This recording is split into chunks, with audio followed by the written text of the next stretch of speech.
In the previous part, our main character, Lin Yuan, an alpha and a true conqueror of sisters, arrives in Wangchuan City with a purpose. He has one goal: to destroy the powerful Xiao family. But from the very first moments of his visit, it becomes clear that he's no ordinary man.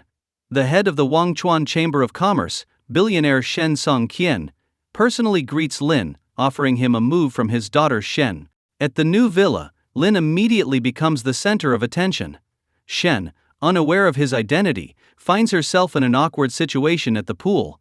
But Lin not only rescues her, but quickly earns her respect. Later, over dinner, she learns that he has come to deal with the Xiao family and immediately offers her help, inviting him to an auction of ancient relics that might include artifacts tied to martial arts. Meanwhile, the Zhao family begins exerting their influence to pressure other families in the city. They threaten the Chen family, demanding that their daughter, Wei Yu, marry Chen's heir. Patriarch Chen refuses, despite the risks, and Wei Yu sets out to find help. She initially seeks support from the Xiao family, but learns a shocking truth. The rumors about a great martial arts master protecting the Xiao family are nothing but a fabrication. At this point, Xiao Jian, the family heir, recalls that Lin Yuan is no ordinary man, and is likely a martial arts master himself. Now all their hopes rest on him, but while others are caught up in intrigue, Lin calmly relaxes at the villa, preparing for the battle ahead. This grape is so sour. Lin Yuan popped a grape into his mouth and immediately frowned. Beside him, Shen Shiki heard this and covered her mouth, laughing softly. Just then, the phone rang. Shen Shiki picked up the phone from the coffee table and, seeing the screen, said with some surprise, "It's an unknown number with no saved contact.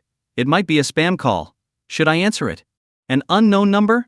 Lin Yuan was momentarily puzzled before replying, "If it's a spam call, just reject it." "Okay." Shen Shiki nodded and directly declined the call. But just as she put the phone back on the table, the phone rang again. Looking at the screen, she saw it was the same unknown number. This time, she directly pressed the answer button. "Hello, who is this?" Shen Shiki's sweet and clear voice sounded. On the other end of the phone, Keon Wei Yu, who had been nervously anticipating, was momentarily stunned to hear that it was a girl answering. "Hello, may I speak to Lin Yuan?" Keon Wei Yu tentatively asked. "Oh, he's here. Hold on." Shen Shiki responded and handed the phone to Lin Yuan, saying, "It's a girl, asking for you by name." "Oh? A girl?" Lin Yuan took the phone, placed it to his ear, and said, "This is Lin Yuan. Who are you?" "It's me, Keon Wei Yu. Do you remember me?" "Oh, it's you. What's up?" "Lin Yuan. Where are you now? Are you still in Wangchuan City?" I want to ask you for a favor." "I'm still here for now." "What do you need help with? Just say it." While speaking on the phone, Lin Yuan motioned to Shen Shiki, signaling her to continue massaging his back. Shen Shiki understood and walked over to massage his back, her movements resembling those of an ancient maidservant serving her young master. As the beloved daughter of Shen Songqian and a renowned socialite in Wangchuan City, if others saw Shen Shiki serving a young man like this, they would surely be stunned. Yet Shen Shiki showed no displeasure. On the contrary, she felt it was entirely proper. "I'd like to invite you to become the Keon family's patron. You can name your price. As long as the Keon family can afford it, we'll fulfill your demands." Summoning her courage, Keon Wei Yu made her request. However, Lin Yuan dismissed the idea without hesitation, replying, "No need. I don't lack money." "Then what do you need?" Keon Wei Yu's expression froze as her mind raced with anxious thoughts. "I don't need anything." Lin Yuan chuckled and, after a moment of thought, added, "As for being a patron, let's drop that. But don't worry, I promise to help you deal with the Xiao family, and I will fulfill that promise." Keon Wei Yu was dumbfounded. After thinking for a moment, she said, "Lin Yuan, I still owe you a meal. How about you come to my house tomorrow for lunch?" "Sure." Lin Yuan agreed without hesitation. After chatting for a while longer, Lin Yuan hung up the phone. "Was that your little lover on the phone?" Shen Shiki asked teasingly with a grin. Lin Yuan smiled and replied, "No, just a friend I met by chance." "You're not trying to take down the Xiao family just for this friend, are you?" Shen Shiki stared at Lin Yuan with a peculiar expression. "Partly, but not entirely." Lin Yuan didn't hide anything. He had come to Wangchuan City this time specifically to deal with the Xiao family. The Xiao family patriarch, Lin Yuan, had emerged and blatantly disrespected the Tianji Pavilion Martial Academy, even destroying one of its outposts. This was a direct challenge to the authority of the Tianji Pavilion. If no action was taken, other provinces and cities would surely follow suit. If that were to happen, the reputation of the Tianji Pavilion would suffer a massive blow. The Tianji Pavilion was established by the Tianji sage to resist foreign forces and maintain peace within the martial world of the Dragon Kingdom. Its purpose was to uphold internal stability. If entities like the Xiao family appeared across the country, it would surely lead to chaos. By the way, do you know the Keon family's address?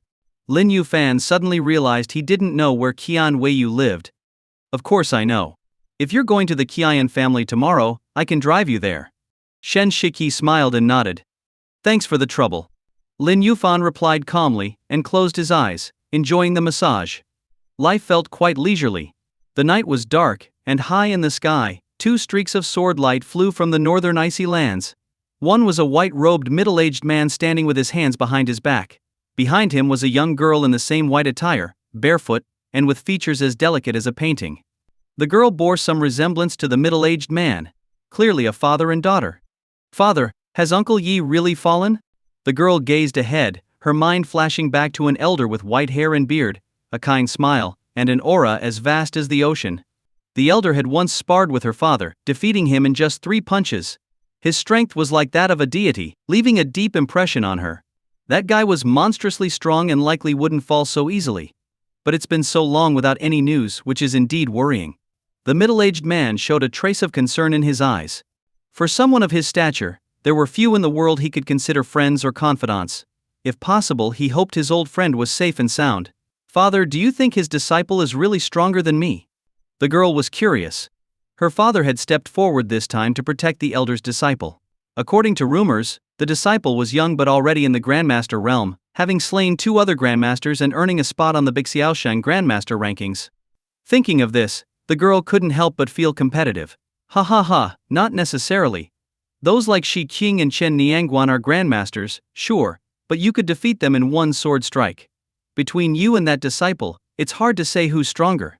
The middle-aged man laughed heartily. Though his own strength might not match his old friend, he was confident his daughter was far superior to that disciple. After all, he had taught her everything he knew.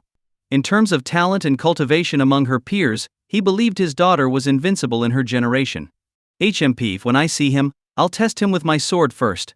The girl snorted softly, her eyes full of anticipation. At the same time, in Villa No. 1 by the lake. During the day it had poured rain, but by evening the sky had cleared. At night, a full moon hung high in the sky. On the villa's balcony, Lin Yuan sat cross-legged, beginning to cultivate the Tianji secret manual, absorbing the yin energy between heaven and earth. Since he had used up a significant amount of his true essence to heal Qingju last time, and later deepened his relationship with Yi Qingcheng to gain her pure yin energy, his injuries had not only healed, but his strength had also improved significantly. This sense of unease.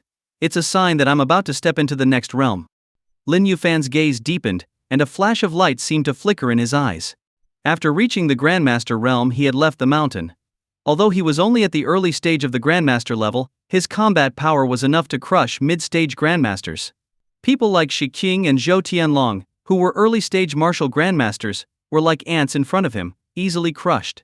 As for people like Chen Niangguan, who were at the mid-stage, although they were somewhat tricky, they could still be defeated completely. However, if he encountered martial practitioners at the advanced or peak stages of the Grandmaster level, Lin Yuan estimated that he would not be their match. The Xiao family's Lin Yuan, according to intelligence from the Tianji Pavilion, was likely an advanced Grandmaster with refined true energy. At the early stage of the Grandmaster level, I can already defeat mid-stage martial Grandmasters. If I step into the mid-stage, how could advanced Grandmasters possibly rival me? Lin Yuan murmured to himself. Thinking this, he calmed his thoughts and began to focus on cultivating the breathing techniques from the Tianji secret manual, absorbing the yin energy of heaven and earth to nourish his body and strengthen his meridians. Time passed minute by minute. As Lin Yuan cultivated, a vortex seemed to appear above his head, absorbing the remaining yin energy between heaven and earth. This energy condensed into a thin thread, which entered Lin Yufan's body through his head. Morning arrived in the blink of an eye. Shen Shiki had woken early to prepare breakfast, but after waiting for a long time, Lin Yuan had yet to come downstairs. What's this guy doing? It's already this late, and he's still not up. Shen Shiki glanced at the food on the table, now cold, and frowned slightly. At 11 in the morning, while Shen Shiki was applying a face mask and doing yoga, soft footsteps suddenly echoed in the hallway. You're finally up. Couldn't sleep last night? Shen Shiki, in a full split, leaned her body to one side and looked toward Lin Yuan as he walked down the stairs. Sort of, Lin Yuan replied, his eyes lingering on Shen Shiki's graceful figure, a flicker of thought crossing his mind. But he quickly shifted his gaze elsewhere. Don't look at what you shouldn't, he reminded himself silently. Shen Shiki noticed his reaction and a trace of amusement flashed in her eyes. She continued her yoga practice and said softly, Give me 5 minutes, and I'll drive you to the Keon family's house. All right, Lin Yuan nodded, sitting on the sofa and pouring himself a cup of tea. While drinking tea, his peripheral vision occasionally glanced at Shen Shiki. Though Shen Shiki hadn't trained in martial arts, her yoga practice had given her exceptional flexibility, allowing her to strike various poses, each more evocative than the last. Maybe I should recommend this to King Cheng and Yunxin so they can practice yoga too, Lin Yuan mused. Alright, I'm going to change clothes, and then we can leave. 5 minutes later, Shen Shiki packed up her yoga mat, took a quick shower, and changed into a white V-neck fitted t-shirt, blue slim jeans and white sneakers. She looked full of youthful vitality, like a sporty young woman. Her car was a Porsche supercar. Shen Shiki drove while Lin Yuan sat in the passenger seat. Despite being a woman, Shen Shiki's driving was sharp and fast. In just about 20 minutes, they arrived at the Keon family's old residence. Inside the Keon family residence, Keon Lingshu was sternly scolding his daughter Keon Weiyu. His wife Madame Wang also wore an unhappy expression. Weiyu, I told you to go to Yanjing to find your cousin. Why are you still staying in Wangchuan City? Do you take my words lightly? Keon Lingshu sat in a large chair, his tiger-like eyes fixed on his kneeling daughter, Keon Weiyu. Beside her knelt the Xiao siblings, Xiao Jian, and his sister. Father, the conflict with the Xiao family started because of me. If I leave and abandon you and mother to face the Xiao family alone, what kind of person would I be? No matter what, I will stay in Wangchuan City to face this together with our family. Although Keon Weiyu was kneeling, her tone was firm and resolute. Her parents cherished her, and wanted her to flee to Yanjing for safety. But as their child, how could she abandon her parents to bear such a catastrophic burden alone? You fool! Guess? Hearing Keon Weiyu's words, Keon Lingshu's heart warmed, but he quickly shook his head and sighed. The Xiao family has a grandmaster sitting among them. Even the Tianji Pavilion Martial Academy was trampled by them. Just recently, they annexed several ancient martial clans in Wangchuan City, and even recruited 10 peak internal force experts as their retainers. With the Xiao family's current overwhelming power, our Keon family is nothing more than an ant to them, easily crushed. I asked you to go to Yanjing to preserve the Keon family's bloodline, so that even if a conflict erupts, the Xiao family won't wipe us out. But instead of leaving, you came back. You think this is filial piety, but it's foolish loyalty. With this, Keon Lingshu sighed heavily, seeming to age more than a decade in an instant. His aura grew weaker. Father, the Xiao family's arrogance stems from their grandmaster. If the Xiao family has a grandmaster, our Keon family can also form ties with one and gain their protection. Seeing her father's dejected state, Keon Weiyu's heart ached, and she quickly mentioned that she knew a grandmaster. Hey, grandmaster protection? In the vast land of China, grandmasters are as rare as phoenix feathers. Do you think they're like internal force practitioners, easy to find? Madame Wang glared at her daughter in frustration. Grandmasters are like dragons. Even if you know one, why would they care about a little girl like you? Keon Lingshu shook his head slightly. Seeing her parents' disbelief, Keon Weiyu hurriedly said, Father, Mother, I know a young grandmaster who promised to destroy the Xiao family and kill Xiao Lin Yuan. I've already invited him to our house for lunch today. A young grandmaster? Keon Lingshu's expression changed, and a trace of astonishment appeared on his face. Reaching the grandmaster realm was incredibly difficult. Without decades of grueling cultivation, it was almost impossible. And this was assuming the practitioner had some talent and aptitude. For those of average talent, even a lifetime of effort might not be enough to step into the grandmaster realm. A young grandmaster? What kind of talent and aptitude would that require? Yes. Keon Weiyu nodded slightly. Keon Lingshu was shocked, but the word young made a trace of worry appear on his face. Weiyu, do you know that grandmasters vary in strength?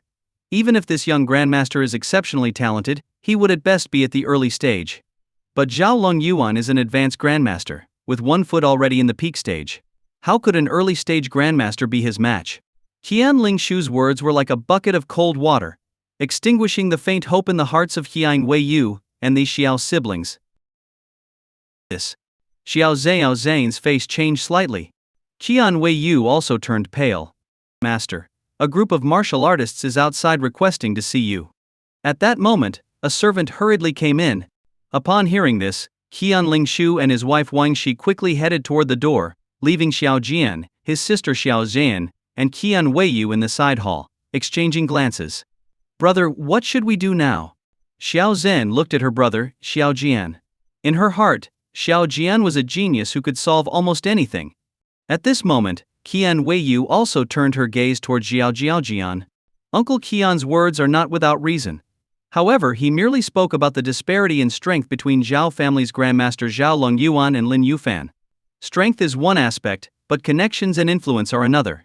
Xiao Jian's eyes were deep, and he seemed to be weighing the comparison in his mind. What do you mean?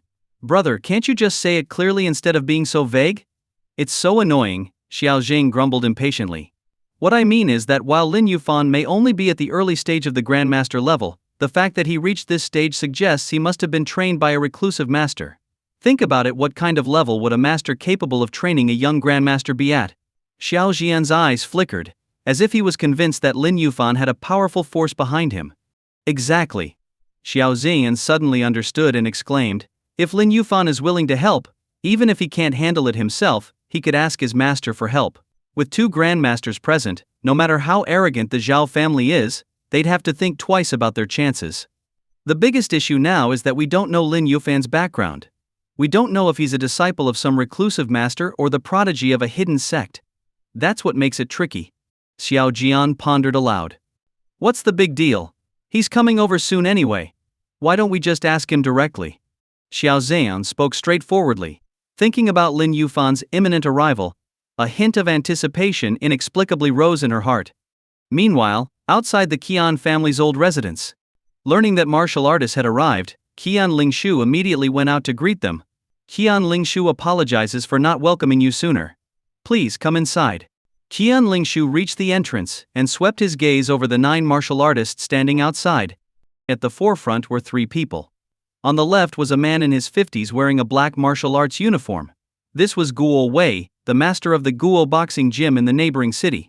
His mastery of Bajiquan was unparalleled, and while his cultivation was only at the peak of internal strength, within that realm, he was nearly invincible. Behind him were 2 young assistants from the Guo boxing gym, who were Guo Wei's personal disciples. Though young, they also possessed internal strength. In the center stood a woman in her 40s. She wore a floral t-shirt and fitted black pants, her brows exuding a hint of heroic spirit. The woman's name was Song Xiaohua, the representative of the flying knife sect in the secular world. While she was also at the peak of internal strength, her flying knife technique was extraordinary. Rumor had it she had once assassinated a grandmaster in a single strike, though the truth of this was uncertain. Like Guo Wei, Song Xiaohua had brought 2 followers with her. However, these 2 were ordinary people who had only recently started practicing martial arts. To the right was a middle-aged man in his 40s wearing a traditional Chinese suit. With his hands clasped behind his back, he stood quietly, emanating an inexplicable sense of pressure. This man was Tan Jikao, a lay disciple of Nanshan Shaolin Temple. Years ago, he had apprenticed under a renowned master and learned a set of Vajra leg techniques. With his peak internal strength, he was considered unbeatable in City Z. Behind him stood his 2 sons. Upon receiving Keon Lingshu's invitation, he had come all the way from City Z. The group entered the Keon family's reception hall, where Wang Shi personally served tea to the 3 martial arts experts. Brother Keon, on the phone, you mentioned you encountered a significant problem. What kind of trouble are you facing? Tan Jikao took the tea handed to him by Wang Shi, looking puzzled. The other 2 also appeared curious. They had been old friends of Keon Lingshu for many years, meeting every few years.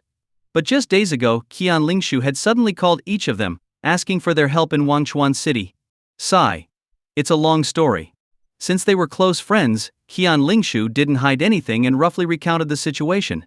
Upon hearing this, The expressions of Tan Jikao and the other two immediately darkened with anger. The Xiao family is truly arrogant, relying on the presence of a grandmaster in their ranks. Do they really think having one grandmaster makes them invincible? Tan Jikao slapped the armrest of his chair in frustration. So what if they have a grandmaster? If the three of us join forces, a grandmaster might not even defeat us. Guo Wei crossed his arms, his eyes gleaming with fighting spirit. He had defeated countless martial artists with internal strength. He had yet to face a grandmaster, but he was eager to try. Brother Keon, don't worry. I watched Weiyu grow up. If the Xiao family dares to force a marriage, I'll be the first to oppose it. Song Xiaohua said confidently, sipping her tea. Hearing his friend's assurances, Keon Lingshu felt somewhat relieved. While expressing his gratitude, he said solemnly, I deeply appreciate your help. However, Zhao Lin Yuan is no ordinary grandmaster. According to what I know, he is at the advanced stage of the grandmaster level and cannot be underestimated. What? Tan Jikao's expression changed drastically upon hearing this. The fighting spirit in Guo Wei's eyes began to fade. An early-stage grandmaster? Perhaps they could stand a chance. Against a mid-stage grandmaster, they might manage a few moves with Song Xiaohua and Tan Jikao's combined efforts. But an advanced grandmaster? Even if they joined forces, they would likely be crushed on the spot. At a certain level of strength, the advantage of numbers nearly disappeared. It was like a human facing a swarm of ants. No matter how many there were, they would still be crushed with a single stomp. An advanced grandmaster, Brother Keon, you're overestimating us. Song Xiaohua shook her head with a bitter smile. She had been confident earlier because she understood the capabilities of an early-stage grandmaster. While stronger than someone at the peak of internal strength, they were not unbeatable. With a well-timed sneak attack using her flying knives, she could likely take them down. But an advanced grandmaster was an entirely different story. I'm at my wit's end. Keon Lingshu sighed heavily, his expression bitter. Tan Jikao, Song Xiaohua, and Guo Wei were the strongest people he knew. Just as the atmosphere in the reception hall grew oppressive, a servant's voice came from outside. Master, a man named Lin Yuan is here to see you. He says he's a friend of the young lady. Lin Yuan? Keon Lingshu was slightly stunned, then quickly remembered the young grandmaster Keon Weiyu had mentioned earlier. Realizing this, Keon Lingshu stood up and said to Song Xiaohua and the others, Everyone, please wait a moment while I go greet someone. All right. Song Xiaohua nodded. Keon Lingshu left the reception hall, taking his daughter Keon Weiyu with him to greet Lin Yuan. When the father and daughter arrived at the old residence's gate, they saw two figures in the distance, a man and a woman. The man was none other than Lin Yuan, while the woman was a graceful and curvaceous beauty with skin as fair as snow. Lin Yuan. Keon Weiyu called out first. And who is this?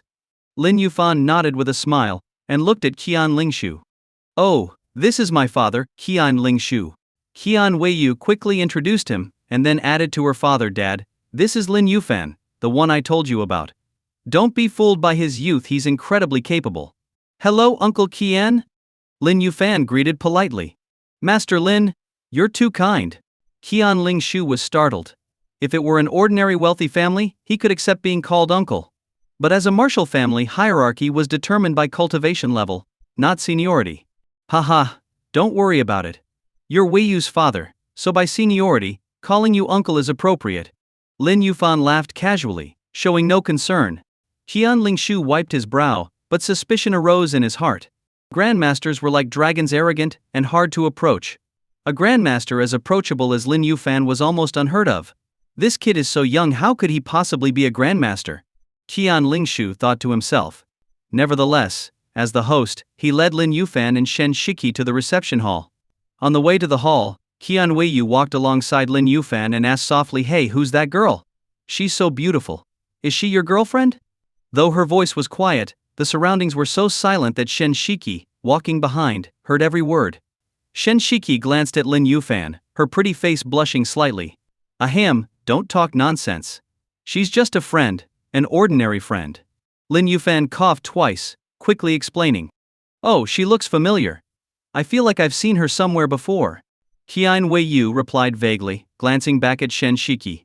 The more she looked, the more familiar Shen Shiki seemed, though she couldn't immediately recall where she'd seen her. Soon, the four of them arrived at the reception hall.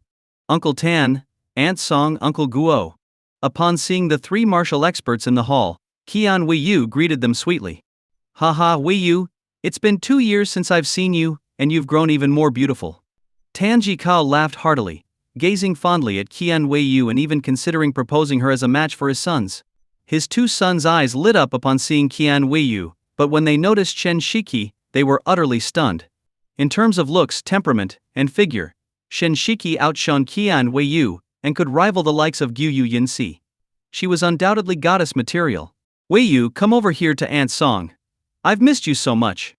Upon seeing Keon Wei Yu, Song Xiao's face softened with affection. Having never married or had children, Song Xiao had always been fond of Keon Wei Yu, who knew how to endear herself to elders. Okay. Keon Wei Yu nodded and walked over to Song Xiao. Song Xiao looked Keon Wei Yu up and down and said seriously, "Not bad, not bad. With that figure and those hips, you'll definitely be great at having sons in the future." Aha.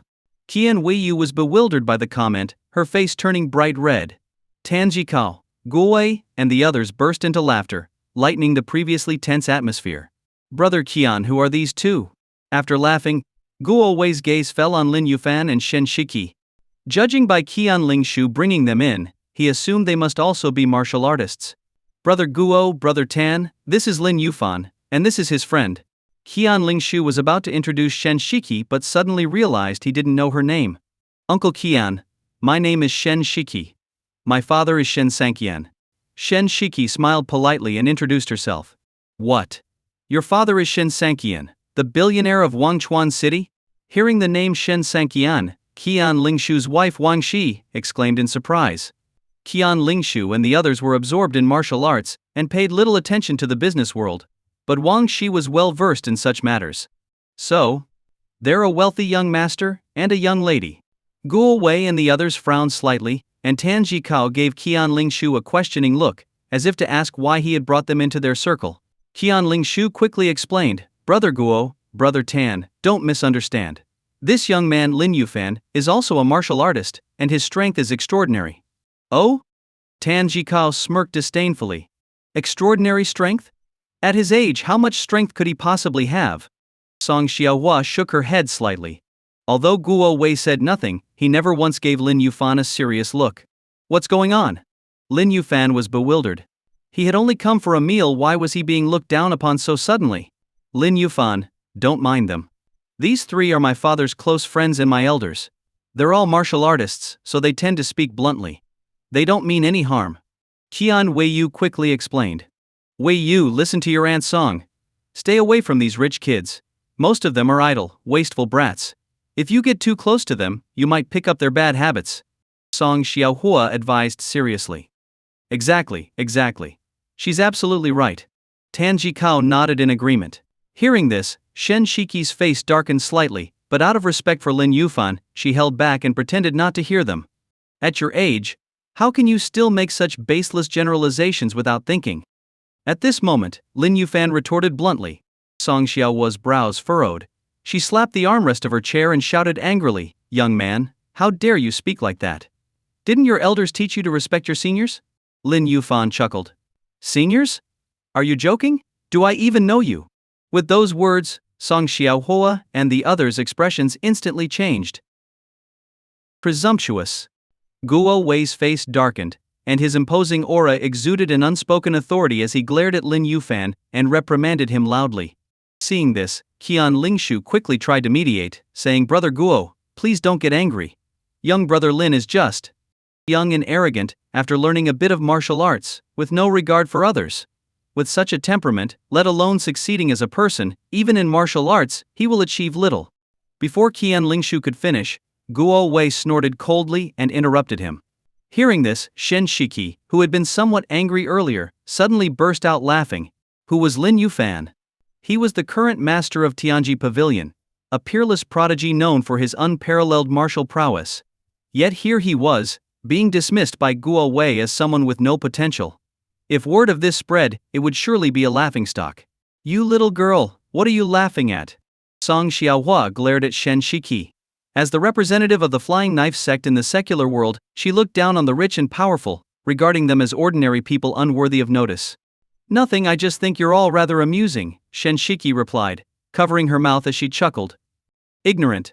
Tan Jikao shook his head with a sigh, suddenly feeling that arguing with two youngsters was beneath his dignity. Forget it. They're just ignorant kids. There's no need to waste words on them. Brother Keon, though I don't know what you're thinking, I must advise you not to get too close to the rich and powerful for short-term benefits. Guo Wei seemed to have realized that arguing with the juniors was beneath him. He turned to Keon Lingshu and said, "For us martial artists to earn respect and status, we must rely on our own strength. Depending on external forces only makes us subservient and flattering sycophants." Song Xiaohua nodded in agreement and added, "Brother Guo is absolutely right. We martial artists are not inferior in status to the rich and powerful. Take Brother Guo for instance. Though he's merely a martial artist running a boxing gym to make a living, any wealthy or powerful individual in the neighboring city has to greet him respectfully as Master Guo." Tanjikao sighed in admiration. "Just recently, I went to the neighboring city and saw several wealthy people offering high salaries to hire Brother Guo as their private bodyguard. They even proposed an annual salary of 5 million, yet Brother Guo refused without hesitation. This proves that when you're strong enough money, there will always be people eager to bring it to you." As he spoke, Tanjikao glanced at Lin Yuan and Shen Shiki, as if implying that money was insignificant and that their lack of wealth stemmed only from their unwillingness to lower themselves.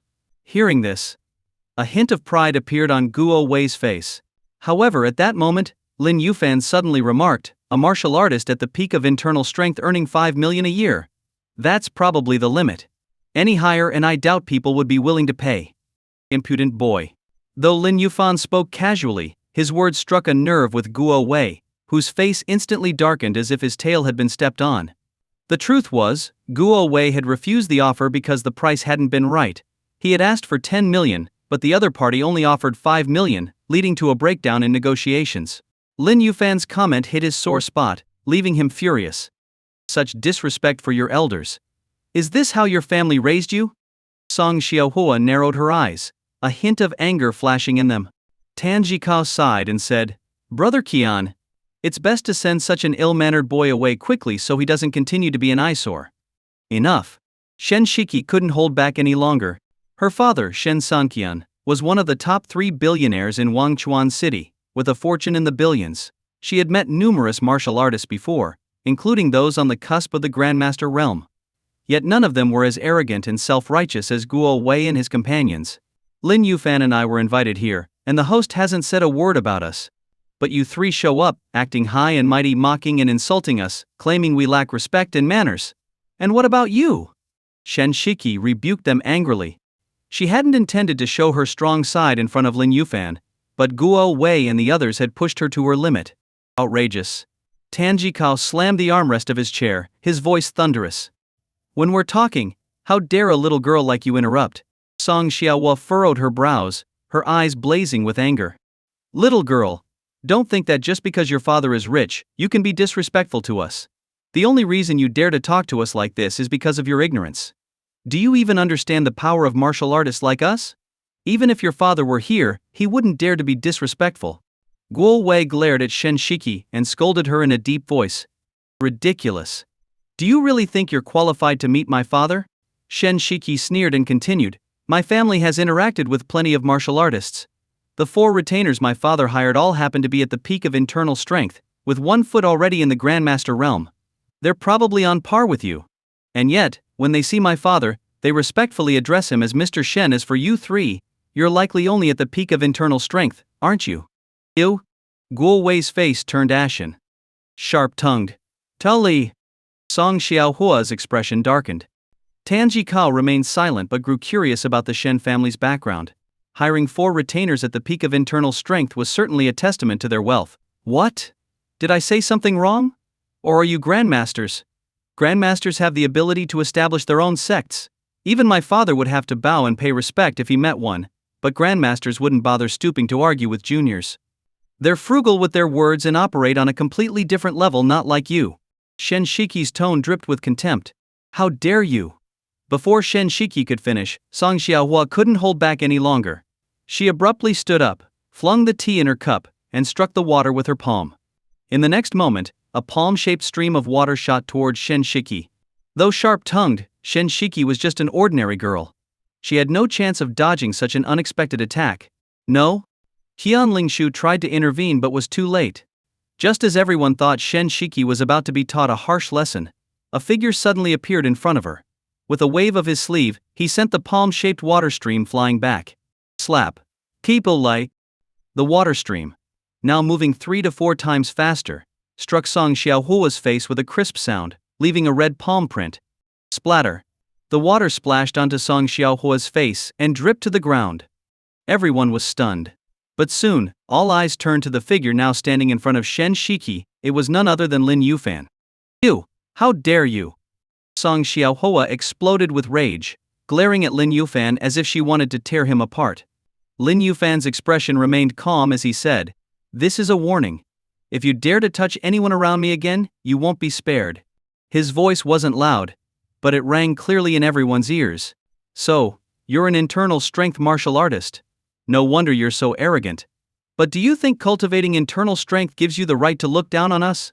Tanji Kao could no longer sit still. He stood up, cupped his hands toward Lin Yuan, and said coldly, "Tanji Kao, lay disciple of Nanshan Shaolin Temple. I request your guidance." Without waiting for a response, he leapt into the air, delivering a series of kicks. Countless leg shadows rained down on Lin Yuan like a storm. "Lin Yuan, that's the Vajra leg technique. Its destructive power is incredible. Don't block it head-on, dodge quickly." Keon Weiyu exclaimed in alarm. Lin Yuan merely smiled at Keon Weiyu, bringing 2 fingers together as he waited for Tanji Kao to approach. 7 meters. 5 meters.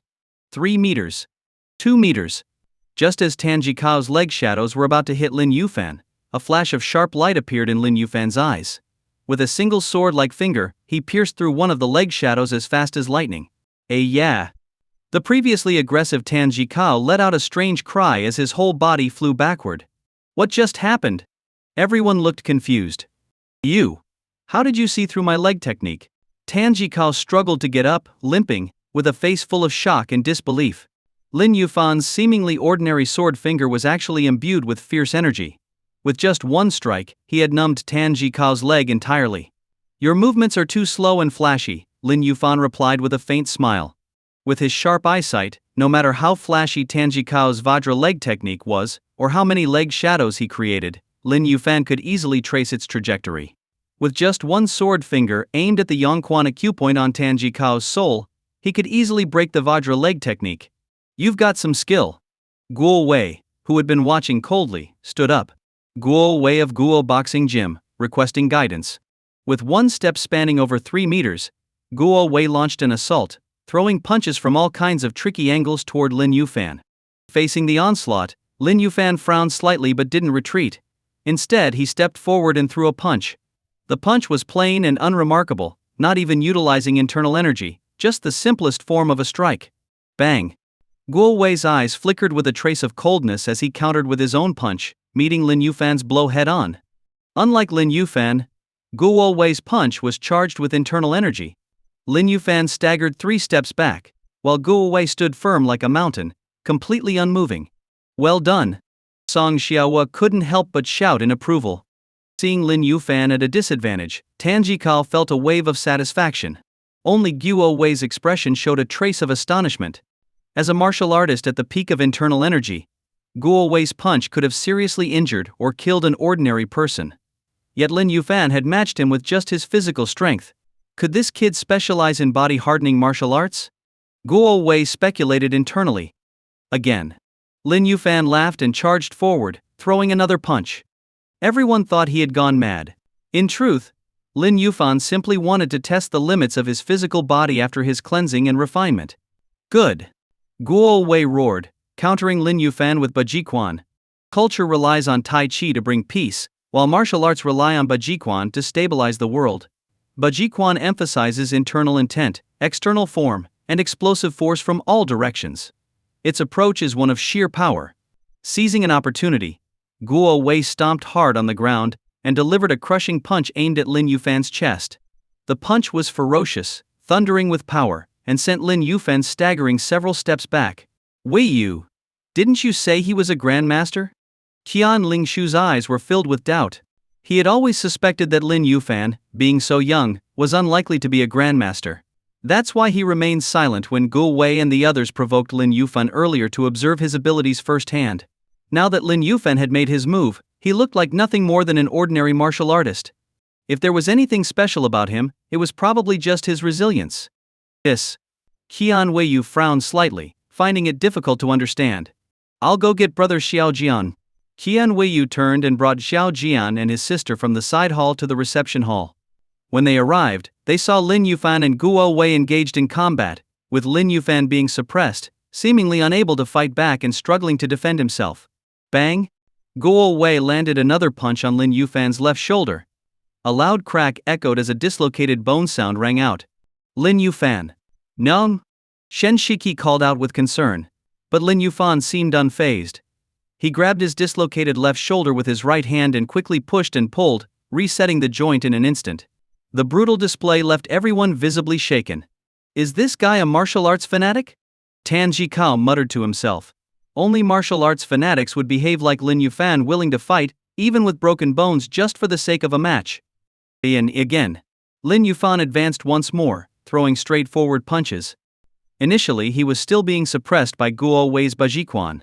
But as time passed he began to counterattack. Soon he found an opening and landed a punch squarely on Guo Wei's face, causing him to stagger backward and nearly fall. Kid, I've been holding back, but you're being ungrateful. Fine. If I don't teach you a lesson today, you'll think I'm easy to bully. Guo Wei's face darkened. He had been holding back, fearing he might accidentally kill Lin Yufan with a full-force punch. But Lin Yufan's audacity to punch him in the face enraged him. At that moment, Guo Wei stopped holding back. Internal energy surged through his body as his punches and kicks rained down on Lin Yufan. Lin Yufan's eyes gleamed as he suddenly planted himself in a horse stance, holding his breath. He let Guo Wei's attacks land on his body without resistance. Bang! Bang! In less than a minute, Lin Yufan had taken 36 kicks and 72 punches. Guo Wei started with 70% of his power, then gradually increased to 80, 90, and finally a full 100%.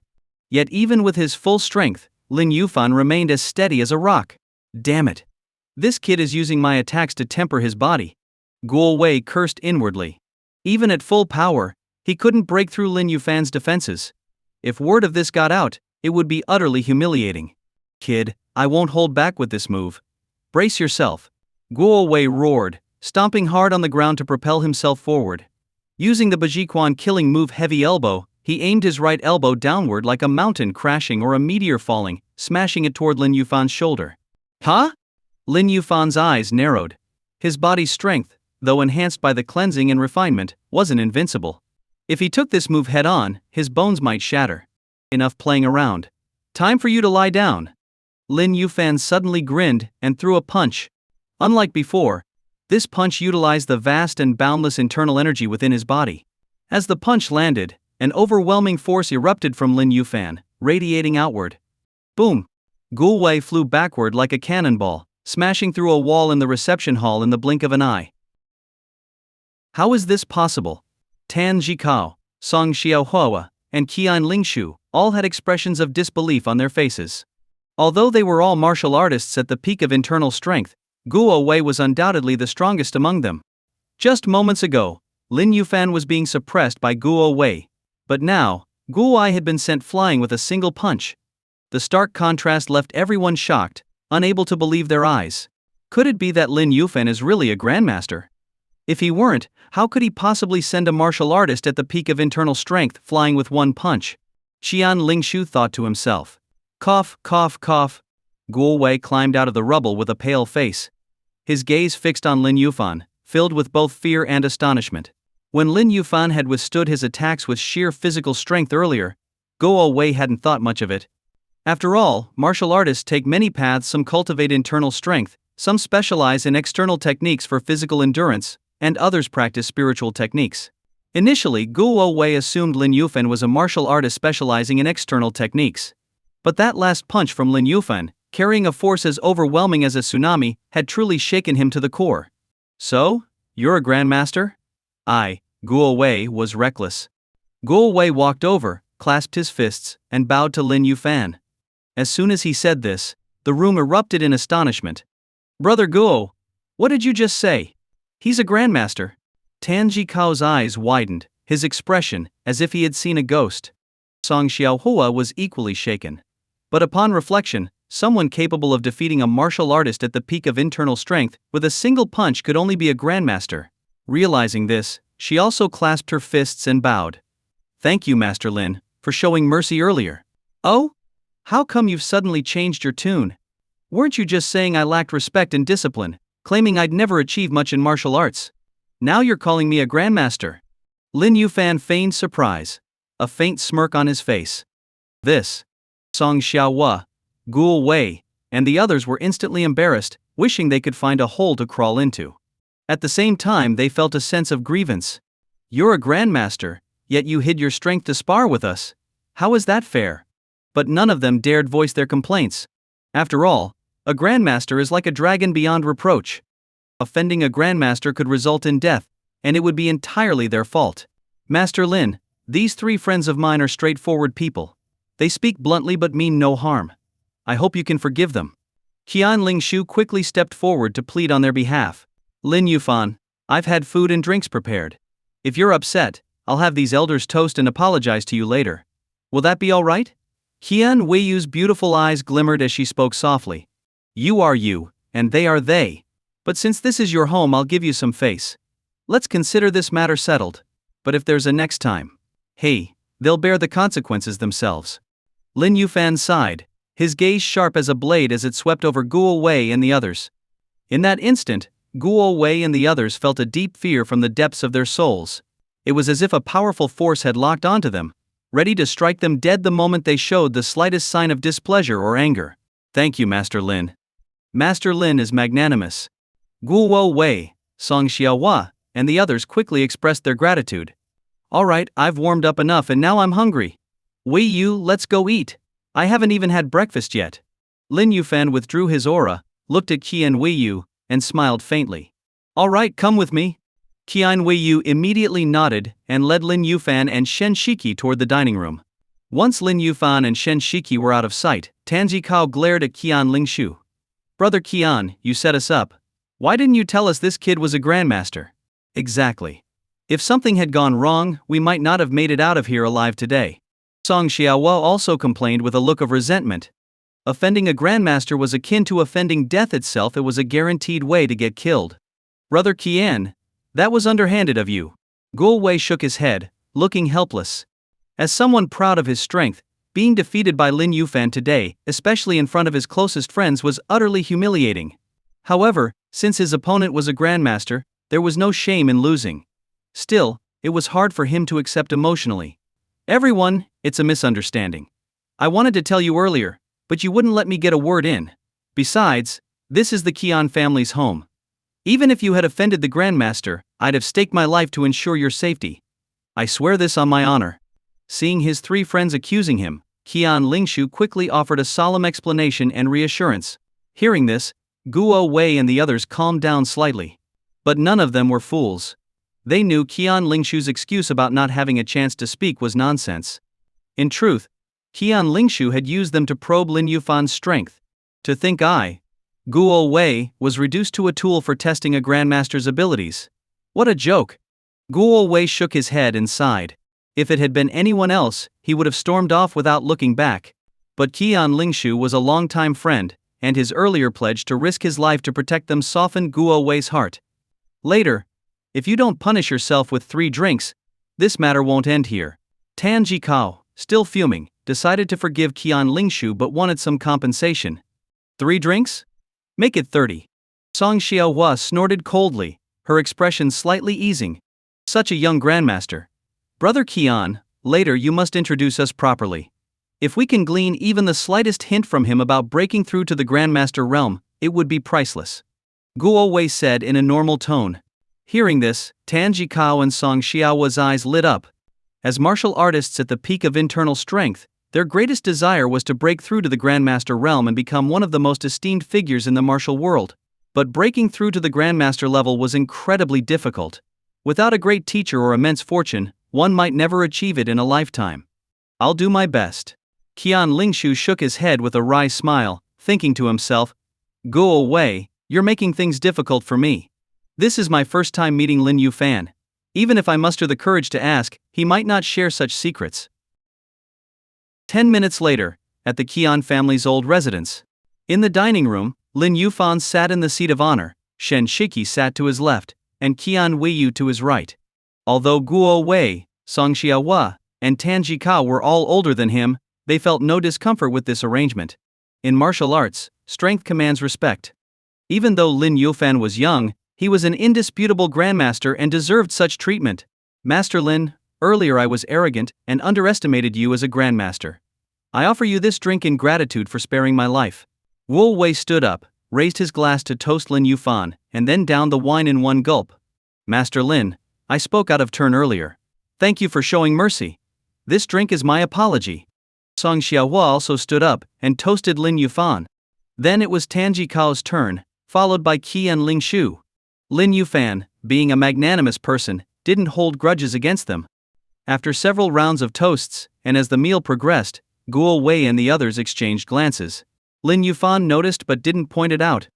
Guo Wei raised his glass again, and, after taking a sip, cautiously asked Master Lin, I have a bold question. Is there any method for breaking through from the peak of internal strength to the Grandmaster level? The dining room instantly fell silent.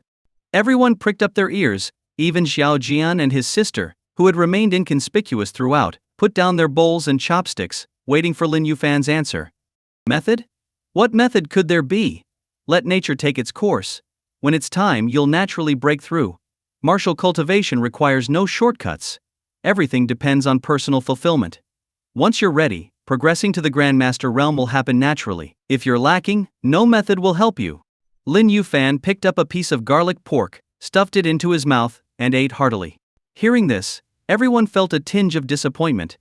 But upon reflection, they realized that what Lin Yufan said made sense. Martial cultivation requires gradual progress, and breakthroughs happen when the time is right. It can't be rushed. Master Lin is right. I've been too obsessed. After a moment of silence, Guo Wei poured another glass of wine and toasted Lin Yufan again. The conversation then shifted, with Keon Ling Shu and the others trying to probe Lin Yufan about his cultivation level and lineage. However, seeing that Lin Yufan deflected their questions, they tactfully refrained from pressing further. Lin Yufan, earlier you said you wanted to destroy the Xiao family. Were you serious? As Lin Yufan wiped his mouth with a wet tissue after finishing his meal, Keon Weiyu couldn't hold back and asked. Hearing this, Keon Ling Shu and the others visibly tensed up, their eyes all turning to Lin Yufan. Destroy the Xiao family? The Xiao family wasn't particularly fearsome. The issue was that the Xiao family had a grandmaster, and not just any grandmaster but one who had reached the grandmaster completion stage. Ordinary grandmasters would stand no chance against him. Do I look like I'm joking? Lin Yufan grinned, essentially confirming his intentions. Master Lin, it's not that I doubt your strength, but Xiao Yuan is a grandmaster completion level expert and extremely difficult to deal with, Keon Ling Shu cautioned. Lin Yufan was one of their hopes, so Keon Ling Shu naturally wanted him to kill Xiao Yuan. But without providing key information, there was a risk that Lin Yufan might underestimate the enemy and get killed instead, which was a scenario Keon Ling Shu wanted to avoid at all costs. It's fine. Lin Yufan chuckled and waved dismissively. I already know this. While his realm is a level above mine, it's just a matter of putting in a bit more effort. Hearing this, everyone's expressions subtly changed. Being a level lower meant Lin Yufan was at a disadvantage against Xiao Yuan. As for Lin Yufan's claim that it was just a bit more effort, they dismissed it as bravado. Brother Keon, if you had asked the three of us to help you deal with Xiao Yuan earlier, we would have died trying. But with Master Lin on our side, there's a glimmer of hope, Guo Wei said after a moment of thought, turning to Keon Ling Shu. He didn't bother hiding his words from Lin Yufan, as the latter had already made it clear he was here to deal with Xiao Yuan. Having such a powerful ally gave them renewed hope. I'm all ears, Keon Ling Shu said in surprise. If we face Xiao Yuan head-on, it's suicide. But while we can't confront him directly, we can still ambush him. Especially with Xiaohua's flying dagger skills. If the timing is right, there's a good chance of killing Xiao Yuan in one strike. Guo Wei's eyes gleamed as he seemed to formulate a plan against Xiao Yuan. If it comes to close combat, I'll likely be the first to be killed. But for ranged support, ambushes and disruptions, I'm capable, Song Xiaohua added. Tan Zikao nodded. Well, I'm here now, and I've eaten and drunk my fill. It wouldn't sit right to not contribute. If we succeed, we'll eliminate a major threat for Brother Keon. If we fail, we brothers will continue drinking together in the afterlife. Ha ha ha. Well said. Hearing this, Guo Wei burst into hearty laughter, filled with a sense of camaraderie. They weren't afraid of death. To them, friendship and loyalty were more important than life. If you're all so confident, then tonight I'll battle Xiao Long Yuan. You're welcome to join me, Lin Yuan declared, downing his last glass of wine. Hearing this, Guo Wei and the others had mixed expressions. Damn, we're still planning, and you're already this eager. Though exasperated, none dared voice their complaints. Tonight? Alright, I'll start preparing now. Keon Lingshu got up immediately to gather manpower. Meanwhile, Qian Weiyu, feeling uneasy, said, the Xiao family has many martial artists. Especially after destroying Tianji Pavilion, they've recruited numerous internal energy practitioners as retainers. If we go recklessly, we might fall into their ambush. Weiyu, don't underestimate us. While we may not be a match for a grandmaster, taking down internal energy practitioners is as easy as slicing through vegetables. Song Xiaohua replied proudly. As martial artists at the peak of internal energy, they were unrivaled in their regions. Ordinary internal energy practitioners were nothing to them. Don't worry, Weiyu, I'll inform my father and try to get him involved. United, we'll surely take down the Xiao family. Xiao Jian downed a glass of wine and spoke firmly to Qian Weiyu. Without waiting for her response, he left for the Xiao family. Xiao Zhen frowned slightly but also excused herself and followed her brother. Shen Shiki remained silent throughout, quietly adding food to Lin Yufan's plate, like a caring wife. Wangquan City is bound to change tonight, Shen Shiki thought, as she set down her chopsticks, murmuring to herself. Afternoon. In the study of the Xiao family estate, Xiao Yuanhang, the family head, was pacing back and forth. After returning from the Keon family's old residence, Xiao Jian reported the matters discussed by the Keon family and urged his father to join forces to destroy the Xiao family. The Keon family really managed to bring in a grandmaster and 3 martial artists at the peak of internal strength? Xiao Yuanhang's expression was serious as he paced, his deep eyes occasionally flashing with wisdom. It's absolutely true. Xiao Zhen was there as well, Xiao Jian nodded. A grandmaster, 3 martial artists at the peak of internal strength, plus the Keon family's foundation and strength, it's not impossible to challenge the Xiao family. Xiao Yuanhang stopped in his tracks, seemingly deep in thought. Father, if we add the Xiao family to the mix, our chances of success will increase by at least 30%. This is a rare opportunity. Xiao Jian pleaded earnestly. The Xiao family had grown powerful without the constraints of Tianji Pavilion, and was now recognized as the top martial family in Wangquan City. The current Zhao family head, Zhao Shixiang, was a shrewd businessman who prioritized profit above all else. He would do anything to strengthen the Zhao family, disregarding the traditional ethics of the martial world. Previously, 2 declining martial clans had been wiped out overnight by the Zhao family simply for opposing them. Nearly 100 people, from elders in their 70s and 80s to children as young as 3 or 5, were all killed without exception. The Zhao family's ruthlessness was horrifying, leaving the martial forces of Wangquan City intimidated and silent. After all, the Zhao family had an elder, Xiao Long Yuan, who was a grandmaster. Leave me for now. Let me think this through carefully. Xiao Yuanhang waved his sleeve, motioning for Xiao Jian to step out. Xiao Jian wanted to say more but saw that his father had already returned to his desk and closed his eyes in thought. Not wanting to disturb him, Xiao Jian bowed and left the study, gently closing the door behind him. Half an hour later, Xiao Yuanhang opened his eyes, now filled with resolve. He had clearly made his decision during that time. Taking out his phone, he dialed a number he had been frequently contacting over the past 2 days. As the sun set, the sky turned blood red. At the Keon family's old residence, Guo Wei, Song Xiaohua, and Tanji Kao were ready to set off. Family head Keon Lingshu ordered strong liquor to be brought out. Everyone raised their cups and drained them in one go before smashing the cups on the ground. Everyone, we either succeed or die trying. Let's go. Keon Lingshu shouted, and led the group, consisting of Guo Wei, Song Xiaohua, Tanji Kao, over 20 martial artists with internal strength, and 50 martial artists equipped with weapons. Qian Weiyu wanted to join them but was scolded by her father and told to stay home with her mother. Father, Uncle Guo, Aunt Song, Uncle Tan, you must all return safely. Watching the grand procession leave, Qian Weiyu silently prayed in her heart. Meanwhile, at Lin Yufan's villa in Lin Yuan, Lin Yufan was lounging on the sofa, watching a fantasy drama starring his younger sister Liangshu. In the drama, Su Liangshu played the lead character, Ling Feikshu. She was initially looked down upon in her sect due to her poor talent. Later, after being tricked by the antagonist and entering the sex-forbidden ground, she accidentally became possessed by a demon and began her path to greatness. Who would have thought that when Lang Su wears white robes, she's as pure as snow, but in a red robe, she exudes the domineering aura of an empress. TSKSK, Liang Su's aura is truly incredible. Lin Yuan was watching intently. Beside him, Shen Shiki peeled an orange and handed it to him. Lin Yuan, it's about time. You should head to the Xiao family now. Shen Shiki said with a faint smile. Huh? Already? Pause it for me please. Lin Yuan frowned.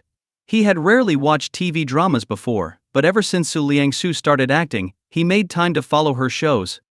Okay. I'll head to the supermarket to buy some seafood for dinner and prepare a meal for when you return. Shen Shiki nodded slightly. For a moment, Lin Yuan felt like she was his wife. Their interactions felt natural and warm. Shaking off the thought, Lin Yuan extinguished the absurd idea. He was a man with 7 sisters, how could he still be messing around outside? Can I borrow your car? Lin Yuan stood up, asked Shen Shiki for the car keys, and casually walked out the door. It felt as if he were just going out for a stroll, completely lacking the gravity of someone heading into a decisive battle. Vroom vroom. Once in the car, Lin Yuan stepped on the gas pedal, and the engine roared to life. In just a few breaths, the car disappeared down the road. After he left, Shen Shiki took out her phone and made a call to her father, Shen Sanqian. Hello, Lin Yuan has left. Good. You've done well these past few days. It's my duty. Night descended like a black curtain, shrouding the entire sky. The world became dark, especially outside the city, where only scattered streetlights provided faint illumination. On a highway in the suburbs, 6 UVs worth tens of thousands and 8 vans were heading toward the Xiao family's luxurious residence. The Xiao family's elder generation prioritized martial arts over business, but under Xiao Shixiong, they had shifted focus to business, gaining some fame in the commercial world over the past few decades. The Xiao family's mansion was located in a prime villa district on the outskirts of the city. At this moment, the Xiao family mansion was brightly lit. Xiao Shixiong, the head of the Xiao family, was enjoying drinks and conversation with a few old friends. In the courtyard, the Xiao siblings sipped tea and enjoyed the cool evening breeze. In front of them stood a bald, tattooed strongman. The strongman, standing nearly 1.8 meters tall, had a burly and muscular build. His entire body radiated explosive power, clearly marking him as a skilled martial artist. However, at this moment, the tattooed strongman hung his head like a scolded child as Zhao Jingchuan reprimanded him. Useless. You couldn't even find one person. Zhao Jingchuan frowned, his expression full of anger. Earlier, he had sent the strongman to capture Keon Weiyu, but his plan was foiled by a man named Lin Yuan, who had even challenged his family's elder, Zhao Lin Yuan, to a duel. He hadn't told the elder about this, believing Lin Yuan to be just a brat who could be dealt with by bringing more men. Yet, after 2 days, the tattooed strongman had failed to locate Lin Yuan. Young master, I've tried my best, but it's like Lin Yuan vanished into thin air. I've checked every hotel and inn in Wangchuan City, but there's no trace of him. The strong man bowed his head, looking aggrieved. Smack. Before he could finish, Zhao Jingqiwan stood up and slapped him across the face. The tattooed strongman lowered his head even further, his eyes flashing with a trace of killing intent. But the thought quickly vanished, and he forced himself to endure. Brother, what did you say the name of that kid you're looking for? Lin Yuan? From what I know, the Grandmaster friend of the Xiao family also happens to be named Lin Yuan. Could they be the same person? Zhao Xiao, who was sipping a cocktail and chatting with her close friends on WeChat, overheard her brother Zhao Jingchuan's conversation with the bald, tattooed strongman, and looked over with a hint of suspicion. Are you sure? Zhao Jingquan froze upon hearing this. Absolutely. Why wouldn't I be? Zhao Xiao shrugged, putting down her phone. I know much more about the Xiao family than you do, and I'm privy to plenty of inside information. The Grandmaster the Xiao family knows is indeed named Lin Yuan, and he's even ranked in the top 10 on the Grandmaster ranking. As she said this, Zhao Xiao smirked but inwardly felt disdain. The Xiao family, afraid of being suppressed by my Xiao family, fabricated rumors about knowing a Grandmaster and even pulled out a rising star from the Grandmaster ranking. To make it believable, they even made a fake Grandmaster token. How laughable. Lin Yuan? Could it be the Lin Yuan from the Beixiaosheng Grandmaster ranking? Could it really be such a coincidence? Zhao Jingquan felt a chill run down his spine, and a trace of fear flashed in his eyes. If he were truly a grandmaster, bringing more people wouldn't matter, they'd all just be walking into their deaths. At this moment, Zhao Jingchuan began to feel relieved that the bald, tattooed strongman had failed to locate Lin Yuan. Had he succeeded, offending a grandmaster might already have cost him his life. Maybe it's just someone with the same name, Zhao Xiao teased, catching her brother's expression and covering her mouth with a laugh. Brother, you're not scared, are you? How could I be? Zhao Jingchuan quickly straightened his face. A mere grandmaster, how could they scare me? Besides, our grandfather is also a grandmaster, and he's reached the completion stage of grandmaster. Even if that Lin Yuan is a grandmaster, he'd be no match for our grandfather. If he dared to hurt me, wouldn't Grandpa chop him into pieces and tear him apart alive? As he spoke of his grandfather, Zhao Long Yuan, Zhao Jingchuan regained his composure. After all, he was the only male heir of his generation in the Xiao family, and Zhao Long Yuan favored him greatly, valuing him even above his own son, Zhao Shixiang. Enemy attack. There's an enemy attack. At that moment, a shout from a Xiao family martial artist echoed from outside the villa, loud enough to reverberate through the entire estate. What's going on? Zhao Jingquan and Zhao Xiao exchanged glances, their expressions shifting as they headed toward the source of the commotion. Young master, young miss, it's bad. The Keon family has brought a group of martial artists and is attacking. The Xiao family martial artist, clearly flustered, reported to the siblings. The Keon family? Are you sure? The Xiao siblings exchanged doubtful glances. After all, the disparity in strength between the Keon family and the Xiao family was so great that such an act seemed suicidal. Absolutely. The leader is none other than the Keon family head, Keon Lingshu. I saw it clearly through binoculars, there's no mistake. The Xiao family martial artist spoke with conviction. Damn it. The Keon family is courting death. Come with me to see father immediately. Zhao Jingquan didn't hesitate and led the martial artist into the villa. At this time, Zhao Shixiong had already sent his guests away and was leisurely smoking in the living room. Father, that dog Keon Lingshu is leading people to provoke us. Zhao Jingquan hurried over and reported the news. However, Zhao Shixiong appeared completely unbothered, calmly saying, I know. All right, go about your business. This matter doesn't concern you. With a casual wave of his hand, Zhao Shixiong's expression carried a confident, knowing smile as if he had anticipated this development long ago. Father, did you already know about this? Zhao Jingquan's eyes widened slightly, suspicion brewing from his father's reaction. Seeing Zhao Shixiong remain silent with a smile, Zhao Jingquan became even more certain of his guess. Such an important matter, father, why didn't you tell me? You made me worry for nothing. Zhao Jingquan's tone carried a hint of dissatisfaction. Tell you in advance? If I had, and you leaked the information, alerting the enemy, then what? Zhao Shixiong flicked the ash from his cigarette and glanced at his son with a hint of reproach. Look at yourself, always neglecting your martial training, ignoring family business, and spending your days with women. You're still young, yet you've already been drained by indulgence. I don't expect you to become a grandmaster like your grandfather, revered by all, but at least achieve something in other areas. Faced with his father's reprimand, Zhao Jingquan merely bowed his head slightly, his expression unchanged. Clearly such scolding was a common occurrence, and he was already accustomed to it. Go on. Don't block my view. Seeing his son remain silent, Zhao Shixiong shook his head slightly, a look of helplessness on his face. Meanwhile, the previously confident Keon family entourage encountered an ambush by the lakeside, not far from the Xiao family villa. Keon Lingshu, bringing so many people to our Xiao family, what exactly do you intend to do? A middle-aged man, around 50 years old, was sitting on a bench by the lake. As the Keon family group approached, he suddenly stood up and blocked their path. Under the dim glow of the streetlights, Keon Lingshu immediately recognized him as Zhao Lianzhong, the Xiao family steward and a martial artist at the peak of internal strength. Before the elder Zhao Long Yuan emerged, Zhao Lianzhong had represented the Xiao family in the martial world. Zhao Lianzhong, we've come today to annihilate the Zhao family. I advise you to abandon your blind loyalty and switch to the winning side. Keon Lingshu's face was stern as he spoke. Ha ha ha. Switch to the winning side? Keon Lingshu, do you really think you're qualified to challenge the Zhao family? Zhao Lianzhong laughed heartily. As his laughter echoed, countless shadows suddenly appeared from all directions. These figures, numbering no fewer than 300, exuded auras that revealed them to be martial artists. This is bad. We've fallen into a trap. Song Xiaohua exclaimed in alarm. Guo Wei and the others looked grim, their expressions darkening. Damn it, Who sold us out? Tanji Kao's face paled. Their side had less than 100 people, while the opponents numbered over 300. Among them were several individuals whose auras exerted immense pressure. Anyone capable of making Tanji Kao feel such pressure was undoubtedly at the peak of internal strength. If these individuals attacked all at once, he would have no chance of survival. Keon Lingshu, it's been a long time. From the darkness behind Zhao Lianzhong, a figure emerged. As the light fell on the person's face, everyone could see their appearance clearly.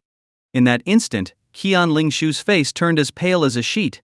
It's you! I never would have thought. Never in my wildest dreams did I imagine you would collude with the Xiao family. I overestimated you.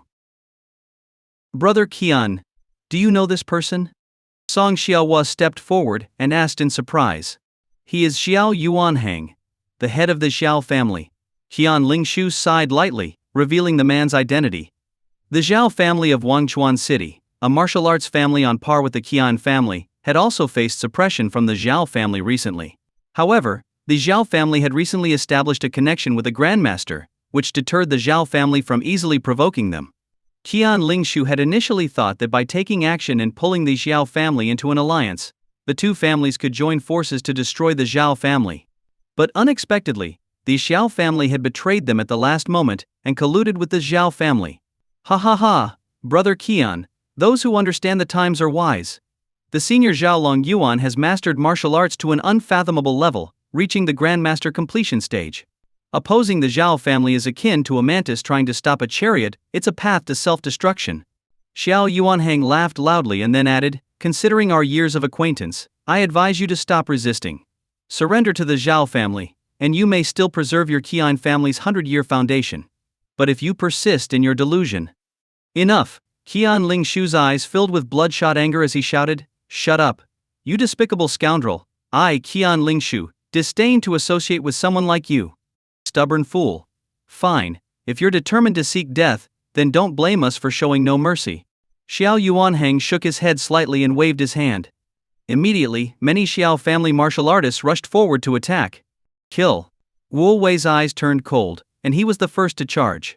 He had mastered the Bajiquan technique, known for its ferocious power, and without holding back, he killed two Xiao family martial artists in a single strike. An internal energy peak martial artist? Interesting. Zhao Lianzhong observed this with a strange smile playing on his lips. Xiao Yuanheng, standing nearby, occasionally cast sidelong glances at Zhao Lianzhong, his expression contemplative. On the highway outside the city, Lin Yuan sped toward the Keon family's location, but as he rounded a bend, he found more than 10 vehicles blocking his way. The cars were parked by the roadside, with over 50 people standing in the middle of the road.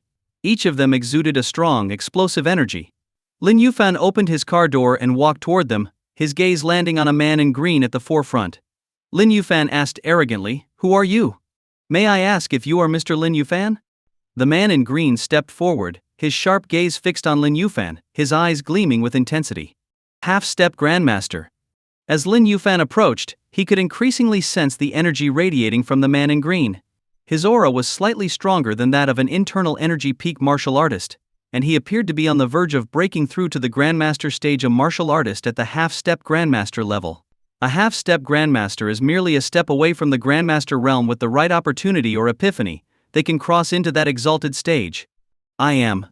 Lin Yufan's internal energy surged as he prepared to slaughter everyone before him. But in the next moment, something happened that left him stunned. Subordinate Lu Jinian greets the Lord. After confirming Lin Yufan's identity, the man in green suddenly dropped to one knee and bowed respectfully. Immediately, the 50 or so people behind him also knelt on one knee and saluted Lin Yufan. And who are you? Lin Yufan was taken aback. We are disciples of the Wangchuan Martial Academy. Previously, due to Zhao Longyuan's pressure, we had to temporarily go into hiding. During this time we've been recovering in secret, waiting for the Lord to send someone to eliminate Zhao Longyuan in Wangchuan City. We never expected the Lord to personally come here. Cough cough. Lu Jinian bowed as he spoke but suddenly turned red in the face and began coughing violently. Are you the person in charge of Wangchuan Martial Academy? Lin Yufan looked Lu Jinian up and down and asked indifferently, were you injured by Zhao Longyuan? Yes, I am. The director of the Wangchuan branch was my elder brother, but he was killed by Zhao Longyuan. At the mention of this, intense hatred flashed in Lu Jinian's eyes, Your breathing is suddenly erratic. You've sustained internal injuries, haven't you? Lin Yufan's eyes scanned Lu Jinian's figure and asked, Did Xiao Yuan injure you? This subordinate is incompetent. Lu Jinian lowered his head in shame. You, a half-step grandmaster, defeating a grandmaster completion stage like Xiao Yuan? That would be absurd. Stand up, all of you. Lin Yufan placed his left hand behind his back and waved his right hand. An invisible force instantly lifted everyone to their feet. This display of power left everyone in awe. Previously they had worried that Lin Yufan, despite his title of grandmaster, might not live up to his name due to his youth. But with just this move, his overwhelming strength left no doubt. My lord, upon learning of your mission to annihilate the Xiao family, we have gathered here to clear all obstacles for you. Lu Jinian bowed deeply. We vow to clear all obstacles for the Lord. The 50 disciples behind him shouted in unison. Their voices were like thunder, echoing through the night. Some passing vehicles, witnessing the scene and hearing the shouts, mistook it for a gang conflict and quickly turned around in fear. Your efforts are appreciated. Lin Yufan nodded slightly and glanced at the pale-faced Lu Jinian, whose breathing had weakened from coughing. Lu Jinian was the only subordinate under Lin Yufan's command who was close to breaking through to the Grandmaster realm. If left untreated, it might take him several years or even over a decade to reach that stage. Considering the current state of the Tianji Pavilion, lacking Grandmaster-level experts meant Lin Yufan would have to personally handle any crises that arose in its branches. Lin Yufan thought bitterly, that old man. Why did you have to take all the Tianji Pavilion's elite to explore the Qinling Forbidden Grounds? Couldn't you have gone alone? If the Tianji Pavilion still had its 10 elders all grandmasters, its 36 guardians half-step grandmasters, and its 108 shadow guard members all internal energy peak martial artists, then no martial family in the Dragon Kingdom would dare oppose it. Alas, those elites had been taken away, leaving Lin Yufan with endless troubles. My lord, shall we head to the Xiao family now? Lu Jinian asked cautiously. No rush. Before dealing with Xiao Yuan, I'll help you break through to the Grandmaster stage. Lin Yufan looked at Lu Jinian with a calm gaze and a nonchalant tone, as if he were discussing the simplest matter. However, these words struck Lu Jinian and his followers like a thunderbolt from the heavens, leaving them wide-eyed in disbelief. Master, did you just say you would help me break through to Grandmaster? Lu Jinian asked cautiously, doubting if he had misheard. That's correct. Lin Yufan nodded calmly. Master, I've suffered internal injuries. Without at least half a year, it will be hard to recover. Breaking through to Grandmaster? Would it even be possible? Lu Jinian's face showed a bitter expression. Mere internal injuries, what's the difficulty in that? Lin Yufan laughed heartily, his eyes suddenly shining brightly. The next second, he raised his right hand, and an invisible force lifted Lu Jinian into the air. Then Lin Yufan brought his 2 fingers together, gathering a trace of pure true essence at his fingertips. This true essence condensed into a needle glowing faintly. Tianji's 36 techniques, the returning origin divine needle. PFT. As soon as the returning origin divine needle was formed, Lin Yufan flicked his finger, and the needle turned into a streak of light, piercing into an acupuncture point in Lu Jinian's chest. Wah! The moment the needle entered, Lu Jinian opened his mouth and spat out a mouthful of clotted blood. Immediately after, he felt a strange energy repairing the damaged meridians around the acupuncture point in his chest. PFFT, PFFT. Lin Yufan flicked his fingers repeatedly, and needles pierced into Lu Jinian one after another. The rest of the martial disciples held their breaths, watching the astonishing scene in silence. As time passed, Lin Yufan had pierced 8 needles into Lu Jinian's body, fully healing his injuries. By the 20th needle, Lu Jinian's energy surged, as if it were about to burst out of him. After the 36th needle, Lu Jinian let out a loud roar, and a powerful surge of energy exploded from within him. The energy wave blew away the martial disciples standing behind him, slamming them into vehicles, triggering a chorus of car alarms. What's going on? Why has Manager Lu Jinian's aura suddenly grown so powerful? This energy far surpasses internal energy peak, and is even stronger than that of a half-step grandmaster. One martial artist exclaimed in shock. Manager Lu's aura has become as vast and deep as the ocean. This is the sign of advancing to the Grandmaster realm. Another martial artist said in astonishment. What? Manager Lu was heavily injured just moments ago. How could he recover and break through to Grandmaster in just a few minutes? How is this even possible? A third martial artist, who had just gotten up from the ground, cried out in disbelief. For a moment, all the martial artists turned their eyes toward Lu Jinian, eagerly waiting to confirm whether he had indeed reached the Grandmaster stage. I, Lu Jinyan, thanked the master for helping me break through to Grandmaster. Lu Jinyan let out a triumphant howl, then dropped to one knee and bowed deeply toward Lin Yufan. The scene fell into silence. Moments ago, the martial artists were only speculating. But Lu Jinyan's words confirmed it beyond any doubt. Grandmaster, Daishi, a realm countless martial artists spent their entire lives chasing but could never attain. And yet, Lin Yufan had helped someone reach it in just a matter of minutes. Such an extraordinary feat left everyone speechless.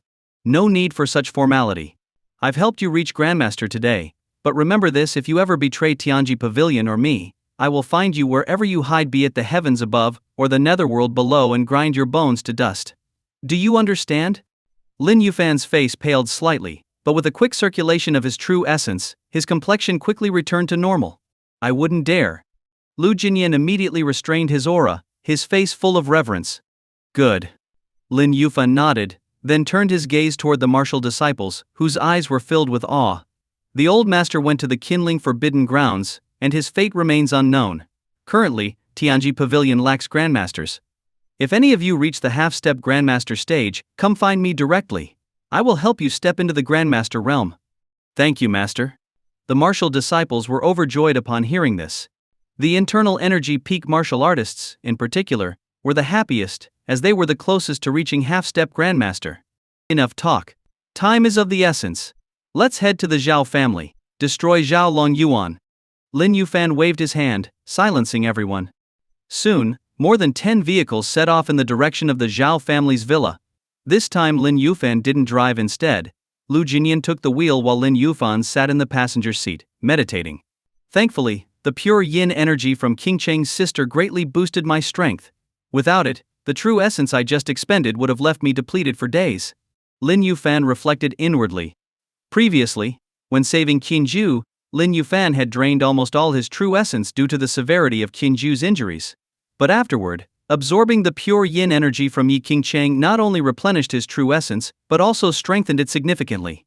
This time Lu Jinyan's injuries were much less severe than Qinju's. Only 8 needles were needed for healing. The following 28 needles merely stimulated Lu Jinyan's potential, with the last 8 being the most energy-intensive. In the future, I won't need to personally handle everything. Lin Yufan mused. He began considering bringing Qinju up to the Grandmaster stage as well. With Qinju and Lu Jinyan as Grandmasters, Tianji Pavilion would have a much stronger foundation. If necessary, Lin Yufan thought, he could even train more Grandmasters. 2 wasn't enough. Then he would make 10. Since the old Tianji saint had taken the previous 10 elders to the kindling forbidden grounds, why couldn't Lin Yufan create his own 10 elders to dominate the martial arts world? The thought caused a gleam to flash in Lin Yufan's eyes. Driving the car, Lu Jinyan suddenly sensed an overwhelmingly powerful aura emanating from Lin Yufan. Though it was also at the Grandmaster level, it was 10 times stronger than his own. The master is so young, yet his strength is beyond comprehension. Truly incredible. Lu Jinyan marveled internally. When the Tianji saint had passed the leadership to Lin Yufan, Lu Jinyan had initially contemplated retiring. After the Tianji saint's disappearance in the kindling forbidden grounds, that desire had only grown stronger. But now, having been healed and elevated to Grandmaster by Lin Yufan in mere moments, Lu Jinyan felt a renewed sense of purpose. Serving under such an extraordinary talent seemed like the best decision he could make. At the same time, near the Xiao family villa, by a lakeside. Keon Lingshu, surrender. Most of your men have fallen in battle. If you continue, all of you will perish here today. Looking at the blood-soaked Keon Lingshu, Guo Wei, and the others, Xiao Yuanhang felt a tinge of pity in his heart. It wasn't that he was soft-hearted, but rather he felt a faint sense of shared fate. If the Keon family fell, would his Xiao family be next? Although the Xiao family could try to ally with the Zhao family through marriage, that would be no different than making a deal with a tiger. Who could guarantee that the Zhao family wouldn't swallow the Zhao family whole? Xiao Yuanhang, you despicable traitor. You dream of making us surrender.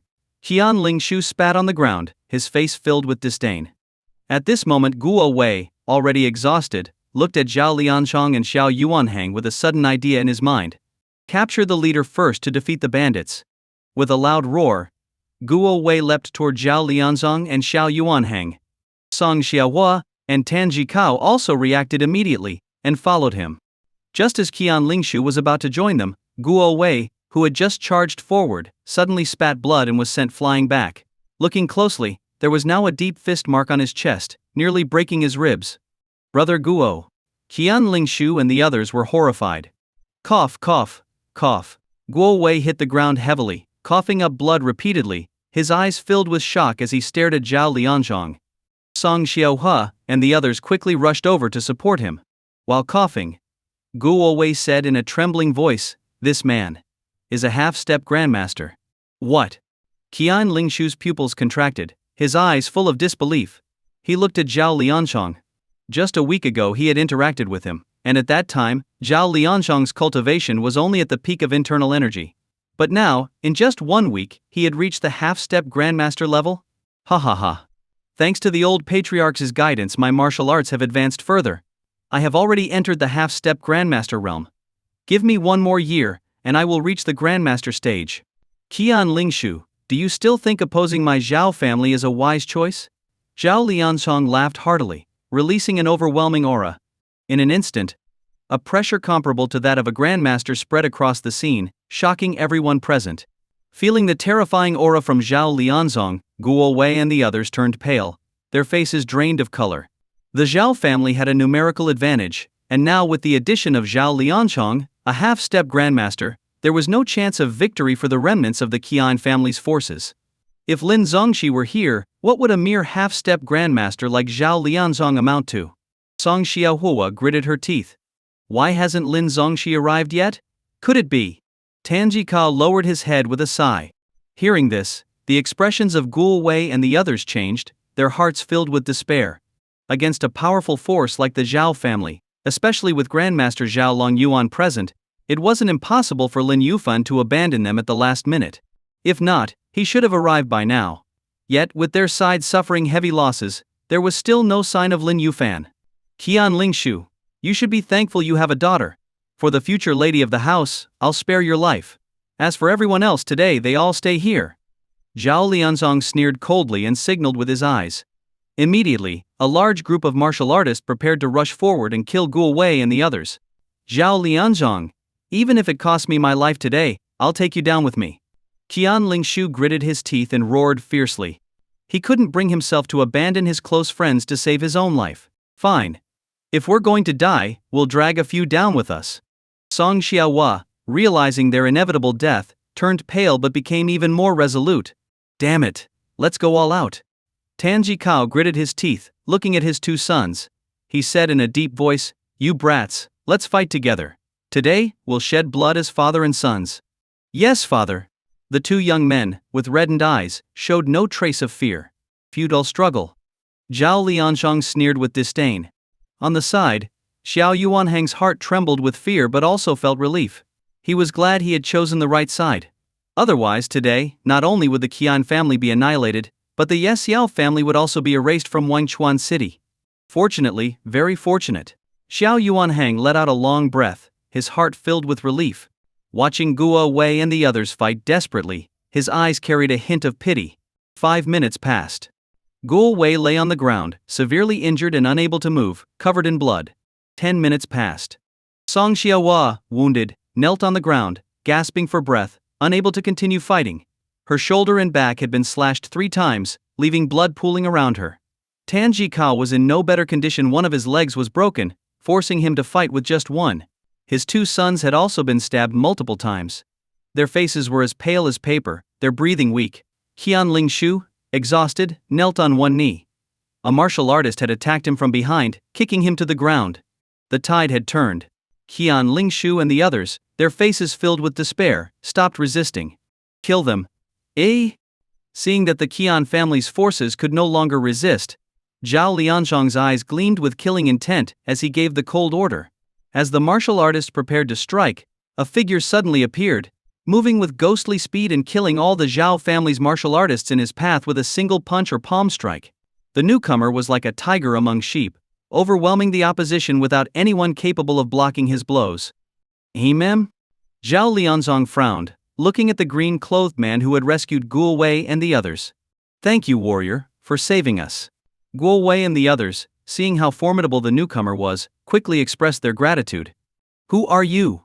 Zhao Lianzong asked cautiously, his gaze fixed on the green-clothed man. Suddenly he felt that the man looked somewhat familiar, as if he had seen him before.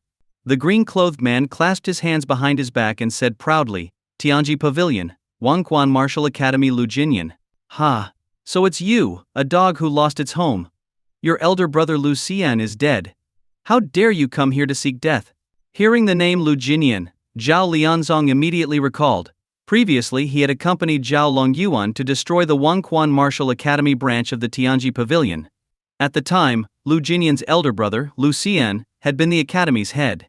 Lu Jinyan, despite being a half-step grandmaster with impressive strength, had been killed by Zhao Lin Yuan with a single punch.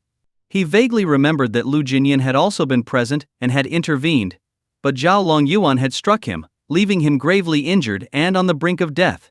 He hadn't expected Lu Jinyan not only to survive but to recover, and even advance in cultivation. Today marks the end of the Xiao family at the hands of Tianji Pavilion. After tonight Wangquan Chuan City will have no more Xiao family, Lu Jinyan declared in a deep voice. At the end of the day, do you really think you alone can destroy my Xiao family? Zhao Lianzong sneered disdainfully. However, in the next second, a large group of people suddenly rushed in from the direction Lu Jinyan had come. These people were none other than the remaining martial artists of the Wangquan Martial Academy. Moreover, their strength was not weak. As soon as they appeared, they began to fight against the martial artists of the Xiao and Xiao families. So, you came prepared. But relying on these remnants to contend with the Xiao family? What a joke. A trace of surprise flashed in Zhao Lianzong's eyes but disappeared quickly. As he finished speaking, he leapt forward, crossing 7 or 8 meters in one step, and unleashed a punch at Lu Jinyan, aiming straight for his face. Lu Jinyan stood still and swung his sleeve. In an instant, the powerful force of the punch, strong enough to severely injure a peak internal energy martial artist, was shattered by an even stronger force. How is this possible? Zhao Lianzong's pupils shrank, and a look of shock appeared in his eyes for the first time. Zhao Lianzong, as the Xiao family's old dog, today I will behead you, and use your blood to honor my brother's spirit. Lu Jinyan's voice roared like thunder, echoing across the area. In the next second he stepped forward, moving as swiftly as a ghost and closing in on Zhao Lianzong. Zhao Lianzong was startled and tried to counterattack, but Lu Jinyan's speed was too fast. Before Zhao Lianzong could even raise his hand or gather his energy, Lu Jinyan's fist landed squarely on his face. Boom! A dull sound was followed by an explosive crack, as if a watermelon had burst. In the next moment, Zhao Lianzong's head was shattered by Lu Jinyan's punch, with blood splattering everywhere. With just one punch, Zhao Lianzong, who couldn't even defend himself, was killed instantly. Witnessing this one-sided slaughter, Guo Wei, Qian Lingshu, Song Xiaohua, and Tan Jikao were all horrified. The martial artists of the Xiao and Xiao families who witnessed this scene stopped fighting, staring in stunned silence at Lu Jinyan. Today the Tianji Pavilion will annihilate the Xiao family. Anyone who stands in our way will be killed without mercy. Lu Jinyan's loud voice resonated, and his overwhelming aura burst forth, enveloping the area. This aura? It's that of a grandmaster. He's a grandmaster. Someone shouted in astonishment. One after another, people dropped their weapons, declaring their surrender.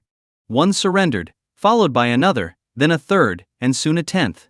Within moments, the martial artists of the Xiao and Zhao families were throwing down their weapons and surrendering. Joking aside, fighting a grandmaster was a death wish. Of course, a few stubborn individuals stood out, yelling at Lu Jinyan, "Don't be so arrogant, Lu Jinyan.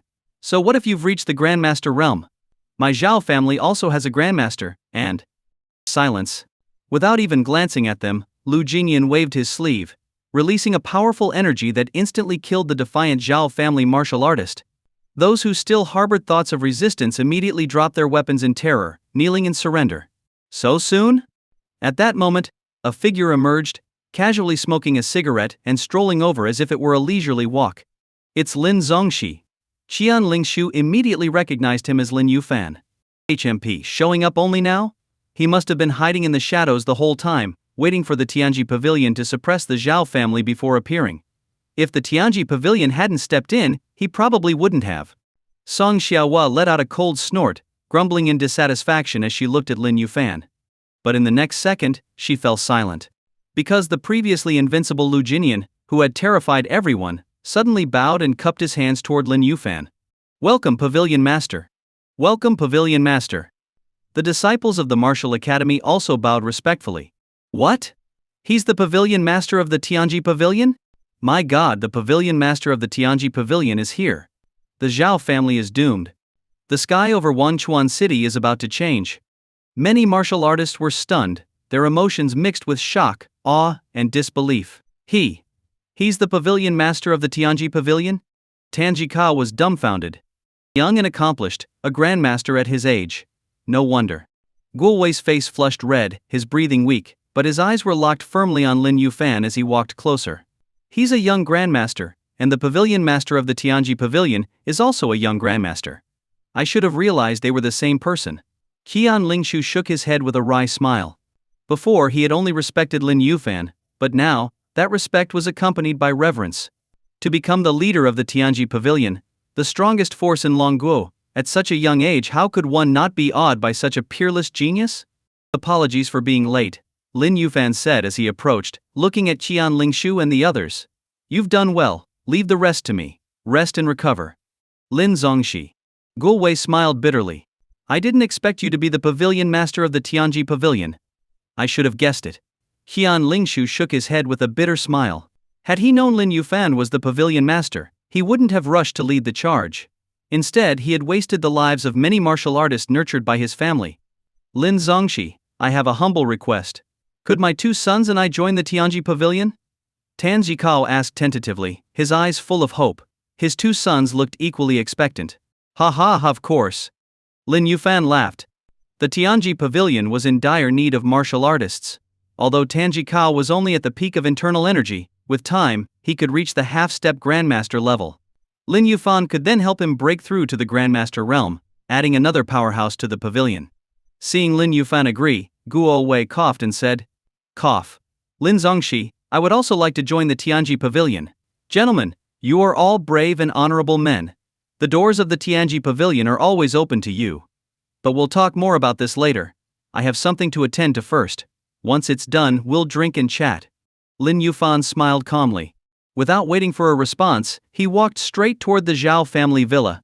Keon Lingshu, Guowei, and the others knew Lin Yuan was going to confront Xiao Longyuan. Tianji Pavilion, Lin Yuan calls for Xiao Longyuan, the Xiao family's grandmaster, to come out and meet his death. Moments later, a voice as loud as thunder echoed across the area, carrying so much force that everyone in the Xiao family villa could hear it clearly. Boom! Inside the Xiao family villa, everyone who heard the voice turned pale with shock and fear. Who dares? What kind of person has the audacity to come to the Xiao family and provoke old Master Xiao? They're courting death. The villa was instantly filled with discussions and murmurs. Meanwhile, on a viewing platform within the Xiao family estate, a monk dressed in a robe, appearing to be in his 60s but in reality over a century old, stood with his hands clasped in prayer. His body was so thin it seemed decayed. Smiling faintly, he said, Amitabha. Xiao benefactor, it seems a fearless young man has come to challenge you. Sitting opposite him was the Xiao family patriarch, Xiao Longyuan, a grandmaster at the great accomplishment level. Hearing the monk's words, Xiao Longyuan laughed carelessly and replied, I've been in seclusion for over 30 years. The martial world has long forgotten my abilities and my terror. It's normal for young martial artists to challenge me. On the contrary, Master Zixian, it's said you went into closed-door meditation after your defeat against the Tianji sage. What brings you here today? Amitabha. I meditated to advance further, to reach that fabled realm. Now that I've emerged, it's because I've succeeded, Master Zixian said with a faint smile.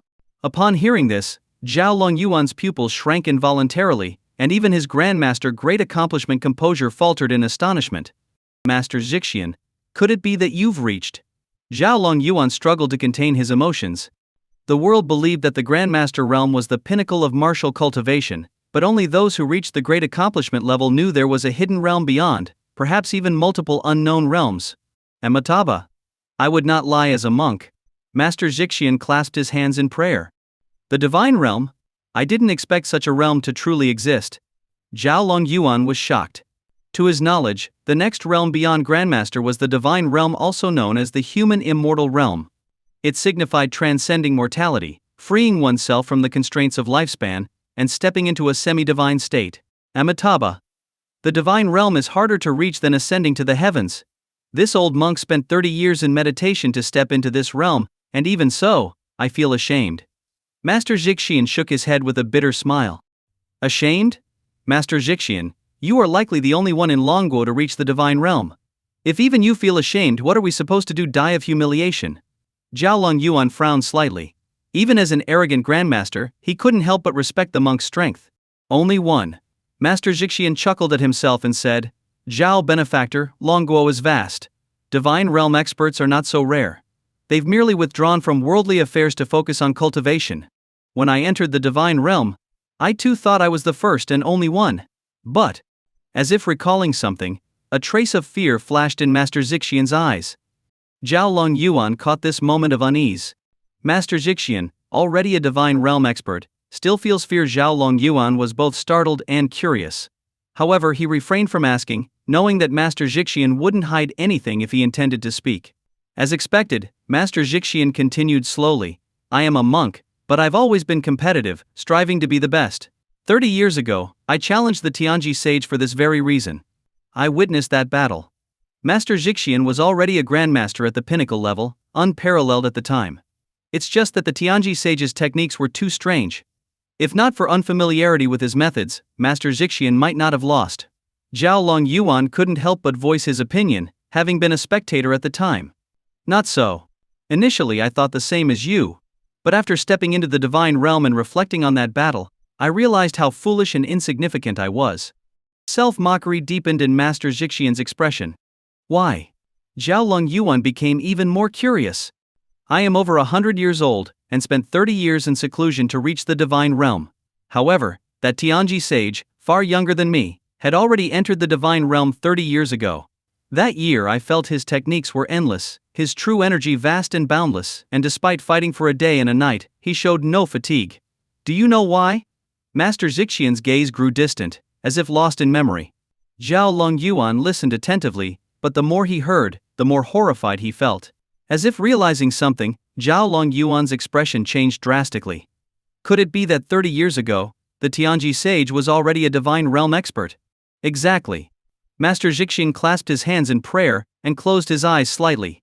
Although Zhao Long Yuan had suspected as much, hearing it confirmed felt like a thunderclap in his mind, leaving him stunned. The Tianji sage had already reached the divine realm 30 years ago. At that time, how young had he been? Such a young divine realm expert, surely unique in Longguo. Zhao benefactor, I've heard that Lin Yuan is the Tianji sage's disciple. In this battle you must be extremely cautious. Master Zhixian's eyes flickered faintly as he opened them after a long pause. The Tianji sage's disciple? Zhao Long Yuan was shocked, hesitation and struggle evident on his face. The Tianji sage had already been a divine realm expert 30 years ago.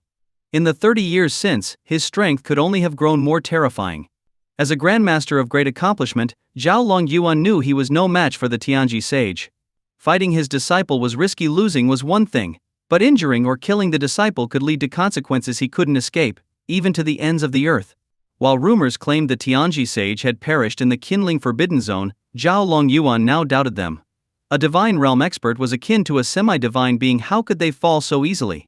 Seeing Zhao Long Yuan's inner struggle, Master Zhixian smiled faintly. Zhao benefactor, rest assured. I've observed the stars for 7 days and consulted a divine seer for 3.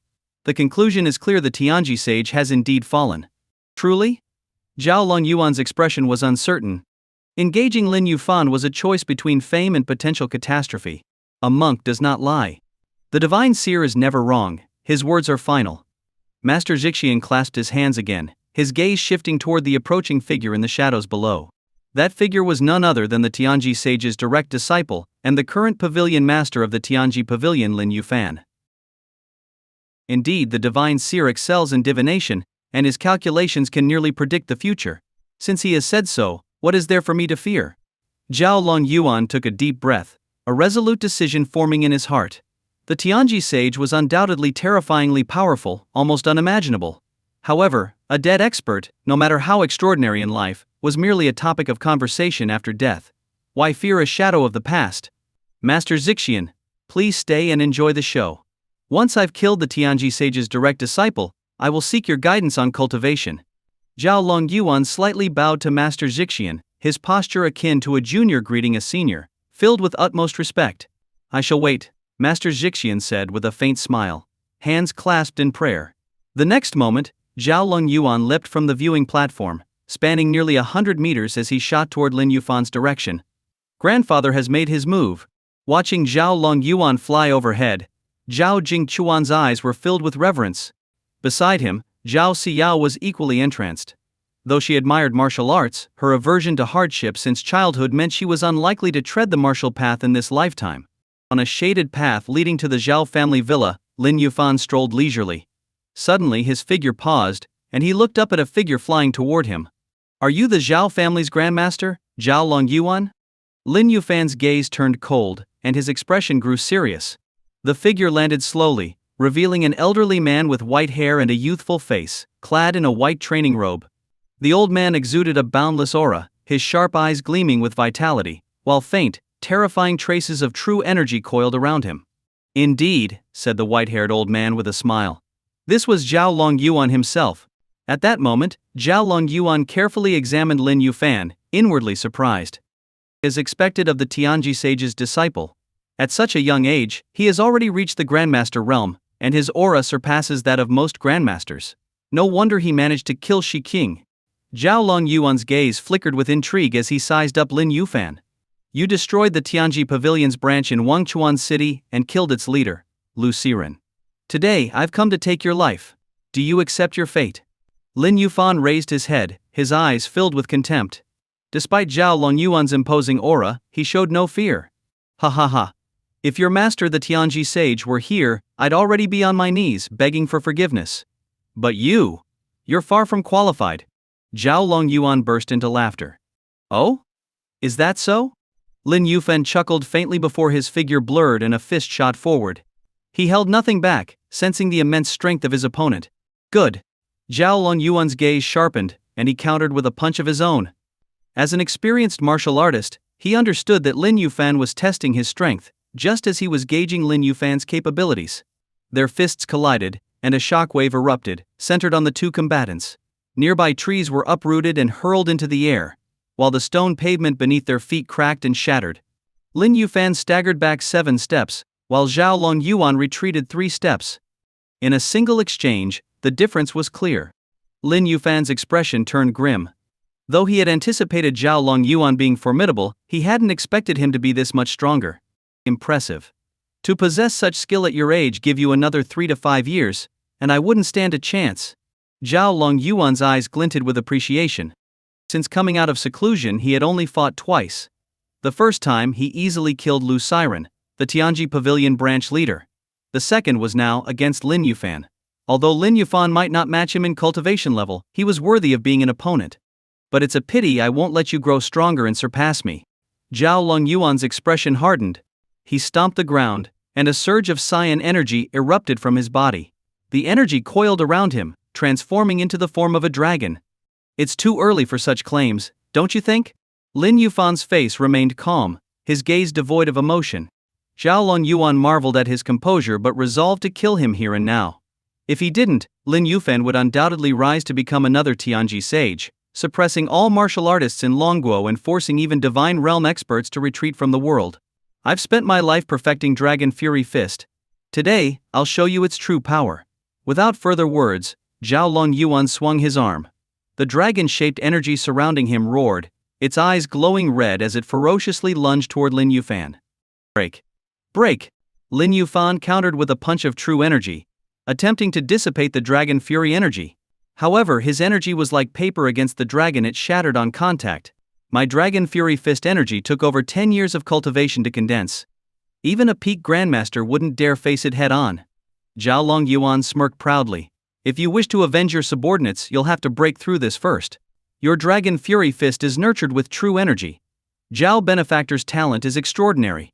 With another 30 years of cultivation, you might glimpse the Divine Realm." From the viewing platform, Master Xixian observed the battle with a hint of admiration. Suddenly he seemed to sense something, his gaze shifting to the left of the battlefield. Though the area was cloaked in darkness, he could faintly feel a sharp and overwhelming aura, like a hidden blade poised to strike. Amitabha. A sword sheathed yet so sharp once unsheathed, it might cleave the heavens and earth. Master Xixian squinted, his expression filled with intrigue.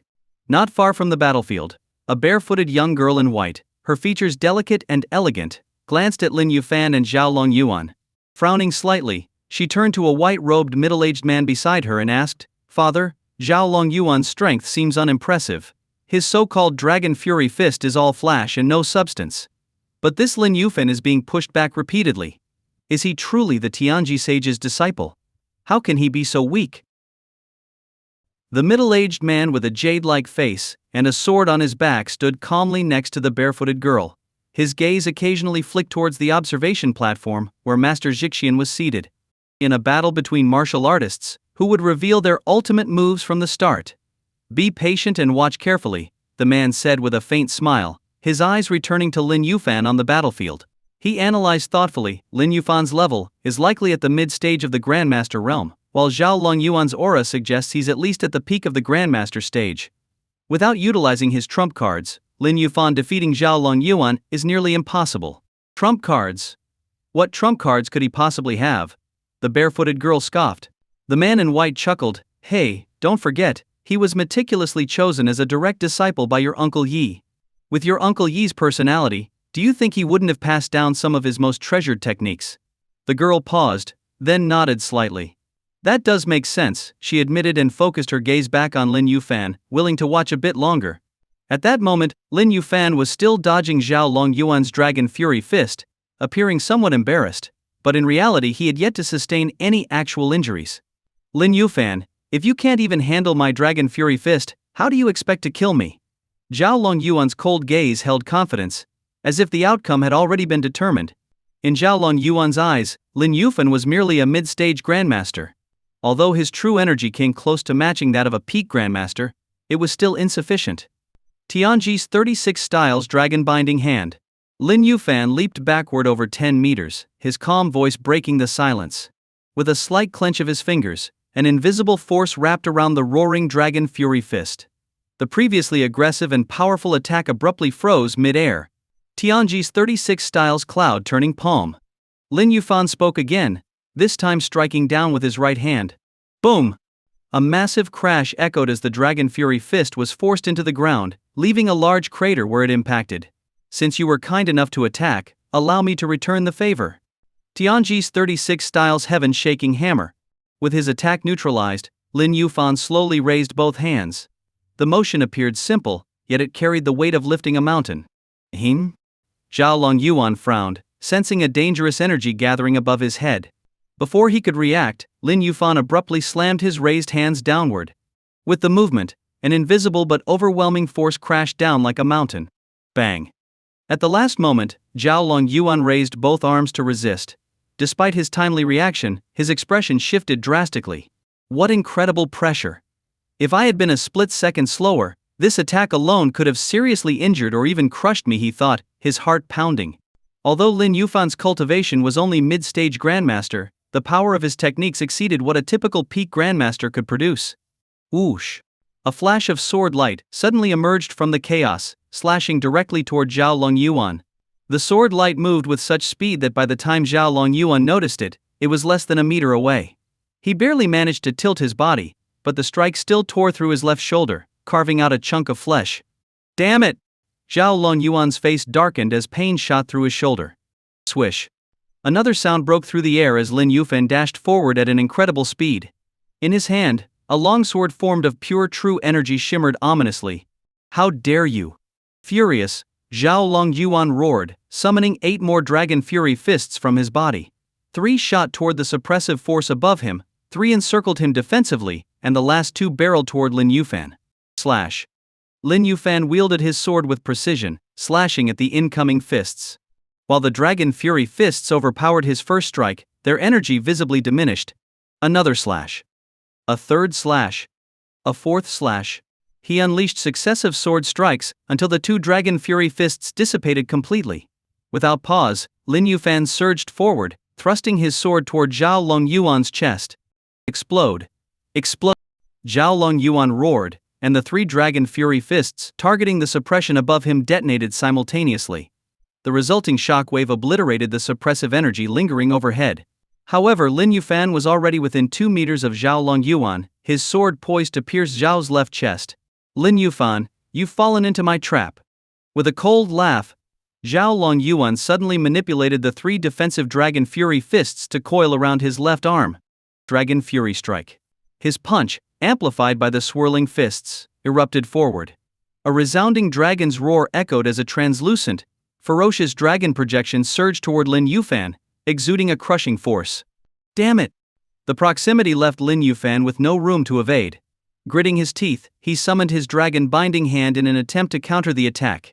However, the full force of Xiao Longyuan's Dragon Fury Strike proved overwhelming. Shatter! The dragon projection tore through Lin Yufan's counterattack, slamming into his chest. Bang! The impact sent Lin Yufan flying like a cannonball. He crashed through one tree after another, breaking over 10 trunks before landing in a distant garden with a resounding explosion. Dust and debris clouded the air, leaving a scene of utter devastation. "Father, is Lin Yufan dead?" The barefooted girl's expression showed concern. Her worry stemmed not from personal affection for Lin Yufan but rather from the fact that he was the sole disciple of the Tianji sage. If Lin Yufan perished, the Tianji sage's legacy would vanish. "Hard to say," the middle-aged man replied, narrowing his eyes as he gazed toward the area where Lin Yufan had crashed. "How is his body so durable?" Xiao Longyuan muttered in disbelief. He had expected Lin Yufan's body to shatter upon impact, yet Lin only appeared to have been violently thrown back, even breaking through multiple trees along the way. Such resilience rivaled that of a master of body-hardening techniques. On the observation platform overlooking the battlefield, Master Zixian folded his hands in prayer and softly sighed, "Amitabha." Boom! Just as Master Zixian and Xiao Longyuan assumed Lin Yufan was either dead or gravely injured and no longer capable of fighting, a loud explosion echoed from the spot where Lin Yufan had fallen. The next moment, a massive blue boulder flew through the air like a giant cannonball, hurtling directly toward Xiao Longyuan. "He's still alive?"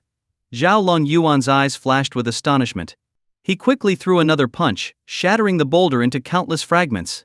However, as the boulder exploded, a figure wielding a long sword of pure energy appeared right in front of him.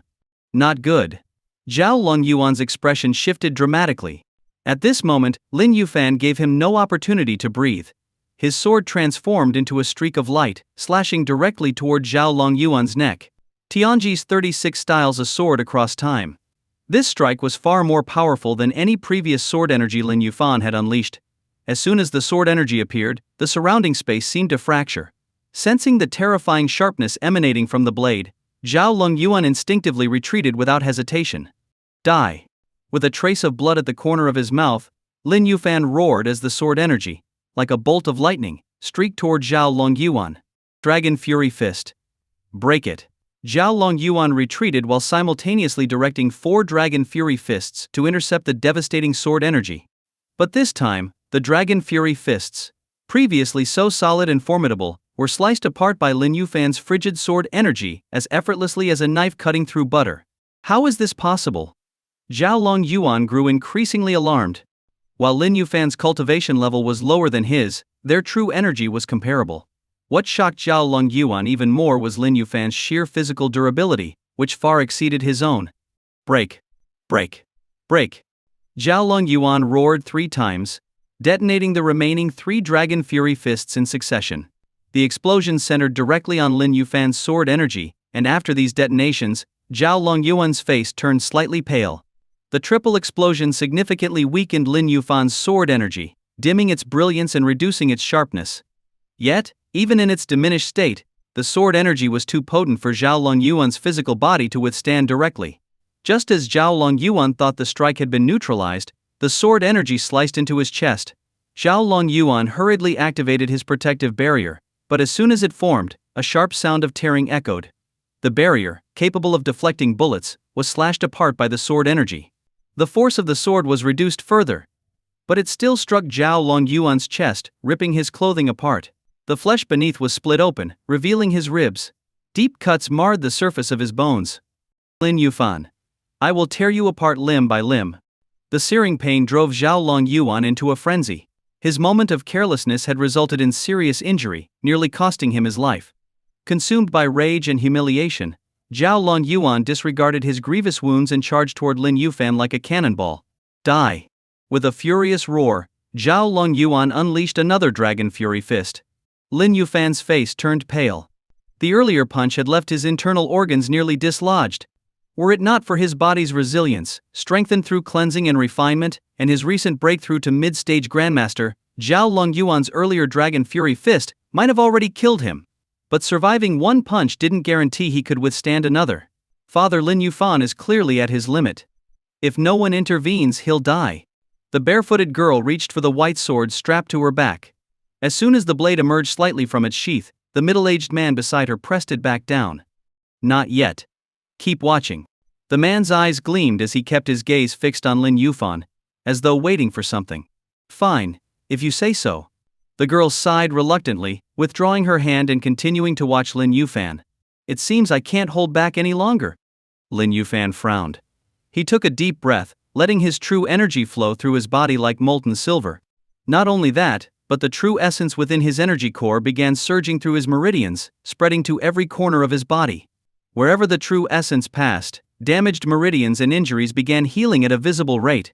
Tianji's 36 Styles Celestial Jade Body. As the true essence coursed through his body, Lin Yufan let out a light cry. In the next instant, a faint blue glow enveloped his entire body. When the glow faded, his previously pale skin had transformed, resembling translucent blue jade. An ethereal aura emanated from him, and even his pupils had turned blue. What kind of technique is this? The barefooted girl's eyes widened with amazement. The middle-aged man next to her remained silent, though his gaze flickered with subtle intensity. Truly deserving of being the disciple of the Tianji sage. Amitabha. On the observation platform, Master Zixian murmured softly. What a flashy trick. Die. Lin Yuan, consumed by rage, sneered at Lin Yufan's transformation. Though surprised, he paid it no mind. He gathered his immense true energy and launched another Dragon Fury fist, determined to obliterate Lin Yufan. The dragon projection roared ferociously, exuding a terrifying force capable of destroying everything in its path. But Lin Yufan, with an indifferent expression, simply extended a finger and gently touched the projection. Crack!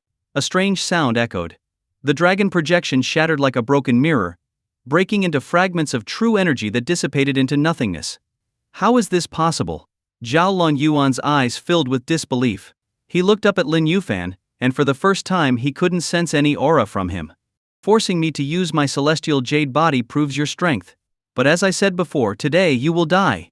Lin Yufan spoke calmly, his voice devoid of emotion. In the blink of an eye, he vanished. Crack. The next moment, Lin Yuan felt a powerful punch land on his chest, breaking several ribs. The immense impact sent Lin Yuan flying backward. His body skidded across the ground, carving a trench over 100 meters long before finally coming to a stop at the gates of the Xiao family's mansion.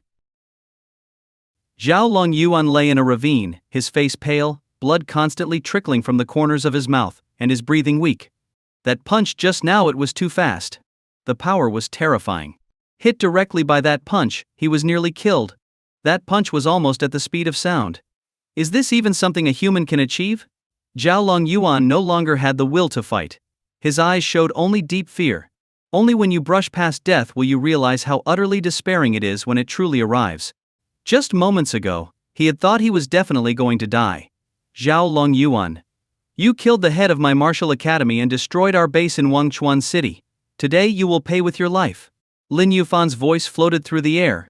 Everyone looked and saw Lin Yufan now standing in the very spot Lin Yuan had been earlier. As he spoke, Lin Yufan's figure disappeared again. Lin Yuan's pupils contracted. He knew Lin Yufan had once again unleashed that punch that was nearly breaking the sound barrier. Just as despair overtook him, and he was about to close his eyes, a figure suddenly leaped out from Xiao family's villa, standing protectively in front of him. Amitabha. With a Buddhist chant, a monk in a robe, thin and frail, over 100 years old, finally made his move. Standing in front of Lin Yuan, he shielded him. At that moment, Lin Yufan's punch struck again. But the monk merely formed a mudra with his fingers. In the next moment, a golden shield surrounded him, glowing brightly. Inside the shield, countless intricate and mysterious golden scriptures floated, and outside, a golden dragon faintly coiled around the shield. Boom! Lin Yufan's high-speed punch landed on the golden shield. A sound like the tolling of a giant bell echoed loudly, reverberating across 100 miles, louder even than thunder. Behind them, in the Xiao family villa, glass, mirrors, cups and more all shattered instantly from the shockwave. The Vajra Temple's body refinement technique, the Golden Bell Shield. In the distance, a middle-aged man in white commented on the origin of the Golden Shield. The Vajra Temple? Golden Bell Shield? What's all that? A barefoot girl looked surprised. The middle-aged man in white calmly explained. The Vajra Temple is a Buddhist monastery within Dragon Country. The monks there not only chant scriptures but also train in martial arts. Not only do they train, but the martial arts they practice are extraordinarily profound and powerful. The golden shield you just saw that blocked Lin Yufan's punch is the Vajra Temple's body refinement technique, the Golden Bell Shield. Legend has it that when mastered, it can even withstand missile strikes. Ordinary martial artists, even grandmasters or some divine realm experts, cannot break it. So powerful. Doesn't that mean the old monk is invincible if he activates the shield? The barefoot girl's eyes flashed with astonishment. She had always lived in the northern icy wilderness with her father, away from the secular world. Since she could remember, she had only seen 3 people: her now deceased mother, her father before her, and the Sage of Destiny, Uncle Yi. Not necessarily. Hearing this, the middle-aged man in white smiled faintly, a trace of disdain flashing in his eyes. At the same time, Lin Yufan's figure reappeared before the monk Xixian. His fist remained pressed against the golden shield, but no matter how hard he tried, he couldn't break it. Amitabha, benefactor, show mercy where mercy is due. You have defeated Benefactor Xiao, why go to such lengths? Master Xixian clasped his hands together, and the golden shield instantly dissipated. Old monk, when he nearly killed me with his punch earlier, you didn't intervene. Why is it now, when I am about to kill him, that you suddenly appear so compassionate? Lin Yufan smirked coldly. A green light flickered in his pupils as he hesitated, unsure whether to fight the monk. Benefactor Lin, if you say so. This old monk has nothing to say. But today, with me here, I will ensure Benefactor Xiao's safety. If Benefactor Lin feels that the earlier fight was unsatisfactory, this old monk doesn't mind sparring with you. Master Xixian held a string of prayer beads in his right hand, his fingers continuously rolling over them as he spoke. Do you think I'm afraid of you? Lin Yufan easily detected the challenge in the old monk's words. His earlier hesitation wasn't due to fear but rather because he bore no grudge against the monk. If he truly fought, there was a chance he might accidentally kill the old man. However, the monk's arrogance erased all his hesitation. He struck directly.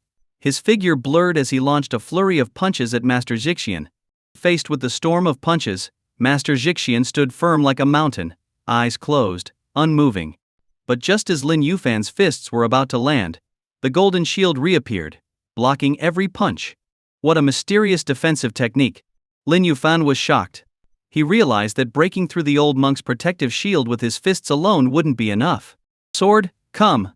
Lin Yufan made a grasping motion in the air, and true energy instantly condensed into a long sword. With the sword in hand, he slashed 3 sword beams at high speed. However, as soon as the beams hit the shield, they exploded and vanished. Heavenly Machine 36 styles a sword across worlds. Lin Yufan's gaze sharpened as he prepared to unleash his ultimate technique to try and break the shield. Yet, just as he was about to strike, Master Xixian suddenly opened his eyes. A gleam of light flashed in them, and in the next moment, he made several precise jabs through the air. In an instant, streaks of finger force shot out like bullets, heading straight for Lin Yufan. Each strike carried the power to pierce steel, and each was aimed precisely at critical acupuncture points on Lin Yufan's body. The final strike targeted his lower abdomen, where his dantian resided. If the dantian were pierced, all the true energy he had cultivated would dissipate, reducing him to a cripple. Seeing through the monk's intentions, Lin Yufan's pupils shrank, a trace of anger flashing in his eyes. It's the dual luo leaf finger. Lin Yufan won't be able to block it. In the distance, the always calm middle-aged man in white showed a hint of coldness in his gaze. In the next second, he raised his right hand and sent out a beam of sword energy. The sword energy, like a bolt of lightning, arrived instantly before Lin Yufan and shattered the monk's finger forces. Amitabha. A trace of surprise flashed in Master Xixian's eyes as he looked toward the darkness. There, a father and daughter, dressed in white and carrying ancient swords on their backs, stepped out from the shadows. Master Xixian, long time no see. The middle-aged man in white looked at Master Xixian, a slight smile forming at the corner of his lips. Seeing this man, Master Xixian's eyes trembled slightly.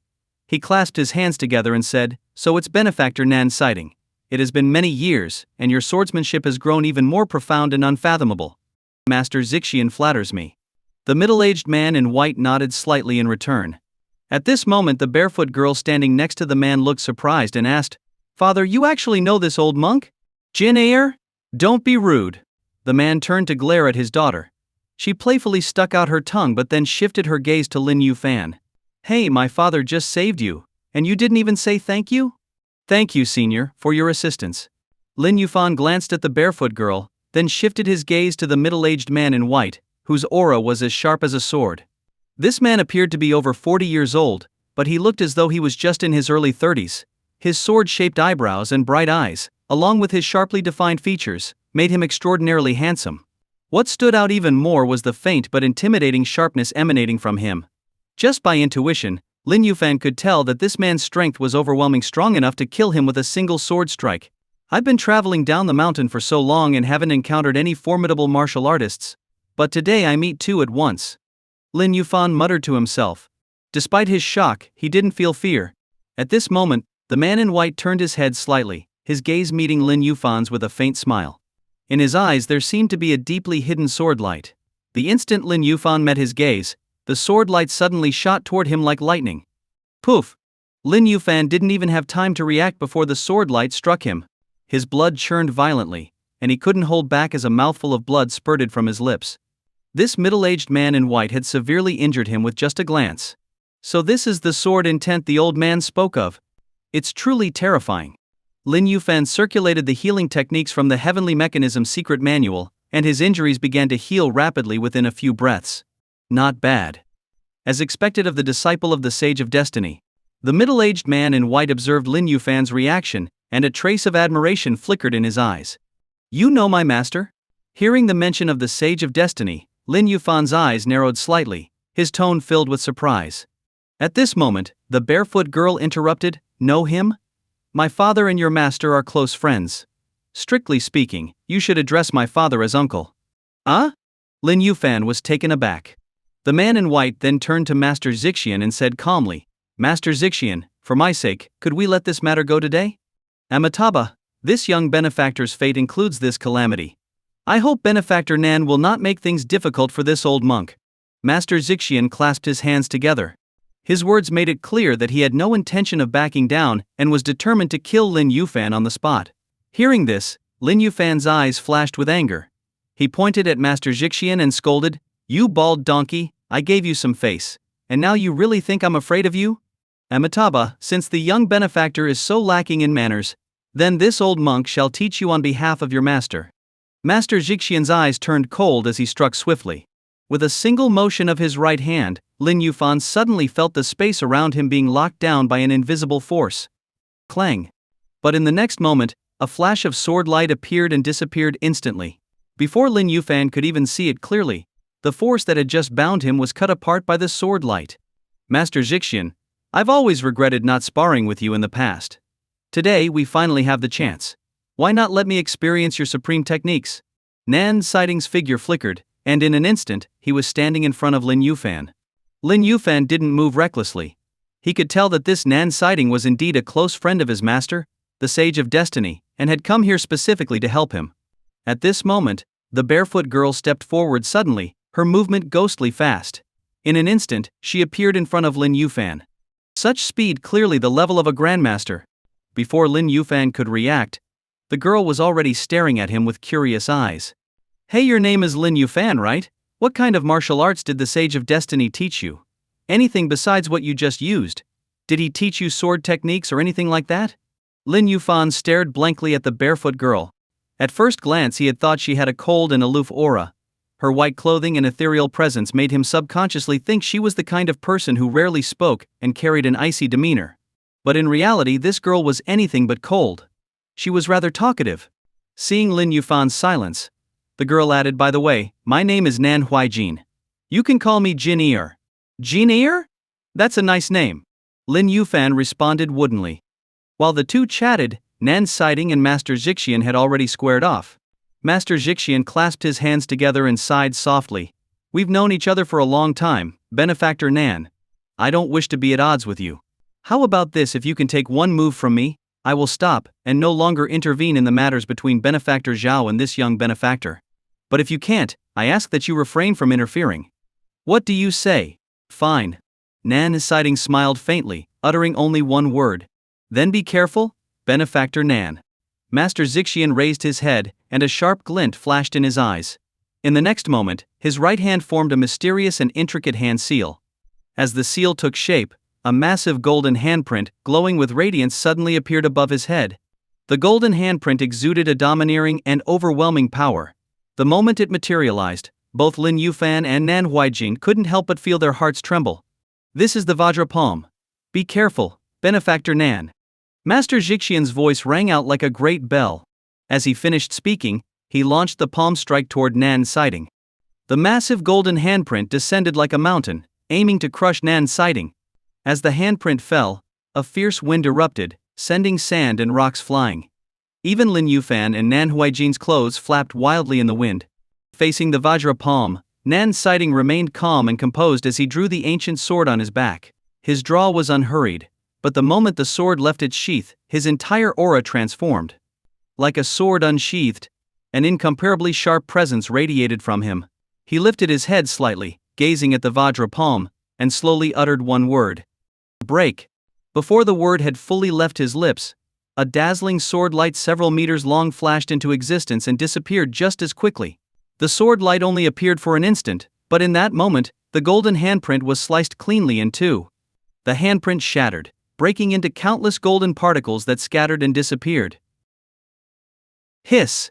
Faced with this outcome, Master Zixian couldn't help but gasp. 80% of his strength in a single move was broken effortlessly by Nan Exciting with one sword strike. It must be noted that he was a martial artist who had stepped into the divine realm. Even a strike at 80% of his strength was enough to kill a grandmaster-level martial artist instantly. But look at Nan Exciting, he casually broke it with one sword. The difference in power was clear for anyone to see, even the blind. Amitabha. I did not expect that after so many years, benefactor Nan's swordsmanship has reached such a transcendent level, approaching the realm of the immortals. This humble monk is in awe. Master Zixian retracted his aura, clasped his hands together, and bowed. Master Zixian flatters me. Nan Exciting smiled faintly and sheathed his sword. Although his strike had taken only an instant, no one present dared to underestimate him. May I ask, benefactor Nan, have you entered the divine realm? Master Zixian asked again, unwilling to let the matter rest. Hey? Nan Exciting chuckled lightly and said, in life and death combat, even the divine realm can be cut down. Upon hearing this, Master Zixian's heart sank. He softly recited a Buddhist prayer, then turned and left without looking back. Master Zixian. Lin Yuan, gravely injured, turned pale as he watched this unfold. His life was entirely in Master Zixian's hands. Now that the monk was leaving, wouldn't he become nothing more than a fish on the chopping block for Lin Yufan and Nan Exciting to slaughter at will? Amitabha. A monk does not lie. Benefactor Xiao, you must seek your own fortune. Master Zixian's voice floated back from a distance. Judging by the sound, he was already over 100 meters away. Upon hearing this, Lin Yuan's face turned ashen, his gaze filled with despair. Thank you, Uncle Nan, for your assistance. Lin Yufan walked up to Nan Exciting and bowed respectfully as a junior. You're quite good. To defeat a grandmaster-level martial artist at the mid-stage of the grandmaster realm is no small feat. If you gave it your all, you might even hold your own against a peak grandmaster. As expected of the Sage of Destiny's disciple, you do his name proud. Nan Exciting's face carried a trace of appreciation as he looked at Lin Yufan with the same gentle expression one would give a younger family member. Just now he was being beaten pitifully by Lin Yuan. He only turned the tide by using some special technique. If he were to face a peak grandmaster for real, he'd only be able to run for his life. Nan Huijin, standing nearby, spoke bluntly, not sparing Lin Yufan's pride. Hearing this, Lin Yufan's lips twitched slightly but said nothing. A grandmaster-level martial artist at full strength he could kill. A peak grandmaster, if he risked his life, he could drag them down with him. But there was no need to explain, especially not to argue with a young girl over such remarks. Jinny, while your cultivation isn't bad, you've had too little contact with the outside world. In life and death battles between martial artists, while cultivation level is important, techniques and hidden trump cards cannot be underestimated, just like Lin Yufan earlier. Nan Exciting shook his head with a wry smile and patiently explained to his daughter, At first, he was suppressed due to the difference in cultivation levels. But once he used his trump cards, Lin Yuan was easily crushed, wasn't he? Seeing the fighting spirit in his daughter's eyes as she stared at Lin Yufan, Nan Sighting sighed lightly and said, I know what you're thinking, but it's unnecessary. If you were to spar, you would win. In a life and death fight, you'd lose. How is that possible? Father, you're underestimating your daughter too much. Do you think I'm as incompetent as Lin Yuan? Nan Huijin's face turned sour at her father's words. She was also a grandmaster, and a grandmaster at the advanced stage, but compared to Lin Yuan, the difference was like night and day. When Lin Yufan fought Lin Yuan, he had been suppressed and forced to flee in the beginning. If it had been her, she could have killed Lin Yuan in a single strike. Lin Yufan stood awkwardly to the side. But he gleaned some useful information from their conversation. For example, Nan Huijin was also a grandmaster, possibly at a similar level to Lin Yuan, or she wouldn't have called him incompetent.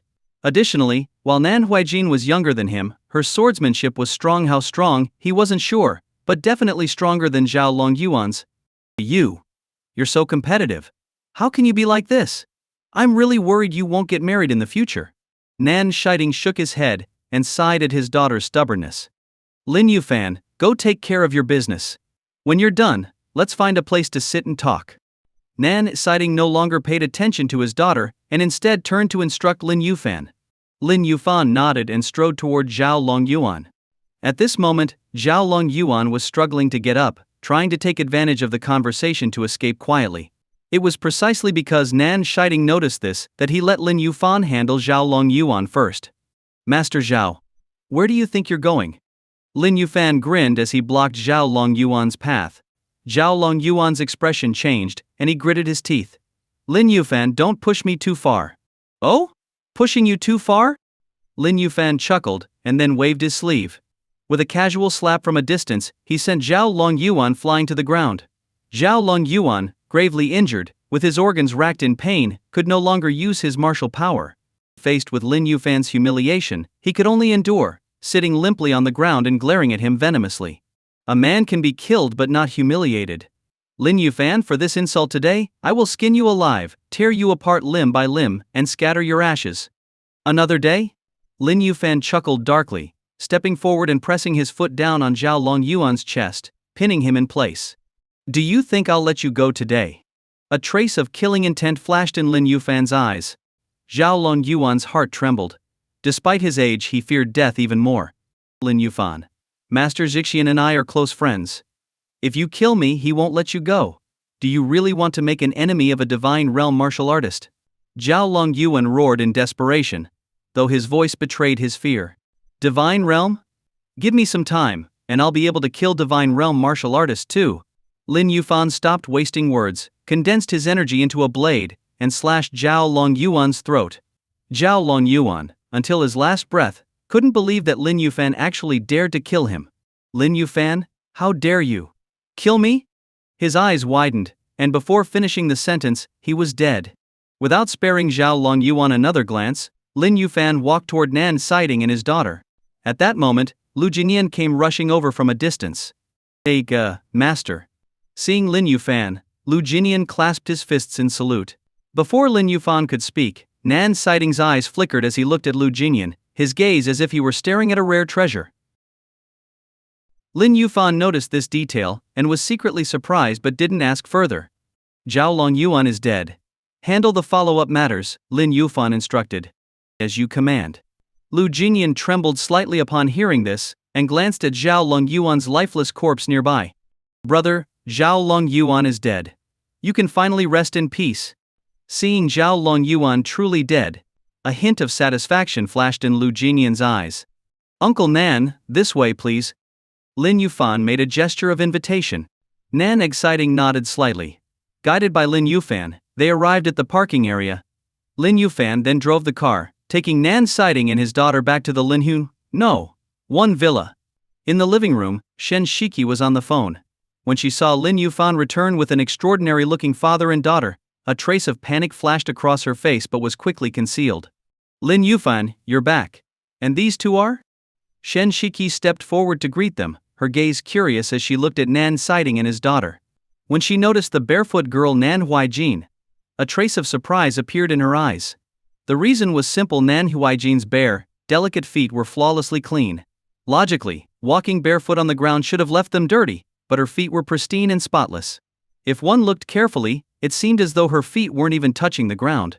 "Oh, this is Uncle Nan, and this is his daughter, Nan Huijin," Lin Yuan briefly introduced, but didn't introduce Shen Shiki to Nan Siding and his daughter. He then invited them to sit in the living room, while Shen Shiki proactively served tea. "This tea is quite good," Nan Siding remarked with a faint smile, glancing at Lin Yuan as he took a sip. Nan Huijin, however, was less polite. She took a sip of the tea, frowned, and said, "What's so good about it? Compared to the tea we have at home, it's far inferior." Nan Siding smiled but said nothing. Lin Yuan seemed to realize something and raised his cup. Just as he was about to drink, he noticed a faint, unusual scent in the tea. Gulp! Under Shen Shiki's gaze, Lin Yuan drained the entire cup. Seeing him drink the tea, a hint of guilt and self-reproach appeared in Shen Shiki's eyes. She said softly, "Lin Yuan, I'm feeling a bit unwell, so I'll head back to my room. Let me know if you need anything." "All right, you can go." Lin Yuan nodded slightly. After Shen Shiki went upstairs, Lin Yuan said apologetically, "Uncle Nan, I didn't know." "It's fine. Just a cup of tea. It's not enough to poison us. But that girl, you'd better be cautious with her," Nan Siding said with a smile, not pressing the matter. Some things didn't need to be said explicitly. Speaking too much would be counterproductive. "Uncle Nan, you've misunderstood. There's nothing between me and her," Lin Yuan quickly explained. "Whether or not you're involved with that young lady is none of my father's business," Nan Huijin interjected. Then, as if she suddenly thought of something, her face flushed. She glared at Lin Yuan, both embarrassed and annoyed. "Don't tell me you're thinking of. What girl doesn't dream of romance?" At 20 years old, Nan Huijin had long harbored fantasies about the opposite sex. However, since she had never interacted with men besides her father, her imagination was her only outlet. "Ah?" Lin Yuan was dumbfounded. What was going on? He had merely been explaining things to Nan Siding, so why was Nan Huijin suddenly blushing? And why was her gaze toward him so strange? Was she angry? Or delighted? Cough, cough. Nan Siding's face reddened slightly. He coughed twice and glared at his daughter. He had always been proud and had wanted to raise his daughter to be like a cold and aloof celestial being. But things hadn't gone as planned. Though his ideals were lofty, as his daughter grew up, his authority dwindled, and he became a doting father instead.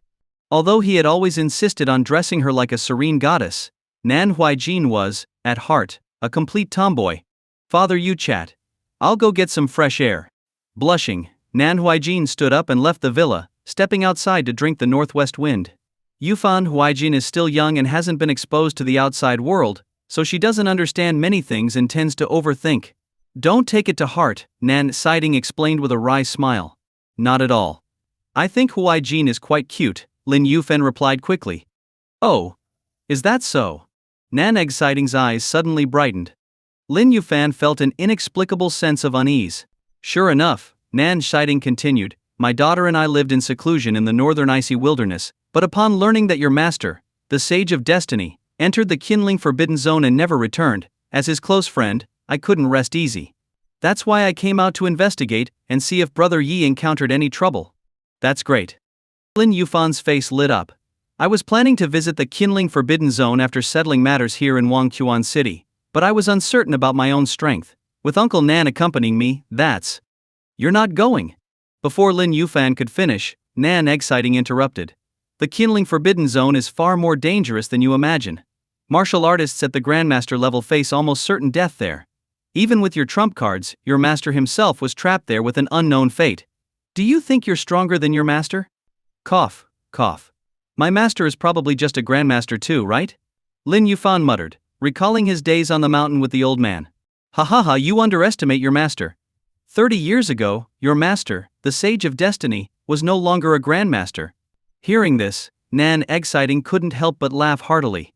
Outside the villa, Nan Huijin, who was occasionally glancing inside, looked curiously at her father. Why is father laughing so happily? Could it be? He's already arranged things with Lin Yuan. Does this mean I'll have to call him husband in the future? Ah. How embarrassing. Her thoughts ran wild, and she ended up covering her blushing face. In her mind she replayed scenes from Lin Yufan's earlier battle with Xiao Longyuan. Despite his young age, his strength was nearly equal to hers, an extraordinary feat for someone so young.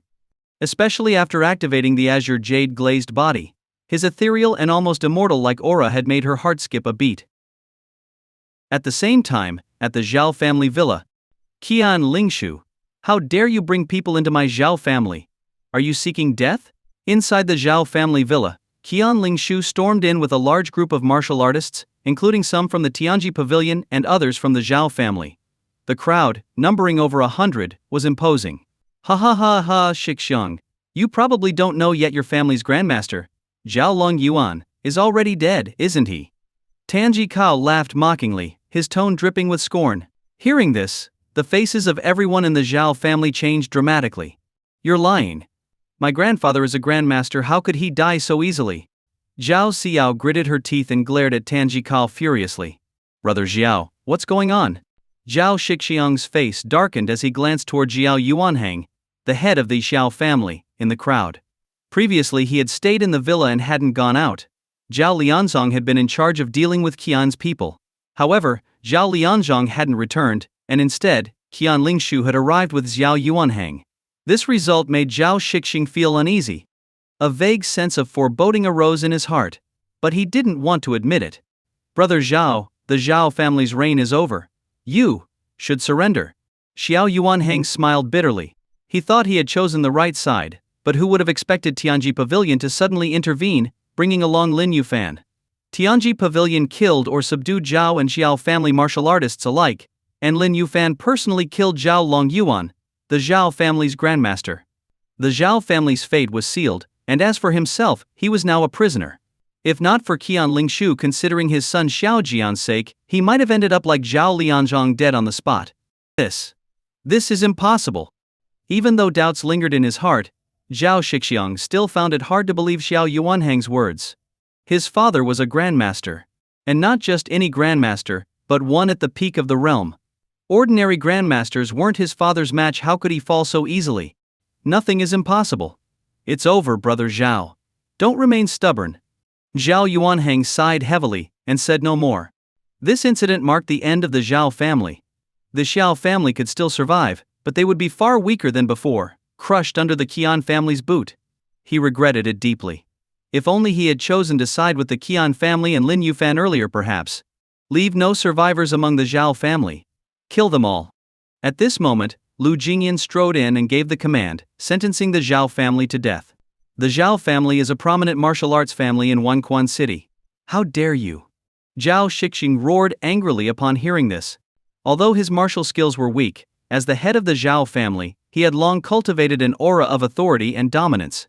But his words were barely out before Lu Jingyan, without even glancing at him, struck and killed Zhao Shixiang on the spot.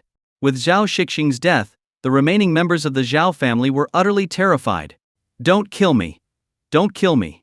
I'm just a branch member of the Xiao family, and all of Zhao Shixiang's decisions had nothing to do with me. A member of the Xiao family's branch fell to his knees, trembling in fear. I'm just an offering to the Xiao family. I'm willing to surrender, please spare my life. Another offering to the Xiao family also knelt in submission. Zhao Jingchuan, trembling all over, felt like the sky was falling. In the end he couldn't withstand the pressure and fell to his knees with a thud. I'm willing to hand over all of the Xiao family's resources and wealth. Just spare my worthless life. Zhao Jingchuan kowtowed as he begged for his life. Zhao Jingchuan, you spineless worm. Zhao Xiao couldn't help but shout angrily when she saw this. But Zhao Jingchuan remained unmoved. Instead, he pointed at his sister, Zhao Xiao, and said, "If you spare my life, I'll give you my sister. You can do whatever you want with her, she's still a virgin." Zhao Jingquan. Zhao Xiao's face turned red with rage at his words. Despicable scum. Lu Jingyan frowned and flicked his hand, sending a streak of energy that instantly pierced Zhao Jingquan's forehead. Zhao Jingchuan died. The infamous Zhao family playboy, who had long coveted the Keon family's daughter, was crushed with a single blow. Manager Lu, while the Zhao family is at fault, Zhao Longyuan and Zhao Shixiang are already dead. Perhaps. Looking at the imprisoned Zhao Xiao, Keon Lingshu felt a twinge of pity. He was a father himself and had a daughter. Perhaps it was this sense of sympathy that moved him to plead with Lu Jingyan to spare Zhao Xiao's life. After all, Zhao Xiao was just a young girl with no experience in the world. She didn't deserve to die. The Xiao family openly opposed Tianji Pavilion. If we don't eliminate them as a warning, other martial families might think they can get away with the same. Lu Jinyan raised his head slightly, his expression cold and resolute. Hearing this, Keon Lingshu sighed softly and said no more. Don't put on a show of false pity in front of me. If you want to kill me, just do it. I, Xiao Xiao, am not afraid of you. Unlike the other Xiao family members who knelt and begged for mercy, Xiao Xiao stood tall. Though she was frail and weak, she faced death with composure, refusing to yield. Impressive such spirit. Lu Jinyan sneered and waved his hand. Leave none alive. Kill them all. At his command, martial artists from the Tianji Pavilion drew their blades and slaughtered the Xiao family's martial artists and bloodline descendants on the spot. Even Keon Lingshu joined the fray, cutting down several Xiao family martial artists, and ultimately stabbing Xiao Xiao to death with his sword. Later, the Xiao family villa went up in flames. Once a dominating force in Wangchuan City, the Xiao family was completely annihilated that night. After Lu Jinyan and the Tianji Pavilion left, Keon Lingshu rushed into the burning villa and carried out a girl whose skin was blackened by the smoke. Brother Keon, what are you doing? Seeing this, Song Xiaohua was puzzled. I held back just now to preserve a sliver of the Xiao family's bloodline. Though the Keon family and Xiao family were enemies, I watched Xiao grow up. Watching her die before my eyes, I couldn't bear it, Keon Lingshu said with a sigh. Foolish. You're keeping trouble alive. Guo Wei frowned, clearly disapproving of Keon Lingshu's soft-heartedness. Tan Jikao remained silent. Song Xiaohua said, This girl has a strong spirit. It would be a waste for her to die here. How about this? I'll take her back to my sect. Whether she survives will depend on her fate. She belonged to the Flying Blade sect and served as its representative in this secular world. Each year, she selected talented disciples to send back to the sect. The night was as dark as ink. Lin Yuan settled Nan Sighting and his daughter into the villa. Then he sat alone in the living room, sipping tea as though waiting for someone. 10 minutes passed. Half an hour passed. An hour later, Shen Shiki, dressed in loose loungewear, came downstairs. Her face was pale, but her gaze was firm as she walked toward Lin Yuan. Can't sleep? Want me to give you a massage? Shen Shiki's tone was as gentle as ever. Before Lin Yuan could answer, she had already walked behind him, using her soft, delicate hands to gently massage his temples and the top of his head. You poisoned me. Was it your father who asked you to do it? Lin Yuan asked casually while enjoying the massage. Hearing this, Shen Shiki's body stiffened slightly, but her hands didn't stop moving. My father was controlled by the Xiao family. I had no choice. If you want to hold someone accountable, you can kill me, but my father is innocent. He was forced by the circumstances and had no choice. Her voice was soft as she spoke. Why didn't you just tell me directly? Or do you think I'm incapable of saving your father? Lin Yufan's tone was calm. Before tonight, to be honest, I didn't fully believe in your abilities. But a wrong choice is still a wrong choice. I won't make excuses for my actions. Shen Shiki smiled faintly, her tone tinged with sadness. We're adults now. We must take responsibility for our mistakes. I don't blame you, but I beg you to spare my father. He truly had no choice. In your eyes, am I some cold-blooded, ruthless killer? Lin Yuan smiled, closing his eyes and leaning back to find a comfortable position. No, Shen Shiki's eyes trembled slightly. If not, then why do you think I'd kill you? Lin Yuan opened his eyes to see Shen Shiki's eyes brimming with tears, ready to fall but held back by her willpower. Seeing her pitiful expression, Lin Yuan felt a twinge of pity. Relax. Before I left the house, I was already informed that Shen Sanqian was being controlled. So, I won't blame you for what you did. But poisoning me, that was a bit much. Lin Yuan chuckled. Seeing Shen Shiki on the verge of tears, he added, You're right, when you make mistakes, you have to face the consequences. Tomorrow, get up early and prepare a good meal. That'll settle this matter. Ha! Shen Shiki looked surprised. What? You don't want to?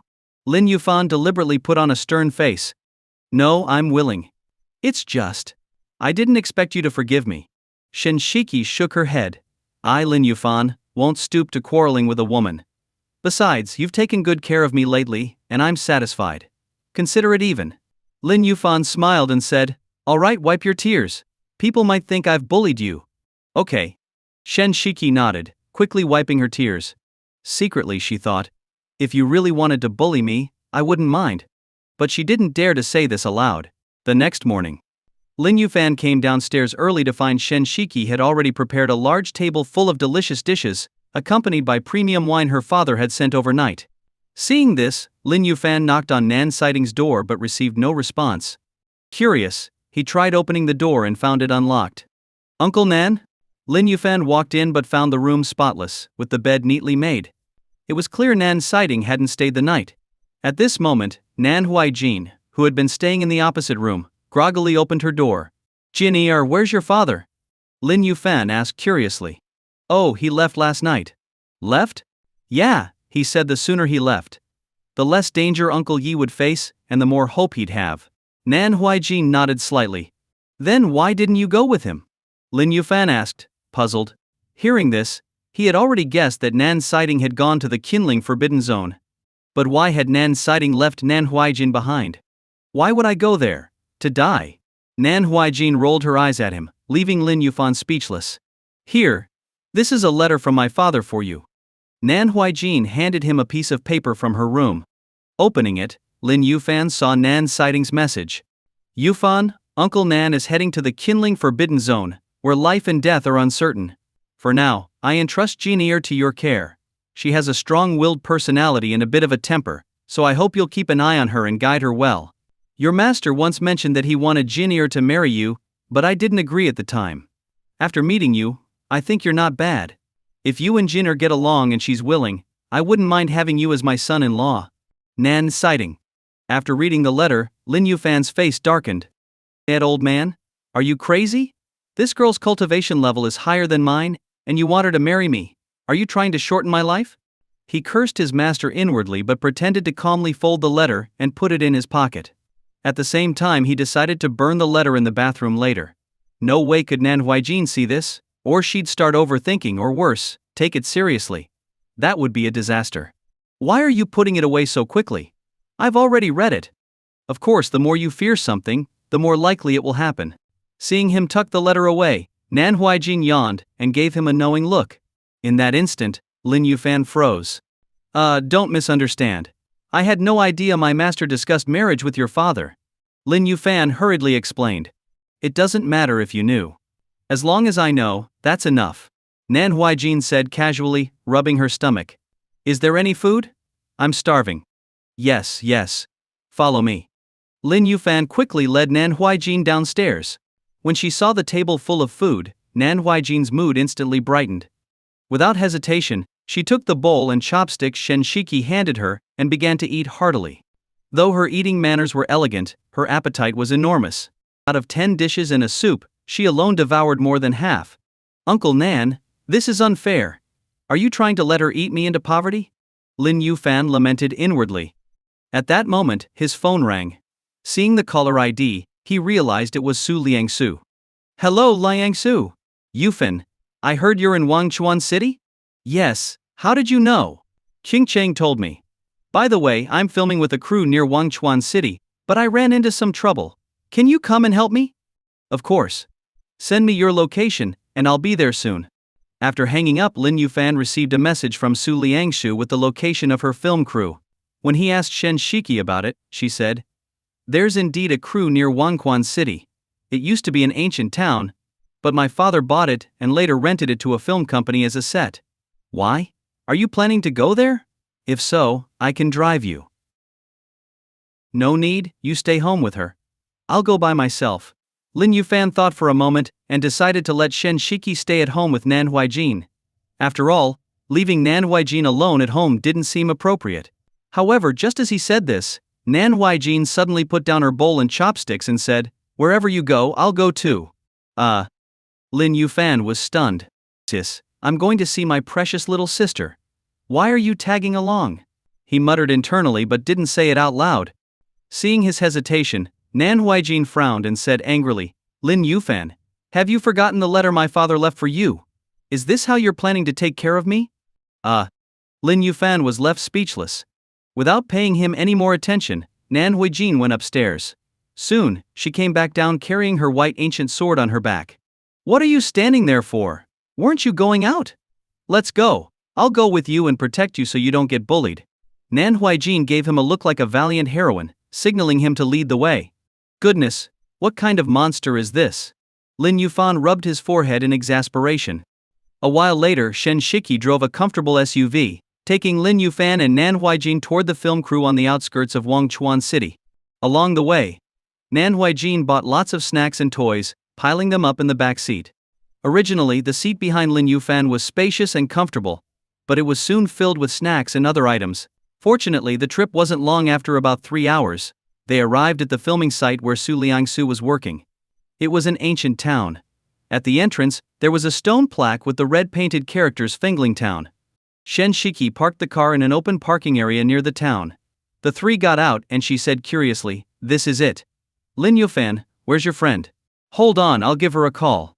Lin Yufan pulled out his phone, but when he checked, it had shut off due to a dead battery. "Ahem, I forgot to charge it last night. Let's go in and ask someone." Lin Yufan coughed awkwardly and led the way toward the town entrance. As soon as they entered, a cold wind blew against them. Lin Yufan frowned slightly, a trace of doubt flashing in his eyes. Nan Huijin, however, remained calm as if she hadn't noticed anything. Shen Shiki, on the other hand, shivered and sneezed as the wind hit her. "Wow. This place is strange. It's supposed to be 25 degrees today, but it feels like winter in here." She hugged herself tightly, clearly freezing. "This place feels off. Why don't you wait in the car?" Lin Yufan glanced at Shen Shiki and, seeing her thin clothing, shook his head. "All right.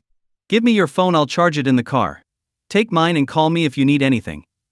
Shen Shiki handed him her phone. After exchanging phones, Lin Yufan and Nan Huijin walked further into the town.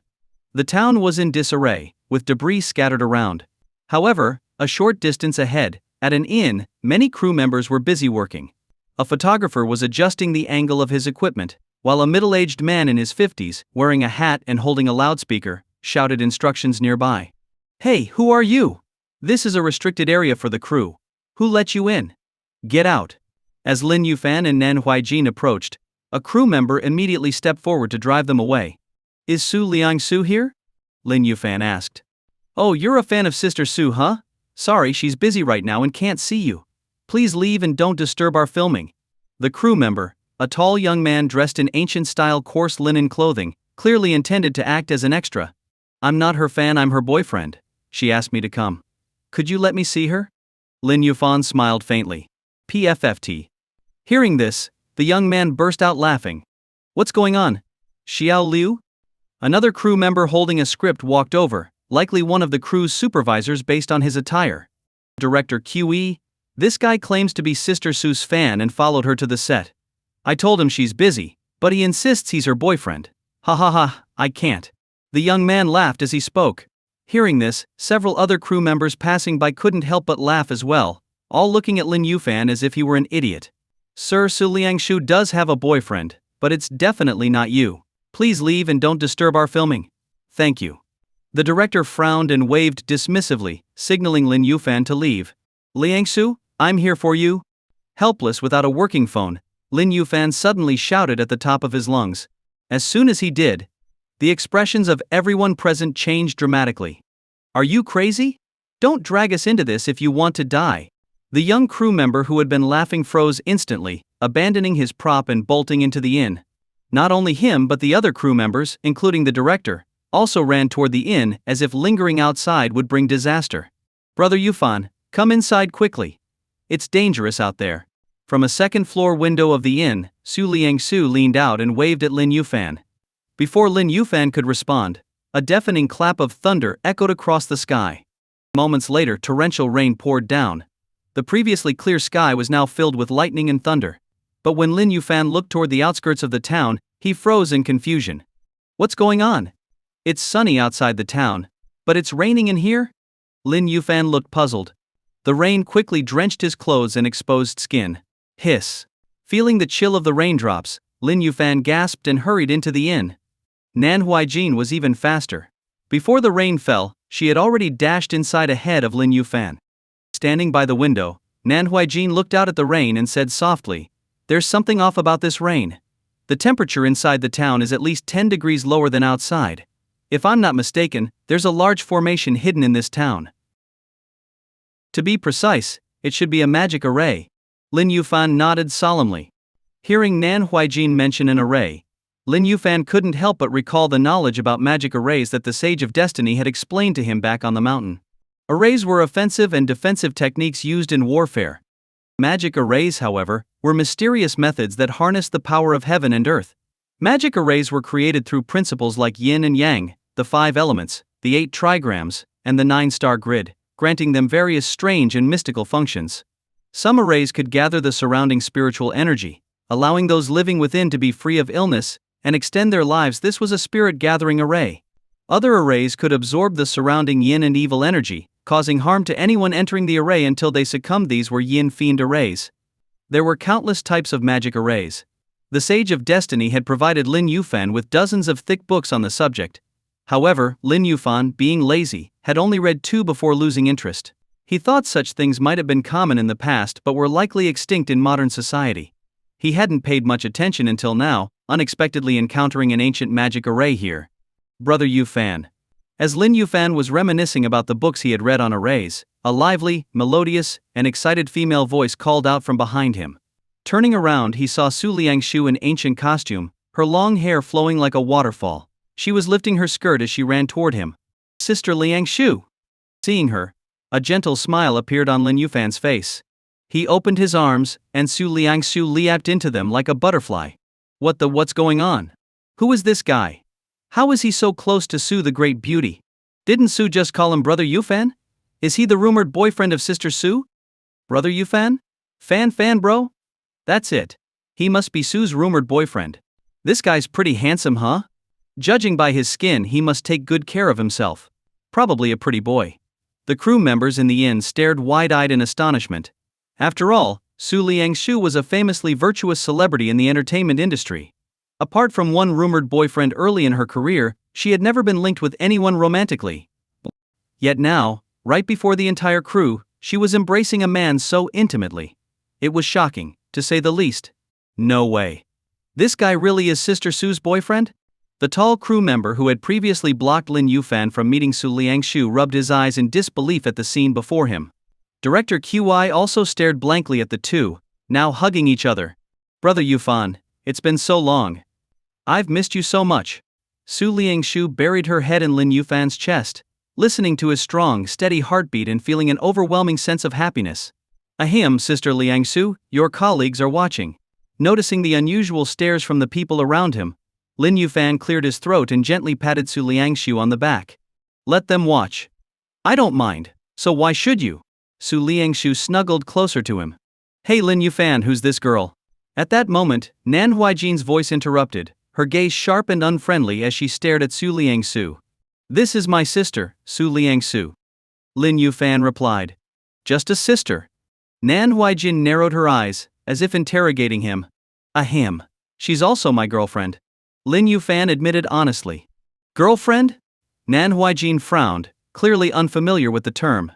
Born and raised in the extreme northern cold, she had only ever interacted with a handful of people. She was utterly clueless about such modern terms. It means she's my future wife. Seeing her confusion, Lin Yufan patiently explained.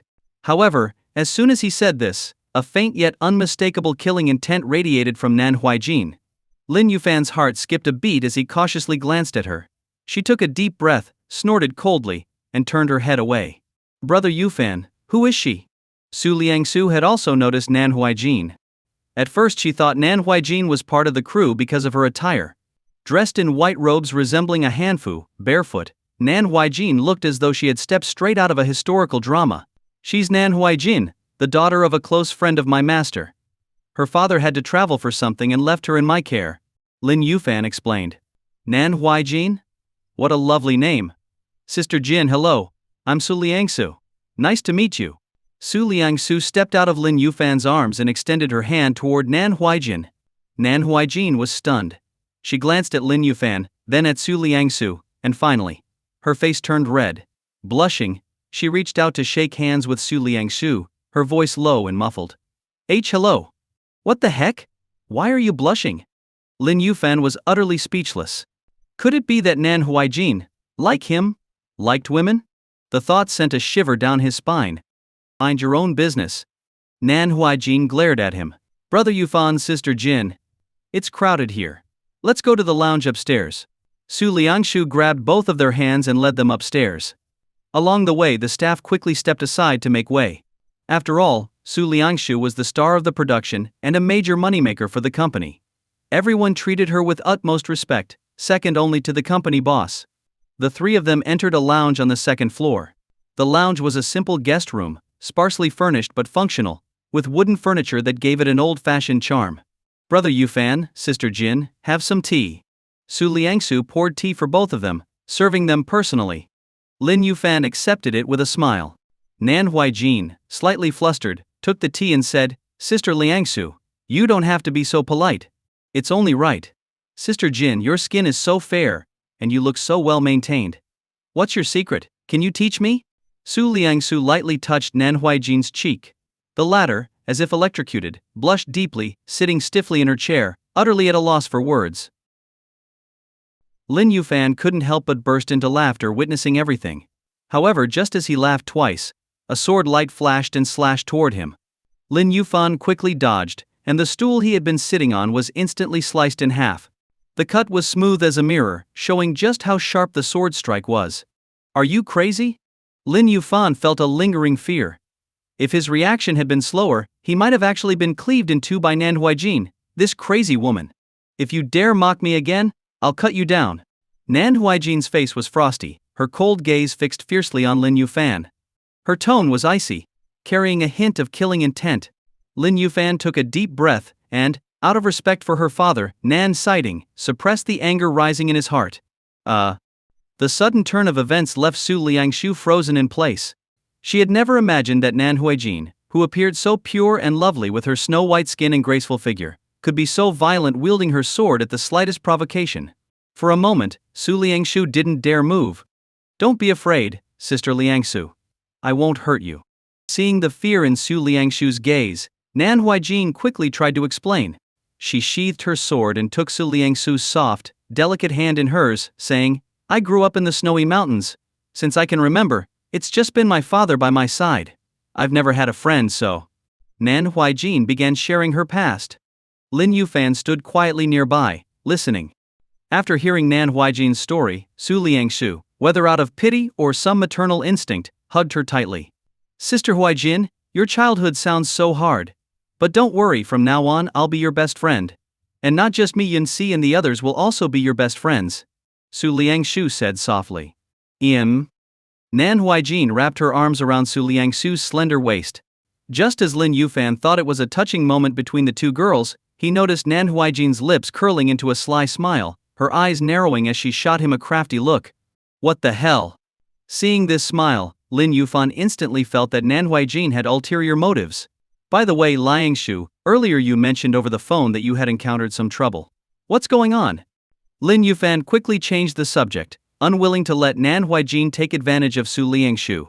Hearing Lin Yufan's question, Su Liangshu remembered the issue and began explaining the troubles her film crew had encountered.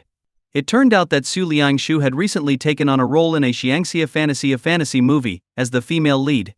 While the script itself had no issues, the filming location Fengling Town was strange and unsettling. The crew had been there for half a month, but throughout the shoot, various problems kept occurring. For instance, if there was loud noise, it would immediately start raining in the town. Anyone caught in the rain would suffer consequences. Some would develop fevers or colds, while others fell gravely ill. Just a few days ago, one of the supporting actresses in the crew was hospitalized after being drenched by the rain and falling seriously ill. Additionally, at night, the temperature in the town would plummet dramatically. Without heavy coats, people could literally freeze to death. That's so creepy. Lin Yufan was secretly shocked. But upon reflection, if there truly was a magic array in the town, these occurrences made sense. Even more strangely, around 1 or 2 in the morning, I always hear a strange crying sound coming from the town. What's odd is that despite so many people in the crew, I'm the only one who hears it. I've started to wonder if I'm imagining things. Su Liangshu frowned, looking troubled. Tonight, I'll sleep with you. If you hear the crying, let me know, and I'll take care of it. Nan Huijin declared boldly. Really? That's great. Su Liangshu was delighted and agreed without hesitation. Sister Liangshu. Lin Yufan suddenly felt ignored. He wanted to intervene, but Nan Huijin shot him a triumphant smile. This crazy woman. Lin Yufan was annoyed but didn't let it bother him too much.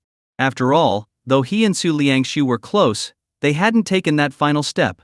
Besides, sharing a room with her in a film crew setting might create unnecessary rumors, potentially affecting Su Liangxiu's career.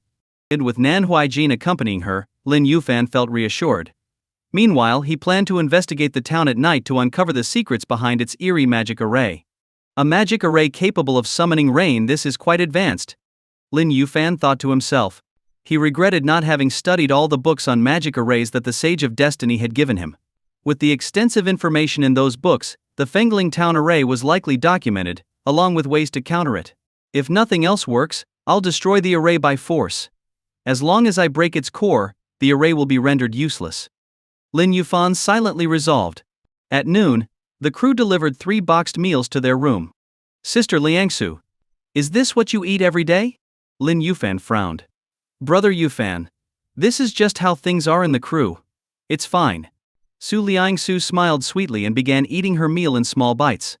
She had filmed an action scene earlier that morning and was starving. Watching her eat so contentedly, Lin Yufan felt a pang of discomfort. As he mulled over the situation, he suddenly realized his meal had disappeared. Turning to look, he saw that Nan Huaijin had opened his box and taken all the dishes for herself. You've got to be kidding me.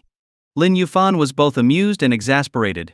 Just then, the lounge door opened, and Shen Shiki walked in carrying takeout meals. Lin Yufan, while I was having clothes delivered earlier, I had them pack some food too. Shen Shiki set the takeout on the table. Lin Yufan thanked her and didn't hesitate to dig in. However, a small hand suddenly pinched his waist hard. Lin Yufan gasped in pain and turned to see Su Liangsu glaring at him with puffed cheeks. Brother Yufan, who is she? Her? Just a friend, an ordinary friend.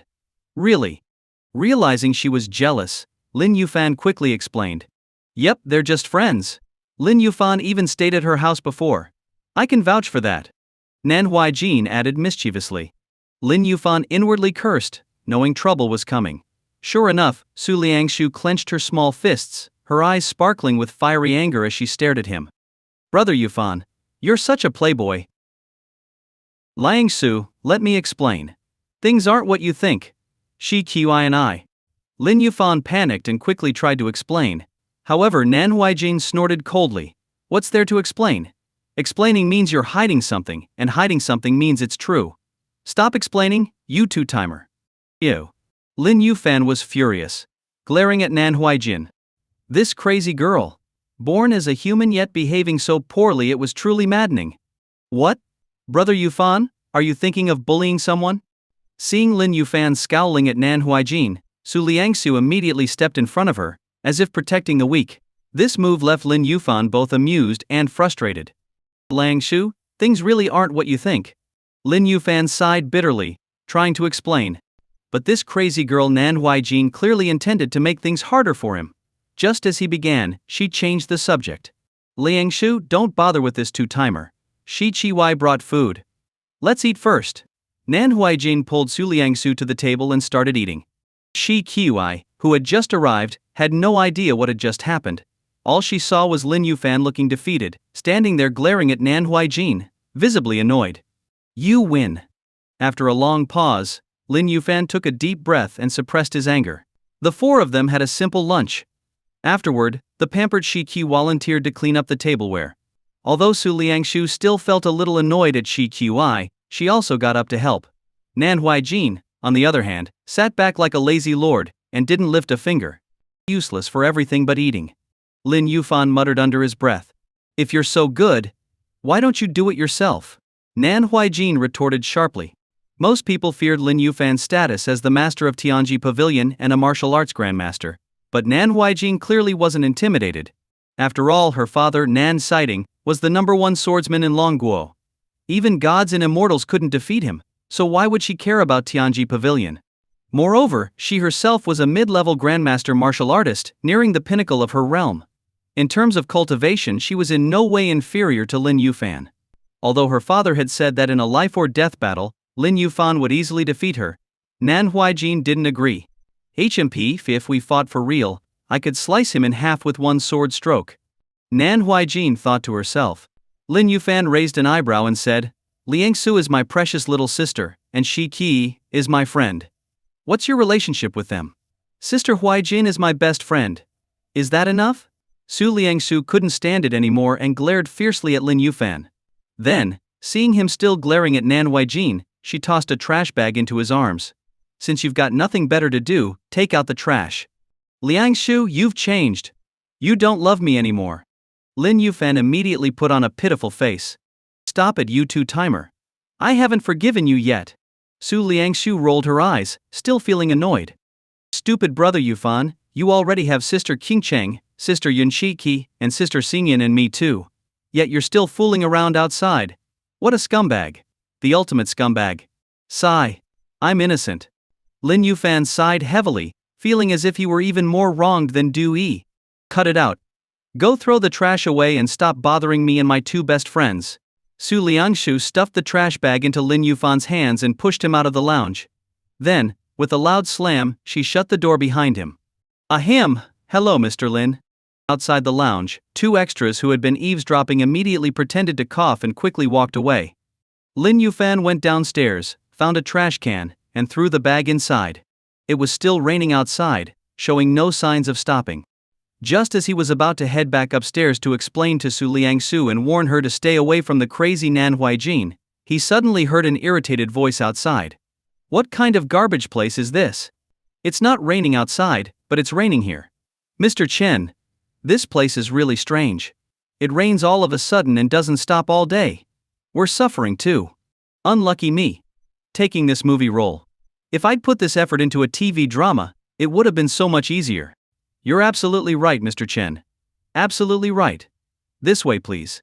I've already arranged a lounge for you. The voices grew closer, and soon a handsome, stylishly dressed young man entered with a group of staff members accompanying him. What kind of crappy environment is this? Don't tell me I'll have to stay here for a month. Let me make one thing clear: no bathtubs, no toilets, and no 5-star hotel conditions. Don't expect me to stick around. The handsome young man scanned the lobby with a look of disgust. Director QI looked helpless. Don't say I'm heartless. I used to work for your company, after all. Sure, this place is bad, but if you pay me extra, arrange a private car, and let me stay in the city after filming, I'll consider finishing the movie. The young man glanced at Director QE and snorted. Director QI forced a smile. I'll have to discuss this with the director, Mr. Chen. Please take a seat and rest while I make the call. Go ahead, go ahead. The young man waved his hand and strode into the inn. You there, what are you staring at? I'm talking to you. Stop standing around like an idiot and get me a chair. The young man glared disdainfully at Lin Yufan, barking orders. You've got no sense at all. No wonder you're just an extra. People like you will never get anywhere in life. If I were you, I'd have quit ages ago instead of bashing my head against the wall for nothing. His sharp, sarcastic words were downright unpleasant. The extras resting in the lobby turned pale but didn't dare to speak up. After all, this was Chen Yikai, a popular idol with fame on par with Su Liangshu. His paycheck for this movie alone was a staggering 15 million yuan, half the film's entire budget. You talking to me? Lin Yufan looked around before pointing to himself. Of course I'm talking to you. Are you blind? Chen Yikai rolled his eyes, as if Lin Yufan were a complete idiot. Oh? And who do you think you are? Lin Yufan raised an eyebrow and replied coldly, asking me to get you a chair? Do you think you're worthy?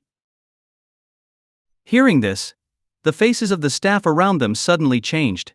Chen Yikai was infamous in the industry for being petty and vengeful. Almost no one dared to provoke him. In the past, a screenwriter had been blacklisted just because Chen Yikai somehow learned they had criticized his acting skills. Buddy, you can't mess with Chen. He's the lead actor in this movie. If you provoke him, it won't end well for you. One kind-hearted extra quietly warned Lin Yufan. What's there to fear?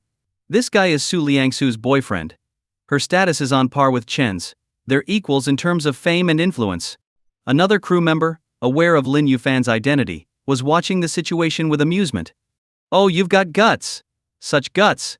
Chen Yikai was so furious he laughed. He couldn't be bothered arguing further and shouted at Director QI, who was on a call by the door. Director QI, get over here. Coming, Mr. Chen. What happened? Who upset you? Director QI quickly ended his call and jogged over, confused by Chen Yikai's visible anger. Who's this guy? Chen Yikai pointed at Lin Yufan. Before Director QE could respond, Chen Yikai continued. I don't care who he is. Kick him out of here immediately, and make sure he's never hired again. Got it? Mr. Chen, you're mistaken. He's not part of our crew. Director QI was in an awkward position. Chen Yikai frowned. Not part of the crew? Then why is he here? Get rid of him now. Mr. Chen, he's Su Liangsu's boyfriend.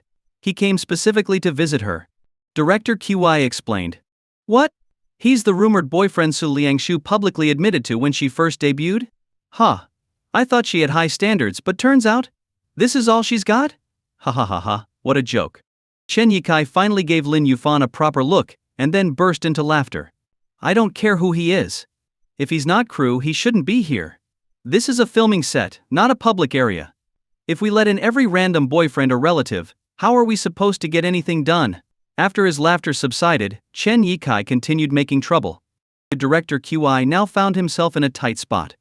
He couldn't afford to offend Su Liangshu, but Chen Yikai was even harder to deal with.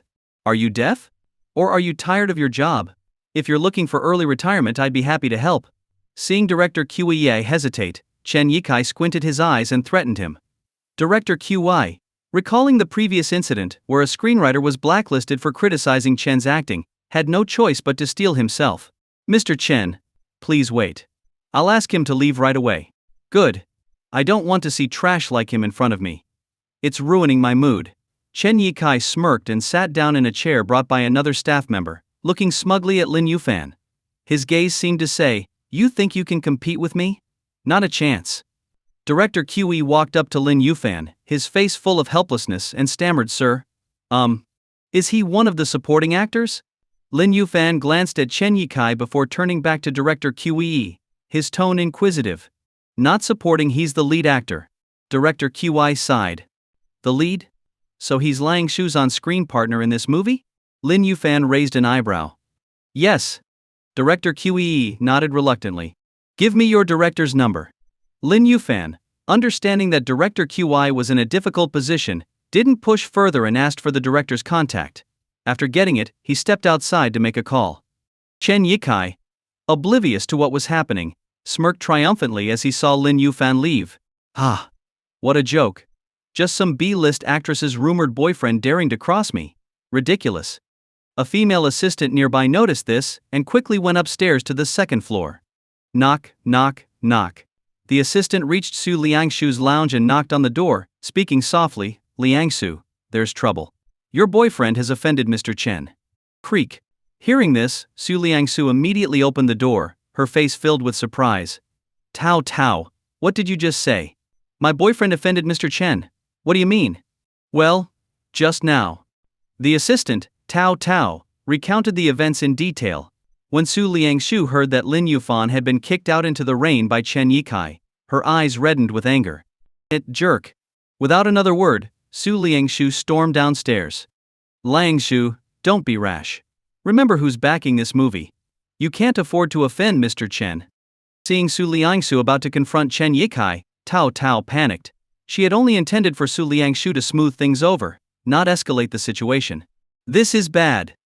Tao hurriedly followed, praying that things wouldn't get out of hand. Inside the room, Shen Shiki, who had overheard the conversation, narrowed her eyes. She pulled out her phone and made a call. Hello, Dad? I want to know which company is behind this film crew at the Old Town site, and who the investors are. No, it's not about me. It's about a third-rate actor who overstepped and offended Lin Yuan. Got it. I'll wait for your call. After hanging up, Shen Shiki noticed Nan Huaijin watching her. Why are you so concerned about Lin Yuan? Don't tell me you actually like him. Nan Huaijin asked curiously. As these words were spoken, everyone present turned pale with shock. Chen Yikai was slapped into a daze by the unexpected blow from Su Liangsu. Not just him, but everyone around stared in disbelief. Su Liangsu was known in the company and on set for her good temper and approachable nature. She had never lost her cool or shown any arrogance. Yet now, in front of everyone, she had slapped Chen Yikai, not holding back at all. Su Liangsu. You dared to hit me? Do you have a death wish? Recovering from the shock, Chen Yikai held his face, his eyes blazing with fury as he jumped to his feet, glaring at her like an enraged lion. Slap. Slap. Without a word, Su Liangsu struck him on the other cheek, ensuring symmetry. Liangsu, what are you doing? Are you out of your mind? Assistant Tao Tao rushed over, panicked. Slapping Chen Yikai in public was a serious matter. Chen Yikai's rise to fame wasn't due to his acting skills or looks but his powerful family background. Offending Chen Yikai could cost Su Liangshu her career, and even the CEO of her entertainment company might not be able to protect her. Chen Yikai, who gave you the nerve to throw my brother Yifan out? Su Liangshu glared at him, her tone icy. She was normally patient and gentle, but once someone crossed her bottom line she wouldn't let it slide, even if it meant risking her career. So you slapped me twice because I kicked that bumpkin out? Su Liangshu, are you stupid? Learning the reason, Chen Yikai was both furious and amused. This was the first time he'd encountered a woman so reckless, one who didn't know how to protect her career. I'm warning you, if you dare touch my brother Yifan again, we won't be done here. Su Liangshu's voice was cold and sharp. Ha ha ha, we won't be done? Su Liangshu, you're just a newly famous starlet. Do you really think you're a movie queen who can throw her weight around and suppress me? Chen Yikai's face darkened, a cold smile creeping across it. You slapped me twice, and this won't end here. What are you waiting for? Pin her down on the table and strip her. Chen Yikai barked at his two assistants behind him. The two assistants responded and moved toward Su Liangshu. Su Liangshu's expression changed. I dare you. Su Liangshu, are you really this stupid? Do you not know my background before crossing me? Let me tell you, starting today, I'll make sure you're erased from the entertainment industry. Not only that, but I'll also leak your photos online, making you a fantasy object for countless men. Chen Yikai sneered maliciously. At that moment, someone kicked him hard from behind, sending him sprawling to the floor. Who the hell? Chen Yikai cried out in pain, turning to see who had attacked him. You again, you bumpkin! Get him! Beat him to death! Seeing that it was Lin Yuan, Chen Yikai erupted in rage. The two assistants, abandoning Su Liangshu, charged at Lin Yuan. Bang! Bang! With two swift punches, Lin Yuan knocked out both assistants. What did you just say? You're going to blacklist my sister? Strip her and post her photos online. Lin Yufan's face darkened, his eyes blazing with anger. He clenched his fists and approached Chen Yikai step by step, clearly intending to beat him up. What are you all standing around for? Stop him. Chen Yikai crawled backward in panic, shouting at the crew. The staff averted their gazes, pretending not to see or hear anything. Witnessing this, Chen Yikai was furious. You bunch of useless dogs. Just wait until. Before he could finish, Lin Yufan's foot stomped on his face, pinning half of it to the floor. You bumpkin! How dare you step on me?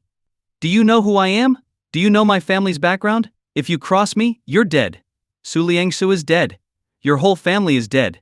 Ah-ha-che. Chen Yikai screamed, but Lin Yufan pressed harder with his foot, rubbing it back and forth. In seconds, Chen Yikai's face was scraped raw. Brother Yifan, don't kill him. Su Liangshu intervened, finally calming down. She hadn't thought through the consequences earlier but now felt deeply worried. After Tao Tao whispered about Chen Yikai's family background, Su Liangshu's anger turned into concern. With the Chen family's influence in Beijing, a small actress like her was no match for them. For Liangshu's sake, I'll let you go this time. But if you ever mess with her again, I'll end you. Now scram. Lin Yufan kicked Chen Yikai out of the guest house and into the rain outside. In no time, Chen Yikai was drenched and looked like a drowned rat. You'll pay for this. This isn't over. Chen Yikai, face bloodied, climbed to his feet and pulled out his phone to call his family. Mom, I was beaten up. I'm at an old town near Wangchuan City. Yes, send someone over immediately. I want those two dead. Yes, I'll wait. After finishing the call, Chen Yikai glared at Lin Yufan and Su Liangshu inside the inn with a venomous look, as if he wanted to tear them apart with his bare hands. However, Lin Yufan and Su Liangshu completely ignored him. In the end, it was scriptwriter QI who arranged for Chen Yikai to be taken to another temporary resting area set up by the crew. Sigh. What a mess this has become. Scriptwriter QI shook his head and sighed. He only hoped the director would return soon. Otherwise, given the current situation, he had no idea how to handle things. One was the company's prized moneymaker, while the other was the son of a prominent family in Beijing. Both were figures he could neither offend nor handle. Inside the inn's lobby. Brother Yufan, I'm so sorry for causing you trouble. Su Liangshu looked at Lin Yufan apologetically. If she hadn't asked him to come, he wouldn't have been humiliated by Chen Yikai, that spoiled young master. I wasn't troubled. Even if I had been, Those 2 slaps you just gave more than made up for it. Lin Yuan smiled gently and reached out to pat her head. Her eyes reddened with guilt, but thinking about how she had slapped Chen Yikai earlier, she herself found it hard to believe. This was the first time in her life she had hit someone. Little Liangsu, you were so bold and fierce earlier. I liked it a lot. Keep that up in the future, okay? Seeing Su Liangsu's teary eyes, Lin Yuan quickly changed the subject. Sure enough, Su Liangsu blushed at his words and glared at him playfully. She raised her little fist and said, "Don't bring that up again. I only lost my temper because I was so angry." She was embarrassed and angry at herself for losing composure. Usually a gentle lady, she had acted out of character earlier, turning into a violent woman in her rage. The thought of it made her feel self-conscious. Even now, her hand still stung a bit. Lianshu, you and your boyfriend really offended Chen Yikai this time. Instead of joking around, you should think about how to handle this situation. Chen Yikai isn't someone to be trifled with, her assistant Tao Tao said helplessly. If push comes to shove, I'll just quit being a star. Su Liangshu pouted, acting as if she didn't care. Despite her outward nonchalance, Lin Yuan could tell from her micro-expressions that she was feeling conflicted. Becoming a celebrity was her dream. But now, in her effort to stand up for him, she had offended Chen Yikai, and it seemed likely this dream would be shattered. Don't worry. It's just Chen Yikai, he's nothing to fear. Lin Yufan chuckled calmly. Could the Chen family really stop his sister, Lin Yufan's sister? Not a chance. Talk is cheap, Tao Tao retorted, rolling her eyes. She couldn't understand why Su Liangshu, such a wonderful person, liked Lin Yufan, who seemed to spout nonsense all the time. Just Chen Yikai. Do you even know who's behind him? The Chen family was one of the top-tier families in Beijing. Even the CEO of Dingcheng Entertainment, Chen Guobin, wouldn't dare provoke them. Yet now, Lin Yufan and Su Liangshu had physically attacked one of the Chen family's third-generation members. How could the Chen family let this go? Meanwhile, in Beijing, at the Chen family estate, after receiving the call from her son, Chen Yikai, Tang Shufan was livid. She stormed into her husband Chen Henian's study, ignoring whatever he was doing, and slammed the desk forcefully. Chen, how can you still be reading? Your son has been beaten up, do you know that? Tang Shufan yelled furiously. Chen Henian frowned slightly. He was well aware of his wife's fiery temper, especially when it came to their son. Putting down his book, Chen Henian chuckled lightly. Xiao Kai getting bullied? That's hard to believe. Usually he's the one causing trouble. He just called me. His face has been disfigured. He's a celebrity who relies on his looks. How's he supposed to stay in the entertainment industry now? Tang Shufan coldly snorted. I don't care, you must step in and do something about this. Whoever dared to lay a hand on my son, I want them dead. I want them to regret ever being born. You're a grown woman. Stop talking about killing people as if you're some bandit from a mountain gang. Chen Henian shook his head and sighed. What? Are you looking down on me now? Back when you begged me to marry you, you weren't like this. Or is it that you found someone else and now think I'm old and unattractive? Tang Shufan's anger exploded further as she glared at her husband. You're being unreasonable, Chen Henian said with a furrowed brow, clearly exasperated. She had been a proper lady from a prestigious family, but every time their son was involved, she behaved irrationally. I'm just asking about what happened with Xiao Kai. Explain it to me. Tang Shufan huffed, calming down slightly. All I know is that he was attacked at a film set outside Wangchuan City by a third-rate actress and her boyfriend. Who is this actress? Which company does she belong to? Dingcheng Entertainment. She's been gaining popularity recently. Her name is Su Liangshu, I think. Dingcheng Entertainment. Isn't that Chen Guobin's company? Hearing the company's name, Chen Henian raised an eyebrow. Chen Guobin was his old college buddy. Back when Dingcheng Entertainment was established, Chen Guobin had borrowed money from him. Their relationship was still quite good. Let me call Guobin and see what he has to say. Chen Henian picked up his phone and dialed Chen Guobin's number. As soon as the call connected, a cheerful voice came through the phone. Hello, Brother Henian. What a rare call from you. How come you have time to contact me today? Chen Henian smiled faintly and replied, I wouldn't have disturbed you, but my son was bullied by an artist under your company. As a father, I can't just stand by. Oh? Are you talking about Yikai? That troublemaker? If he isn't bullying my company's artists, I'm already chanting Amitabha who would dare bully him. Chen Guobin was slightly surprised. Xiaobin, let me ask you, do you have an artist named Su Liangsu in your company? Indeed we do. That girl is pretty good, pure in appearance and diligent in her work. She's one of the rising stars I'm planning to promote heavily. When talking about Su Liangsu, Chen Guobin's tone became cheerful. However, recalling what his old friend just mentioned, he grew uneasy and cautiously asked, "Brother Henian, are you suggesting that Liangshu bullied your son?" "That's absolutely impossible. Liangshu is kind-hearted. Even now, despite her rising fame, she's always humble and respectful toward background actors and crew members. Could there be some misunderstanding?" Chen Henian's tone hardened. "Whether it's a misunderstanding or not, I'm not sure. But my son was indeed beaten by her and her boyfriend. If you want the truth, you can call the crew to confirm." "Yes, very well. I'll call and find out. But I trust Liangsu's character." "This must be a misunderstanding," said Chen Guobin before hanging up. In Nanjing City, at the headquarters of Dingcheng Entertainment. After ending the call with Chen Henian, Chen Guobin immediately called the director of the film where Su Liangsu was starring. When he learned that the incident was true, Chen Guobin's face darkened. On one side was the rising star he was promoting. On the other was his old friend who had once helped him. The decision was a tough one. Just as he hesitated, a text message from Chen Henian arrived. Reading the content only deepened his frown. After sighing heavily, he called the person in charge of the crew again. In a resigned tone, Chen Guobin ordered, "Inform Su Liangsu that she's been dismissed from the company. Also, the lead actress for this film will be replaced." "Chen. The movie is already 20% filmed. Replacing the lead actress now will." Director Zhang Dong was anxious upon hearing this. "Do as I say, immediately." Chen Guobin's tone brooked no argument. "Understood.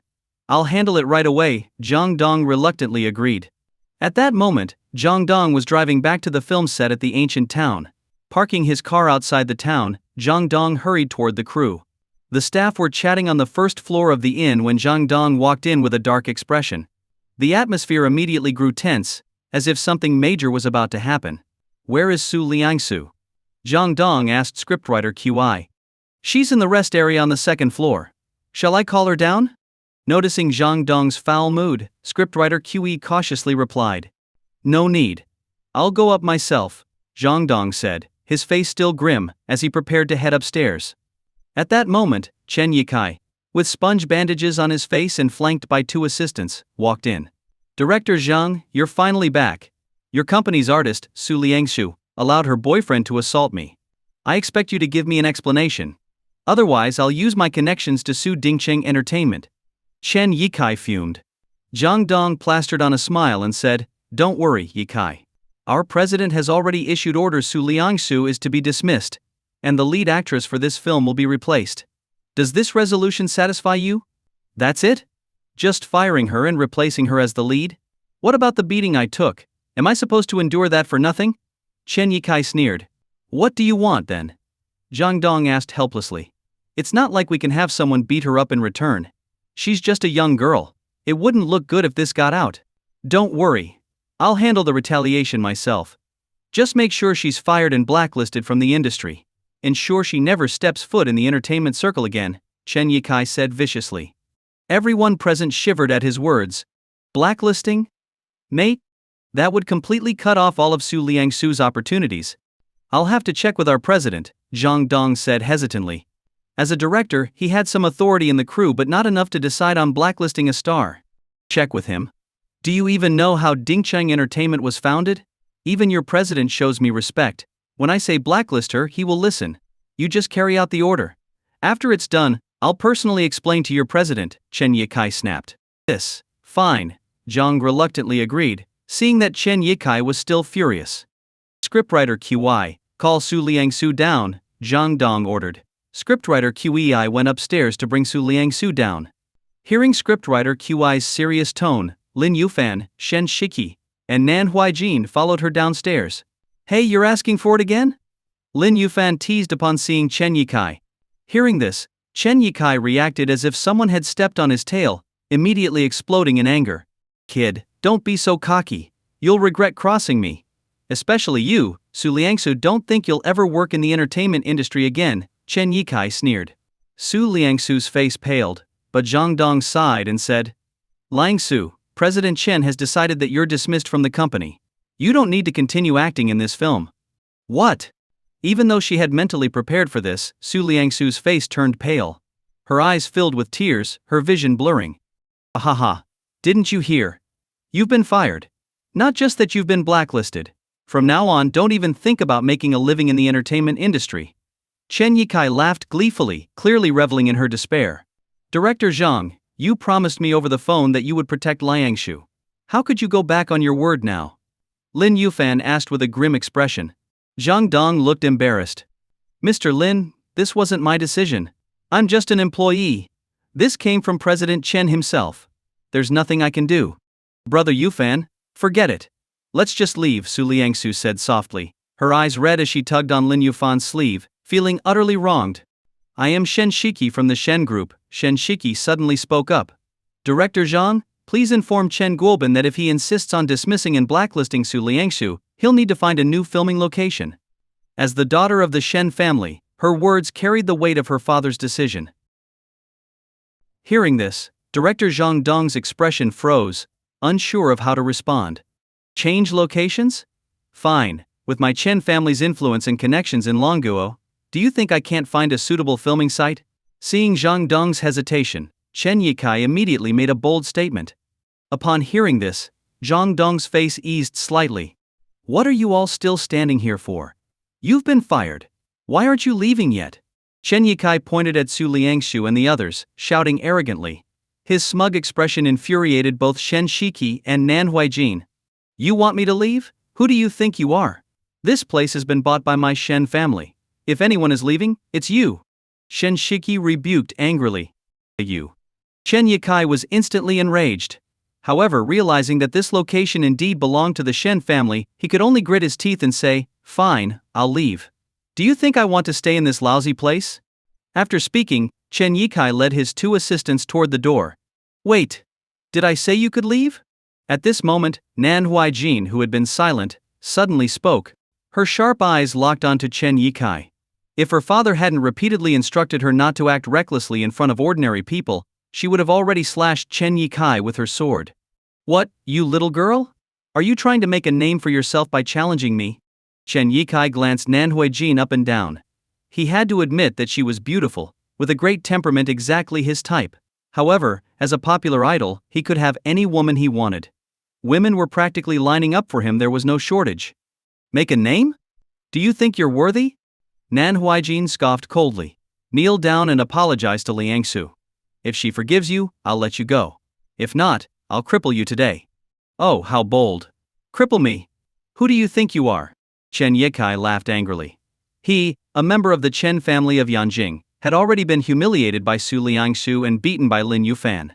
Now this little girl dared to threaten him in front of everyone? Get on your knees. Nan Huijin didn't bother arguing and roared. Her voice thundered through the hall like a sudden clap of thunder, making everyone's ears ring.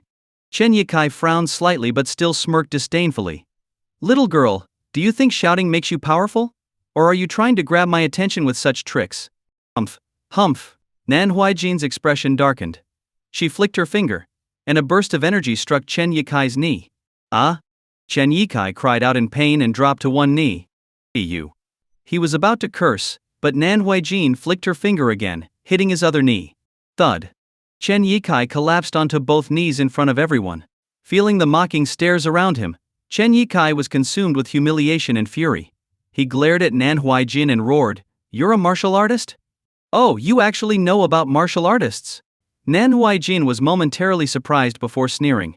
If you know, then you should understand that killing you is as easy as crushing an ant for me.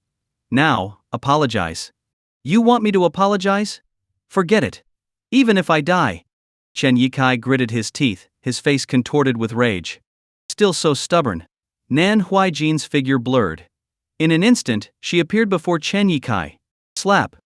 A heavy slap landed on Chen Yikai's face. Though Nan Huijin was just a girl, she was a bona fide martial arts grandmaster. This slap seemed light but carried immense force. The loud crack echoed as Chen Yikai was sent sprawling onto the ground. One side of his face swelled up red and bruised, clearly visible to everyone. The onlookers, including director Zhang Dong and the crew, were stunned into silence by Nan Huijin's ferocity.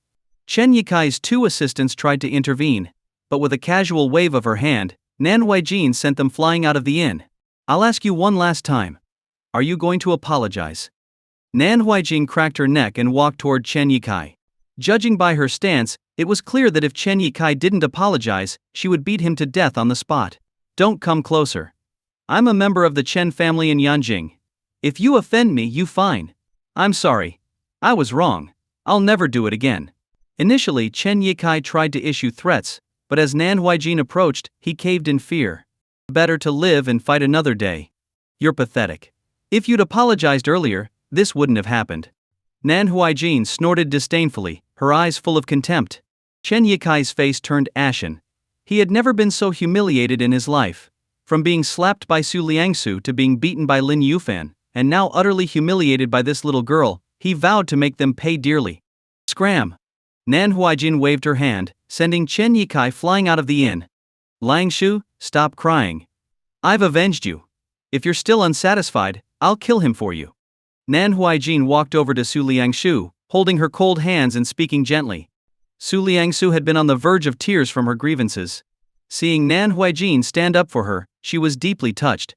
Thank you, Sister Huijing. Su Liangsu wiped her tears away. Nan Huijing smiled faintly and hugged Su Liangsu. You're welcome. That's what friends are for. She then glanced at Lin Yuan, her gaze full of provocation. Lin Yuan frowned slightly. Nan Huijing sneered coldly. You're useless. If you can't protect Liangshu, leave it to me. Nan Huijing? What do you mean by that? Lin Yuan was incensed. He had been contemplating how to resolve the root cause of this issue. As for Chen Yikai, he considered him too insignificant to bother with. But according to Nan Huijing, he was incapable of protecting his girlfriend? Just what it sounds like. What, don't you understand? Judging by your expression, you're unhappy about it. Want to fight? I'll even use one hand to give you an advantage. Nan Huijing raised an eyebrow, openly provoking him. You woman? You're like a mouse licking a cat's nose. Are you looking to die? Lin Yuan growled angrily. Who's licking you? Disgusting. Hearing this, Nan Huijing's rare blush appeared on her face as she glared at Lin Yuan. Suddenly, as if thinking of something, she snapped, I'm the cat, you're the mouse, and your whole family are mice. Oh? So what you're saying is, you want me to lick you? Lin Yuan grinned, sticking out his tongue and licking his lips. His shameless look made even Su Liangsu want to smack him. Yo, scoundrel. Nan Huijing clenched her teeth but couldn't find the words to retort against Lin Yuan. Sister Huijing, calm down. Seeing Nan Huijing trembling with anger, Su Liangsu quickly stepped forward to console her. H&Pish. Liangsu, why do you like such a shameless person? Listen to your sister, find another boyfriend. He doesn't deserve you. Nan Huijing took a deep breath and ignored Lin Yuan. You've been watching too many palace dramas, haven't you? Trying to play divide and conquer now? Lin Yuan frowned, visibly annoyed. What? Not convinced? Want to fight? If you don't dare, just shut up. Nan Huijing reached for her sword as if ready to draw it. Lin Yuan, tired of the antics, pulled out his phone and stepped outside to make a call to Qinjiu. Mobilize the resources of the Merchant Association. Blacklist an actor named Chen Yikai. Also, establish a film company for me with the best benefits and contracts. Sign my sister, Su Liangsu. Master. Why are you suddenly starting a film company? Did someone bully Miss Liangsu? Qinju's suspicious voice came through the phone. Yes, the Chen family from Yanjing. Lin Yuan replied simply. The Chen family? Ha. What a joke. Does a mere family from Yanjing dare provoke you? Master, shall I eliminate the Chen family for you?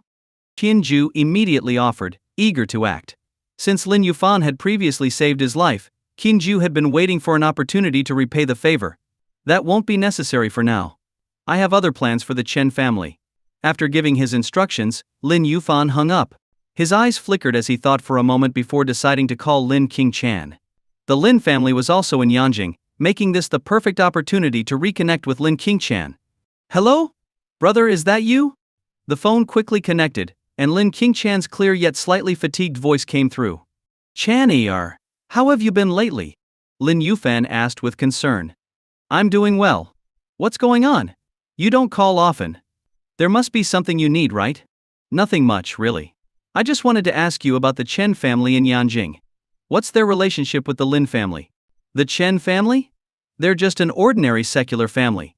They're not qualified to be associated with the Lin family. Hearing the mention of the Chen family, Lin Qingqian's tone was laced with disdain. In Yanjing, families were divided into 3 categories. From low to high, they were secular wealthy families, ancient martial families, and red families. Secular wealthy families focused on business, possessing significant wealth. Ancient martial families were a tier above, wielding both financial power and martial strength. Even a second-tier ancient martial family could easily crush a wealthy family. Red families had military backgrounds and were closely tied to the state, making them untouchable by the other 2 categories. Oh, that's good! Lin Yuan sighed in relief. He had been concerned that the Chen family might have ties to the Lin family, which made him hesitate to suppress or eliminate them. Lin Qingqian's response put his mind at ease. Brother, did the Chen family offend you? Sensing Lin Yufan's reservations, Lin Qingqian curiously asked. They didn't offend me, but they provoked Liangshu. Lin Yufan explained the conflict between Chen Yikai and Su Liangsu, as well as how he had dealt with Chen Yikai. When Lin Qingqian heard that Chen Yikai had used his family's power to suppress and blacklist Su Liangsu, her anger flared. Ha! The Chen family is quite bold. Brother, don't worry about them. I'll handle this. And tell Sister Liangsu that Chen Yikai will personally come to her door to apologize on his knees. Lin Qingqian's tone was firm. Before Lin Yufan could refuse, she hung up. She was a decisive person. Once she promised something, she acted immediately. In Yanjing, at the Lin family residence. After ending the call, Lin Qingqian changed into a new outfit and set out with several martial artists, heading straight for the Chen family's mansion. In less than half an hour, she arrived at the Chen family's luxurious estate in the city. The head of the Chen family was over 70 years old and had retired 3 years ago to enjoy his later years. When Lin Qingqian arrived with such intensity, the Chen family patriarch was caught off guard. Miss Lin, what brings you to our humble home today? Upon hearing of Lin Qingqian's arrival, the old man personally came out to greet her. Patriarch Chen, I'm here specifically because of your grandson, Chen Yikai. Do you know what your grandson did today? Lin Qingqian's face was cold, her tone indifferent, but tinged with displeasure. Hearing this, the old man froze. Among his 5 grandchildren, Chen Yikai was the least favored. If Lin Qingqian hadn't mentioned him, the old man might have forgotten his existence entirely. Yikai? What has he done? The old man asked in surprise. Your grandson Chen Yikai used the Chen family's influence to bully one of my friends. Not only did he get her fired from her company, but he also issued a ban against her. Ha! Lin Qingqian sneered after finishing her statement. Is that so? The old man's face darkened.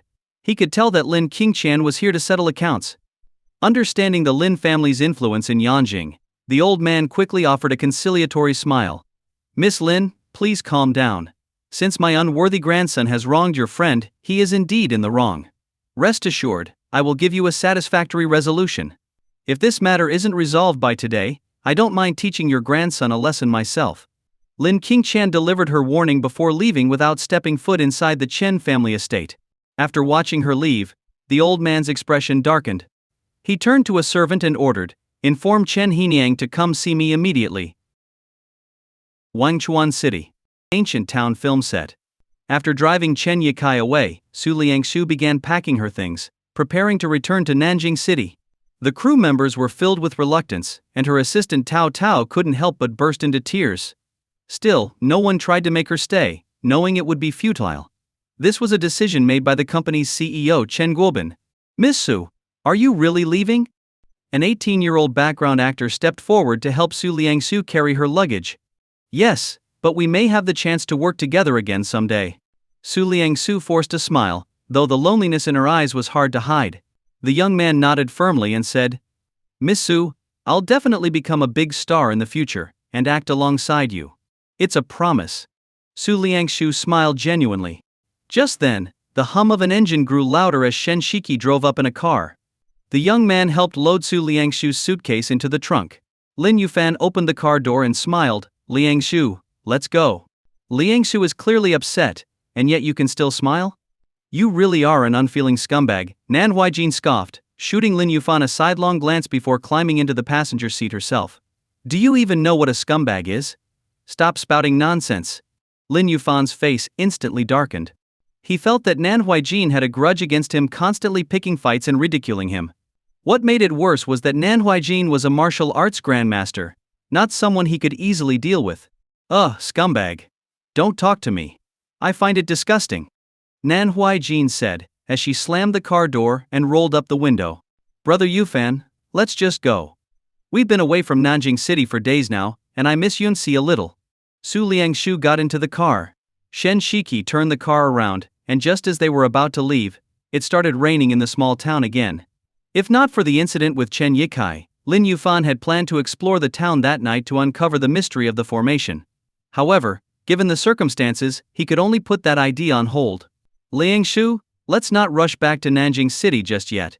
In case something changes, you'd have to make another trip. Let's stay in Wangchuan City for 2 more days. Lin Yufan suggested. A change? That's impossible. The person who fired me was the company's CEO, Chen Guobin. His words are absolute and won't be retracted. Besides, I just received news that I've already been blacklisted in the industry. I'll never have the chance to return to entertainment. Su Liangshu forced a bitter smile. The entertainment industry was a deep pool, and CEOs of major companies had the power to blacklist artists. When a big company executive made such a call, other companies wouldn't risk signing the artist, unwilling to offend a powerful peer. Dingsheng Entertainment wasn't particularly well known but had significant influence within the industry, especially with the backing of the Chen family from Yanjing. Other companies, even if interested, wouldn't dare cross the Chen family. Not necessarily. Lin Yufan smiled mysteriously. Can you stop being cryptic for one day? Nan Huijin turned her head and glared at Lin Yufan. Damn it! Lin Yufan almost swore aloud. This 1000-watt lightbulb always found ways to insert herself into conversations, ruining his mood. Even though Su Liangshu didn't believe there would be a turning point, she was still willing to follow Lin Yufan's arrangements. With that, the group returned to the Lakeside One villa. After arriving, Shen Shiki enthusiastically arranged a guest room for Su Liangshu, placing it conveniently next to Lin Yufan's master bedroom. Just as Lin Yufan was considering how to comfort Su Liangshu that evening, Nan Huijin interrupted again. Liangshu, how about we share a room tonight? I have so many questions I want to ask you. Nan Huijin said with a smile. I refuse. Lin Yufan immediately protested. He had planned to cuddle with Su Liangshu that night. If Nan Huijin stayed with her, he'd lose his chance. What does it matter to you if I share a room with Liangshu? Your rejection is invalid. Nan Huijin asserted dominantly. Nan Huijin, I've tolerated you long enough. Don't push your luck, or I'll discipline you on behalf of your father. Lin Yufan rolled up his sleeves, ready to confront Nan Huijin. She sneered. Go ahead. My father said you're better than me when fighting for your life, but I don't believe it. Let's fight. If you win, I'll do whatever you say. The tension between them was palpable as they prepared to clash. Brother Yufan, don't be so petty. Sister Huijin and I get along so well. Isn't it normal for us to chat at night? Why are you so agitated? Su Liangshu quickly stepped in to mediate. Shen Shiki also pulled Nan Huijin aside to prevent the two from actually fighting. If they did, the Lakeside One villa might not withstand it. HMPF. Did you hear that? Liangshu has no problem with it. Who are you to object? Nan Huijin taunted. When your father returns, I want you gone. I don't want to see you for another second. Lin Yufan fumed. Oh, don't act like I'm clinging to you. Rest assured I'm not here for you. I'm here for Liangshu, and she promised to introduce me to Yunxi, King Cheng, and Xingyan. Nan Huijin grinned slyly, her expression resembling a cunning little fox. You're trying to steal my girls? What's a girl like you scheming about my treasured sisters? Lin Yufan felt a pang of unease. Say what you like. Nan Huijin tilted her chin arrogantly and raised her brows in challenge. Nan Huijin, I swear, one of us won't make it through tonight. Lin Yufan could no longer hold back. Just then, the doorbell rang. Shen Shiki answered it and found 3 middle-aged men in suits standing politely at the door. Excuse me, is Miss Su Liangshu here? She is. Please come in. Shen Shiki led the 3 into the living room. At that moment, Lin Yufan was sitting on the sofa, held back by Su Liangshu to stop his argument with Nan Huijin. Lin Yufan decided to stay quiet, as he was wary of Nan Huijin's father, Nan, sighting. The 3 middle-aged men entered the living room and approached Su Liangshu. Miss Su Liangshu, hello, we are agents from Yuxu Film Company. Here is our business card. May I ask if your schedule is open to collaborate with us on an ancient costume fantasy film? The lead agent bowed slightly and handed over a sleek black business card. Yuxu Films? Su Liangshu took the business card, looking puzzled. Having spent some time in the entertainment industry, she was familiar with most film and entertainment companies, big and small. But this Yuxu Films was entirely new to her. Seeing Su Liangshu's reaction, the agent smiled slightly and explained, "Miss Su, we are a newly established company as of today. It's understandable that you haven't heard of us yet. However, you can rest assured, our registered capital exceeds 5 billion, with a liquid fund of 1 billion. As for pay and signing terms, they will be among the highest in the industry. If you're willing, I can have someone draft the contract immediately. If you find anything in the contract that doesn't satisfy you, we're open to negotiation. Your opinion will be the top priority." After hearing this, not only was Su Liangshu stunned, but even Shen Shiki's eyes widened slightly. This didn't seem like they were here to negotiate a deal, it felt more like they were here to beg her to sign and give her money. May I ask why you chose me? Also, I've already been blacklisted in the industry. If you sign me, it might offend some powerful figures. Su Liangshu responded hesitantly.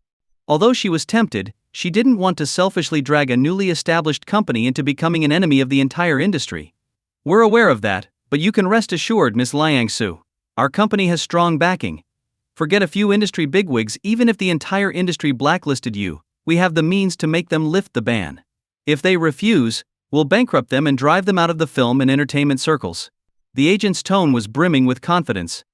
Judging by his nonchalant attitude, he wasn't bluffing. But the more assured he sounded, the more uneasy Su Liangsu felt. As the saying goes, when something seems too good to be true, there's usually a catch. In real life, good things rarely happen for no reason.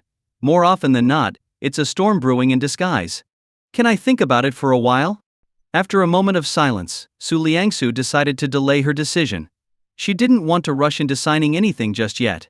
Contracts carry legal obligations, and if this was a trap, it could ruin her life. Of course, Miss Liangshu. If you have any thoughts, feel free to contact us. The business card I just gave you has our company CEO's direct number. He's available 24/7, so you can call anytime. The agent smiled politely, maintaining a respectful demeanor. Thank you. Su Liangshu quickly expressed her gratitude. The three agents didn't linger for long and soon left. As soon as they were gone, Nan Huijin couldn't contain herself. Liangshu, this sounds like an amazing opportunity. Why didn't you just agree? Nan Huijin asked, puzzled. It sounds great, but almost too good to be true. I think there's something fishy about it, Su Liangsu explained. Shen Shiki chimed in from the side, I agree. The way that guy spoke, it didn't sound like negotiating but more like pleading.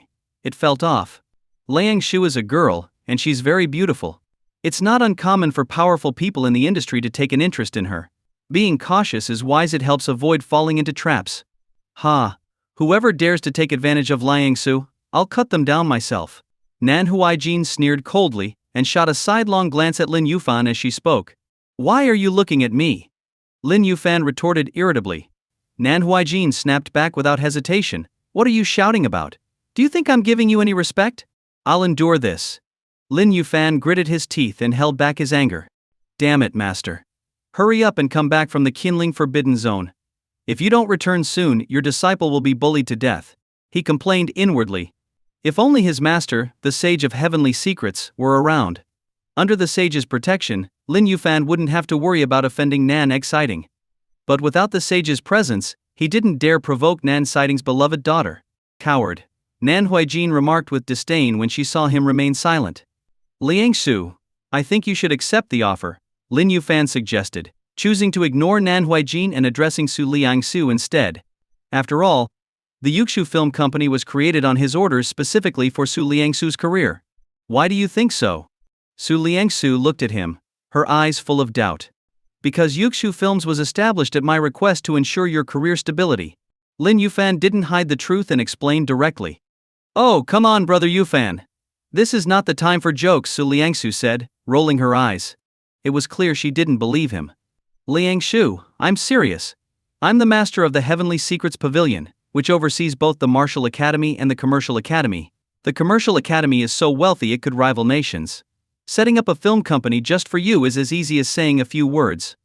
Lin Yuan sighed and explained again. Brother Yuan, you should just go to bed. I think you're sleep deprived and starting to talk nonsense. Su Liangshu still didn't believe him. Lin Yuan was speechless. He turned to Shen Shiki, signaling her to back him up. Before Shen Shiki could say anything, Nan Huijin interjected with a sly grin. Exactly, Liangsu. He's just lucky to have such a powerful master who founded the Heavenly Secrets Pavilion. Otherwise, this guy wouldn't stand a chance. Even you're teasing me, Sister Huijin? Su Liangshu was exasperated. Well, I didn't want you to doubt him. That's all. Nan Huijin chuckled and turned to Lin Yufan. Right, Pavilion Master? She raised her voice when saying Pavilion Master, making it sound more like mockery. Hearing her tone, Su Liangshu was even less inclined to believe Lin Yufan. Ugh, forget it. Seeing Nan Huijin's mischief, Lin Yufan was left speechless. Still, he wasn't too worried about Su Liangshu not signing with Yuxu Films immediately. It wasn't urgent, she could rest for a few days, and he'd have more time to spend with her. At the same time, aboard a flight heading to Wangquan City, a middle-aged man with a ruddy complexion and prominent temples sat in the first-class cabin with his eyes closed. This man, a martial arts practitioner sent by Chen Yikai's mother, was on his way to Wangquan City to avenge Chen Yikai and teach Lin Yufan and Su Liangshu a lesson. Yanjing, Chen family. Upon hearing that the old master had summoned him, Chen Henian rushed over almost immediately. Dad, I heard you were looking for me. Entering the living room, Chen Henian saw the old master seated on the sofa, sipping kung fu tea. Let me ask you, has Yikai caused trouble again recently? The old master remained calm and asked in a measured tone. Dad, you've already heard about this? Chen Henian was slightly taken aback, and was about to explain when the old master's face darkened, and he roared. It's one thing if you can't discipline your own son, but letting him cause trouble outside affects the entire Chen family. What's the matter? Are you trying to bring ruin to our Chen family because of him? The old master slammed his teacup down, shattering it at Chen Henian's feet. Startled, Chen Henian took half a step back. Looking confused, he said, Dad, it's just a minor issue. Is there any need to get so worked up? Calm down, it's bad for your health to get this angry. A minor issue, you say? Just a minor issue? Ha, old third, is this how you justify your parenting? The old master grew angrier by the second and instructed the butler beside him, bring me my cane. This. The butler hesitated briefly. The old master adhered to traditional values when disciplining his children, believing that proper teaching required not just words but also physical punishment. Dad, please don't. I'm already in my 40s, and you're still. Chen Henian looked embarrassed. A man in his 40s getting beaten by his father would be a joke among his peers if word got out. Kneel! The old master shouted. Startled, Chen Henian instinctively shrank back and then fell to his knees with a thud. Seeing this, the butler reluctantly brought out the long unused cane and handed it to the old master. Taking the cane, the old master lashed it down with a loud crack on Chen Henian's back. A father bears responsibility for his son's misdeeds. Yikai causes trouble outside, and as his father you are to blame. Do you admit this? The old master scolded furiously. Chen Henian hissed in pain and nodded repeatedly. Dad, I know I'm wrong. It's my fault for not raising Yikai well. But isn't this just a small matter? Why are you so angry? He felt wronged. How could a minor issue involving his son and a third-rate actress escalate to this point? Crack! Crack! Another lash fell. You dare call it a small matter? The Lin family has already come knocking for an explanation, and you still dare to call it a small matter. Chen Henian, you've got some nerve. You can't manage the company, you loaf around at home, and now your son has even provoked the Lin family. And you think this is minor? The old master cursed angrily, his cane striking with each word. Chen Henian yelped in pain, his heart filled with shock. A third-rate actress tied to the Lin family? How was that even possible? Dad, hit me if you want, I won't complain. But how does this have anything to do with the Lin family? Chen Henian voiced his confusion. If he didn't ask, it would keep gnawing at him. How should I know? But they specifically named your son, Chen Yikai.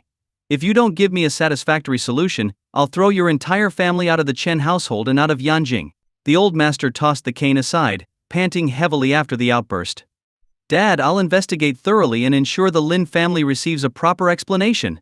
I won't let this affect the Chen family. Chen Henian endured the pain and assured him. HMP, get out. The old master snorted coldly. Seeing that his father had calmed down, Chen Henian got up and left. As he returned home, his wife Tang Shufan was watching TV. The lead actor in the show was their son, Chen Yikai. Watching her son act so confidently on screen, Tang Shufan beamed with pride. All you do is watch TV. Tell me, what exactly happened between Yikai and that third-rate actress? Chen Henian's body ached all over from the beating, and seeing his wife laughing as if nothing had happened annoyed him to no end. What's gotten into you? I'm just watching our son's drama, what's wrong with that? If you're upset, go take it out elsewhere. Don't throw a tantrum at me, what kind of man does that make you? Tang Shufan frowned and snapped back without hesitation. True. No wonder Ye Kai behaves so recklessly outside, it's because of your spoiling. Chen Henian glared at her angrily. What do you mean by that? Are you saying Ye Kai is only my child? And what's so wrong with him? Unlike other wealthy heirs, he's working hard in his career instead of lazing around, and you still have complaints? Tang Shufan retorted defensively. Chen Henian sneered, working hard. Don't kid yourself. He's just using his fame to hook up with women. That's beside the point. Tell me, what caused the conflict between Ye Kai and that actress, Su Liangsu? Tang Shufan scoffed. What else? That actress got full of herself and incited her boyfriend to beat up Ye Kai. What, are you siding with her now? Or is she your mistress? Shut up. One more word and I'll slap you. Do you know Su Liangsu has ties to the Lin family? The Lin family? They could wipe out Ye Kai and the Chen family without breaking a sweat. If you want to see Ye Kai dead, then keep covering for him. Chen Henian shouted, his fury boiling over. He rarely lost his temper, but today he erupted over Ye Kai's dispute with Su Liangsu. Faced with his sudden outburst, even the usually combative Tang Shufan faltered. Did you just say Su Liangsu is connected to the Lin family? Which Lin family? Surely not the one in Yanjing. That's impossible. I looked into her background. She's an orphan who grew up in an orphanage in Nanjiang City. She even worked as a live streamer before. There's no way she's tied to the Lin family. Tang Shufan frowned, deeply puzzled. I don't know either. Seeing her calm down, Chen Henian softened his tone. Get Ye Kai home right now. Regardless of who's at fault, I'm taking him to the Lin family to apologize in person. Hopefully they'll spare him this time. Tang Shufan also realized the seriousness of the situation and quickly got up to call her son, Chen Ye Kai. The phone was quickly answered. At the time, Chen Ye Kai was enjoying a massage from a beautiful technician in a 5-star hotel in Wangchuan City. Mom, what's up? Ye Kai, let me ask you, what exactly happened between you and that Su Liangsu? What else could it be? They were bullying me. Never mind the details. Just hurry back to Yanjing and go with your father to the Lin family to apologize. What? Go to the Lin family to apologize? Why? I didn't provoke them, why should I apologize to the Lin family? Sigh, you brat. The Su Liangsu you messed with is connected to the Lin family, and now the Lin family has come demanding an explanation. Su Liangsu has ties to the Lin family? Mom, are you sure you're not mistaken? Su Liangsu is just a third-rate actress, how could she possibly have any connection with the Lin family? Besides, as far as I know, she hasn't even been to Yanjing. Isn't this just a misunderstanding? I don't know if it's a misunderstanding, but your father got whipped by your grandfather because of this. What? Dad got whipped? If that's the case, then I can't just let this go. How am I supposed to swallow my anger? Besides, I was the one who got wronged in this situation. If anyone should apologize, it's the Lin family to me. Mom, can you really bear to see your son bullied and forced to suffer in silence? Ye Kai, this matter. Mom, I'll apologize only after I've taught Su Liangsu and her boyfriend, Lin Yuan, a lesson. Otherwise, I won't return to Yanjing no matter what. You? Fine, fine. You can have your revenge, but don't let them trace it back to you. Also, I've already sent someone to Wangchuan City to help you. Let him handle this, don't get involved yourself, understand? Got it, Mom. You're the best. Love you. Stop sweet-talking me. I need to go soothe your father, he's still mad. Bye now. With that, Tang Shufan hung up the phone. Chen Ye Kai put down his phone and pulled the technician closer. Just as he was about to get more intimate, the doorbell rang at an inconvenient moment. Annoyed, Chen Ye Kai got up to answer the door. When he saw the middle-aged man standing outside with a ruddy complexion, he couldn't hide his delight. Uncle Tang, what brings you here? The man at the door was Tang Jianshan, a martial artist sent by his mother from Yanjing. Tang Jianshan had once been a retainer of his mother's family. Renowned for his exquisite thunder sword technique and deadly combat skills, he had also been Chen Ye Kai's protector during his time in Yanjing. Having watched Chen Ye Kai grow up, and with no family of his own, Tang Jianshan treated Chen Ye Kai as his own kin. Upon learning that Chen Ye Kai had been bullied, he volunteered to go to Wangchuan City to seek justice. Ye Kai, I heard you were bullied in Wangchuan City. Tang Jianshan asked with a kindly smile. Uncle Tang, come in first. Chen Ye Kai stepped aside and invited Tang Jianshan in. The two chatted as they walked. Chen Yikai recounted how Su Liangshu and Lin Yufan had supposedly bullied him, conveniently leaving out that he had instigated the conflict. Outrageous. Just a third-rate actress, daring to bully you. Do they think the Chen family is easy to mess with? Tang Jianshan's face darkened as he listened. Exactly, Uncle Tang. Look at my face, it's ruined. Chen Yikai pointed at his swollen face, playing the victim. Don't worry, Yikai. Now that I'm here, I'll make sure you get justice. Tell me, how do you want me to deal with that pair of troublemakers? Tang Jianshan said confidently. As for Lin Yufan, just kill him. As for Su Liangshu, well. Mentioning Lin Yufan filled Chen Yikai with rage, but when he brought up Su Liangshu, images of her alluring figure and stunning face flashed through his mind. He chuckled lewdly, his intentions unmistakable. Tang Jianshan, having known Chen Yikai since childhood, was well aware of his personality and vices. Shaking his head in exasperation, Tang Jianshan said, Yikai, I've told you before to train in martial arts with me, but you never listened. If you had, someone like Lin Yufan wouldn't have been able to hurt you. Ahem, Uncle Tang, everyone has their own path in life. Chen Yikai coughed awkwardly to cover his embarrassment. Fine. Give me their address, and I'll take care of this. I need to return to Yanjing afterward. They're staying in Wangquan City, in the Linhu, no. One villa. Chen Yikai quickly provided the address. Tang Jianshan wasted no time and left immediately to confront Lin Yufan. As Tang Jianshan departed, the technician emerged from the bathroom, wrapped in a towel. Her cheeks were flushed, and her flirtatious eyes frequently glanced at Chen Yikai. Yikai, indulgence in wine and women drains vitality. You're still young, but youth isn't a license for recklessness. Take care of yourself, Tang Jianshan said with a sigh before leaving. Linhu, no. One villa. After dinner, the villa's supplies were running low, so Lin Yufan took Shen Shiki out shopping. Su Liangshu and Nan Huijin stayed behind at the villa. Su Liangshu was applying a facial mask, which piqued Nan Huijin's curiosity. Upon learning that skincare helped maintain smooth, radiant skin, Nan Huijin, despite her martial background, couldn't resist the idea. After all, she was still a 20-year-old girl. Just as Nan Huijin started her own skincare routine, a loud shout echoed outside the villa. Lin Yufan, come out and face your death. The shout startled Su Liangshu. Annoyed at being interrupted, Nan Huijin's temper flared. Don't worry, Liangshu. You stay here, I'll handle this. With a wave of her hand, a white sword flew into Nan Huijin's grasp, leaving Su Liangshu dumbfounded. Nan Huijin stormed out of the villa and saw Tang Jianshan standing outside with his hands behind his back, radiating arrogance. Was it you shouting just now and disturbing my conversation with my dear friend? Nan Huijin leaped gracefully, landing 5 meters in front of Tang Jianshan, her gaze cold and filled with anger. Tang Jianshan, surprised by her martial prowess, maintained his composure. Where is Lin Yufan? Tell him to come out. So it was you yelling outside. You have two choices: kneel and apologize, or I'll break your legs. Your choice. Nan Huijin's tone was icy and commanding. Little girl, so arrogant and disrespectful. How did your elders raise you? Tang Jianshan's face darkened, his tone carrying a trace of severity.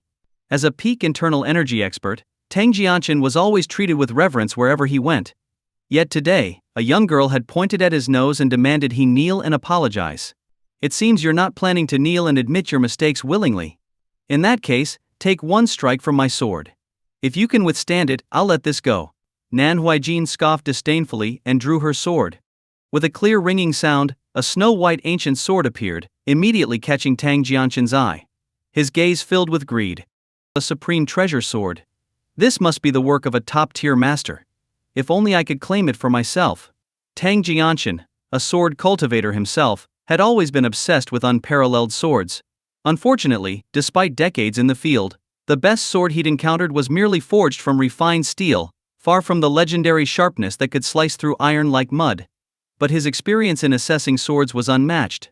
One look was all he needed to determine the extraordinary quality of the sword in Nan Huijin's hand. Hey old man, are you ready? I'm only using 50% of my strength for this strike. If you're not careful, you might get split in half. Nan Huijin taunted with a playful glint in her eyes. With her cultivation, she could easily see that the middle-aged man before her was merely an internal energy practitioner, a mere ant in her eyes. Take your strike? Why not? Not just one strike, but even 10 or 100 would be nothing to me. But if I can withstand your strike, what will you do then? Tang Jianchen began negotiating. If you can withstand one strike from me without dying, you can do whatever you want, Nan Huaijin declared confidently. Good. If I take your strike, you will give me that sword in your hand. Do you dare? Tang Jianchen's eyes glinted with cunning. At this point, he had eyes only for the treasure sword in Nan Huaijin's hand. As for dignity or whether it was appropriate to challenge someone younger, he had long since cast those thoughts aside. Why wouldn't I dare? Take this. Nan Huaijin sneered and casually unleashed a 3-foot-long streak of white sword energy. The sword energy shot toward Tang Jianchen like a bolt of lightning. At first, Tang Jianchen was confident and ecstatic. But when he saw Nan Huaijin effortlessly release sword energy, his expression changed drastically. Sword energy. Effortlessly releasing sword energy. You're a sword Dao Grandmaster. Fear filled Tang Jianchen's eyes, and his heart almost stopped. Without thinking, he dropped to the ground and rolled to avoid the strike. When he turned to look at where the sword energy had struck, his face turned pale. A deep trench, nearly 10 meters long, a thumb's width across, and almost a meter deep, marred the ground where he had just stood. The terrifying strike left no doubt if it had landed on him, he would have been sliced cleanly in two. Cold sweat poured down Tang Jianchen's back. He could never have imagined that this seemingly young girl possessed such horrifying power. And that was just a casual strike. What if she used her full strength? Wouldn't the ground itself split apart? You said you'd take my strike. Why are you dodging? Let's try again. Nan Huaijin raised her eyebrow and unleashed another sword strike. Tang Jianchen opened his mouth to respond, but another streak of dazzling white sword energy was already coming his way. He was so terrified that he fled in a panic, darting side to side like a rabbit, occasionally rolling on the ground to avoid the strikes. Hey, aren't you supposed to be a man? You said you'd take my strike, keep your word. After toying with him for a while, Nan Huaijin grew bored. She snorted coldly and said, If you keep dodging, I'll get serious. Wait. Hearing this, Tang Jianchen quickly shouted, I give up. Give up? Do you think this is some kind of sparring match? Giving up? No way. You said you'd take my strike, and you will or I won't be satisfied. Nan Huaijin frowned, her tone firm. But before she could make another move, Tang Jianchen suddenly knelt on the ground, kowtowing and begging for mercy. Great aunt. I didn't recognize your greatness and acted rashly. Please, show mercy and spare my life. Ugh, you were acting all tough just a moment ago, and now you're groveling like a worm. How boring. Killing someone like you would just sully my sword. Get lost. Nan Huaijin waved her sleeve, releasing a burst of energy that sent Tang Jianchen flying over 6 meters away. Tang Jianchen grunted as he hit the ground, coughing up blood and landing in a nearby bush like a broken kite. Who's there? Lin Yuan and Shen Shiki had just returned from grocery shopping when they noticed the commotion. Shen Shiki parked the car, and as Lin Yuan got out, he saw a shadow crash into the grass not far away. Was someone there just now? Shen Shiki got out of the car and looked around suspiciously. Other than Nan Huaijin turning to head back into the villa, there was no one else in sight. Maybe I was just seeing things, Lin Yuan muttered, carrying a small lamb from the trunk to roast for Su Liangshu that night. As they entered the villa with their bags, a disheveled figure crawled out of the bushes nearby. Covered in dirt, with tattered clothing and a pale face, Tang Jianchen still wore an expression of relief as he panted heavily. That was close. Lucky to be alive or I'd have died here today, he muttered, trembling. Just then, his phone rang. It was the impatient Chen Yikai calling. Uncle Tang, how did it go? Did you kill Lin Yufan? And what about Su Liangsu? Did you capture her? Kill your damn self. I almost died. You're dead meat, brat. If I don't beat you to death today, my name isn't Tang Jianchen. Seething with frustration, Tang Jianchen raged at the phone. All this trouble had been caused by Chen Yikai. If not for him, Tang Jianchen wouldn't have been humiliated like this. Uncle Tang, are you crazy? Chen Yikai was dumbfounded. He had enthusiastically called, only to be inexplicably scolded. More importantly, the usually calm and composed Tang Jianchen had just cursed at him and even threatened to beat him to death. Before Chen Yikai could respond, Tang Jianchen hung up the phone.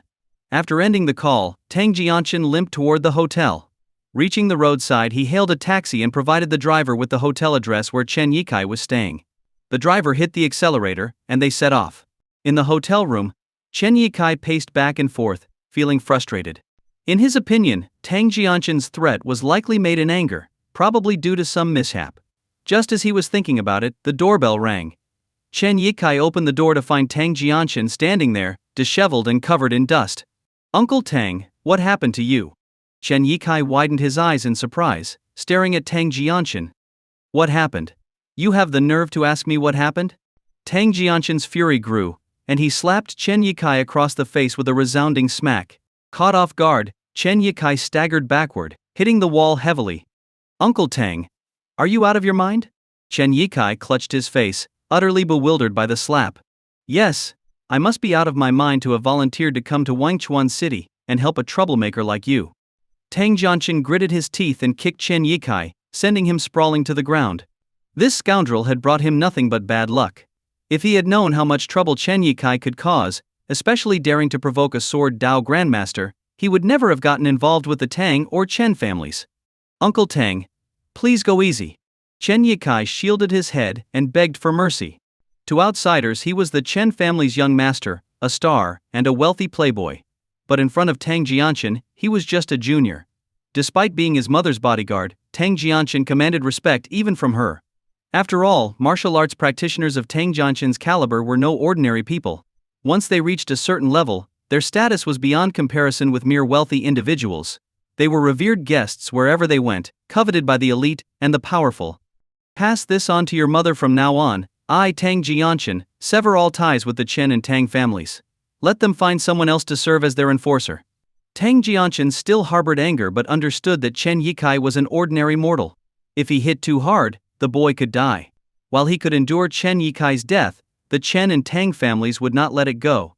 Considering the consequences, Tang Jianshan suppressed his rage and chose to cut ties. Uncle Tang, what happened? I don't mind being punished since you're my elder. But cutting ties with the Chen and Tang families, you need to give me a reason. Though in pain, Chen Yikai mustered the courage to ask. If he didn't find out the cause, this beating would have been in vain, and he wouldn't be able to explain it to his mother. A reason? My relationship with the Chen and Tang families is nothing more than a business deal.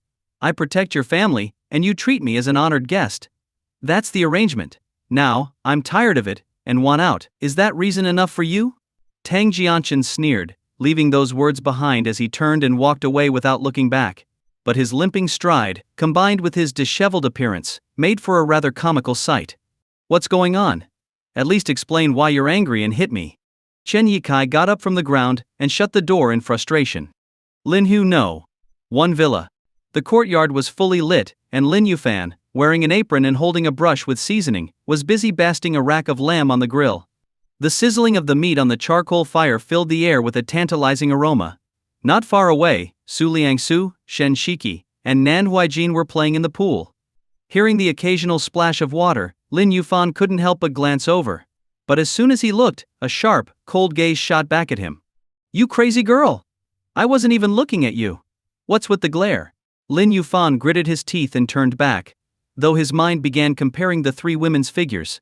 In terms of curves and physique, Su Liangsu ranked first, Shen Shiki second, and Nan Huijin third. In terms of aura and presence, Shen Shiki ranked first, Nan Huijin second, and Su Liangsu third. Overall, Su Liangsu was number 1, Shen Shiki second, and Nan Huijin didn't even rank. Sigh. If I ever live with my sisters in the future, I must get a big villa with a swimming pool. Then summers will be even better, Lin Yuan daydreamed. Hey, how long are you going to take roasting that lamb? We're starving. Nan Huijin's impatient voice broke his train of thought, shattering his pleasant fantasy. Hurry, hurry, hurry. All you know is how to rush me. If you're so capable, why don't you roast it yourself? Besides, I never said I was roasting it for you. Lin Yuan snapped back, annoyed.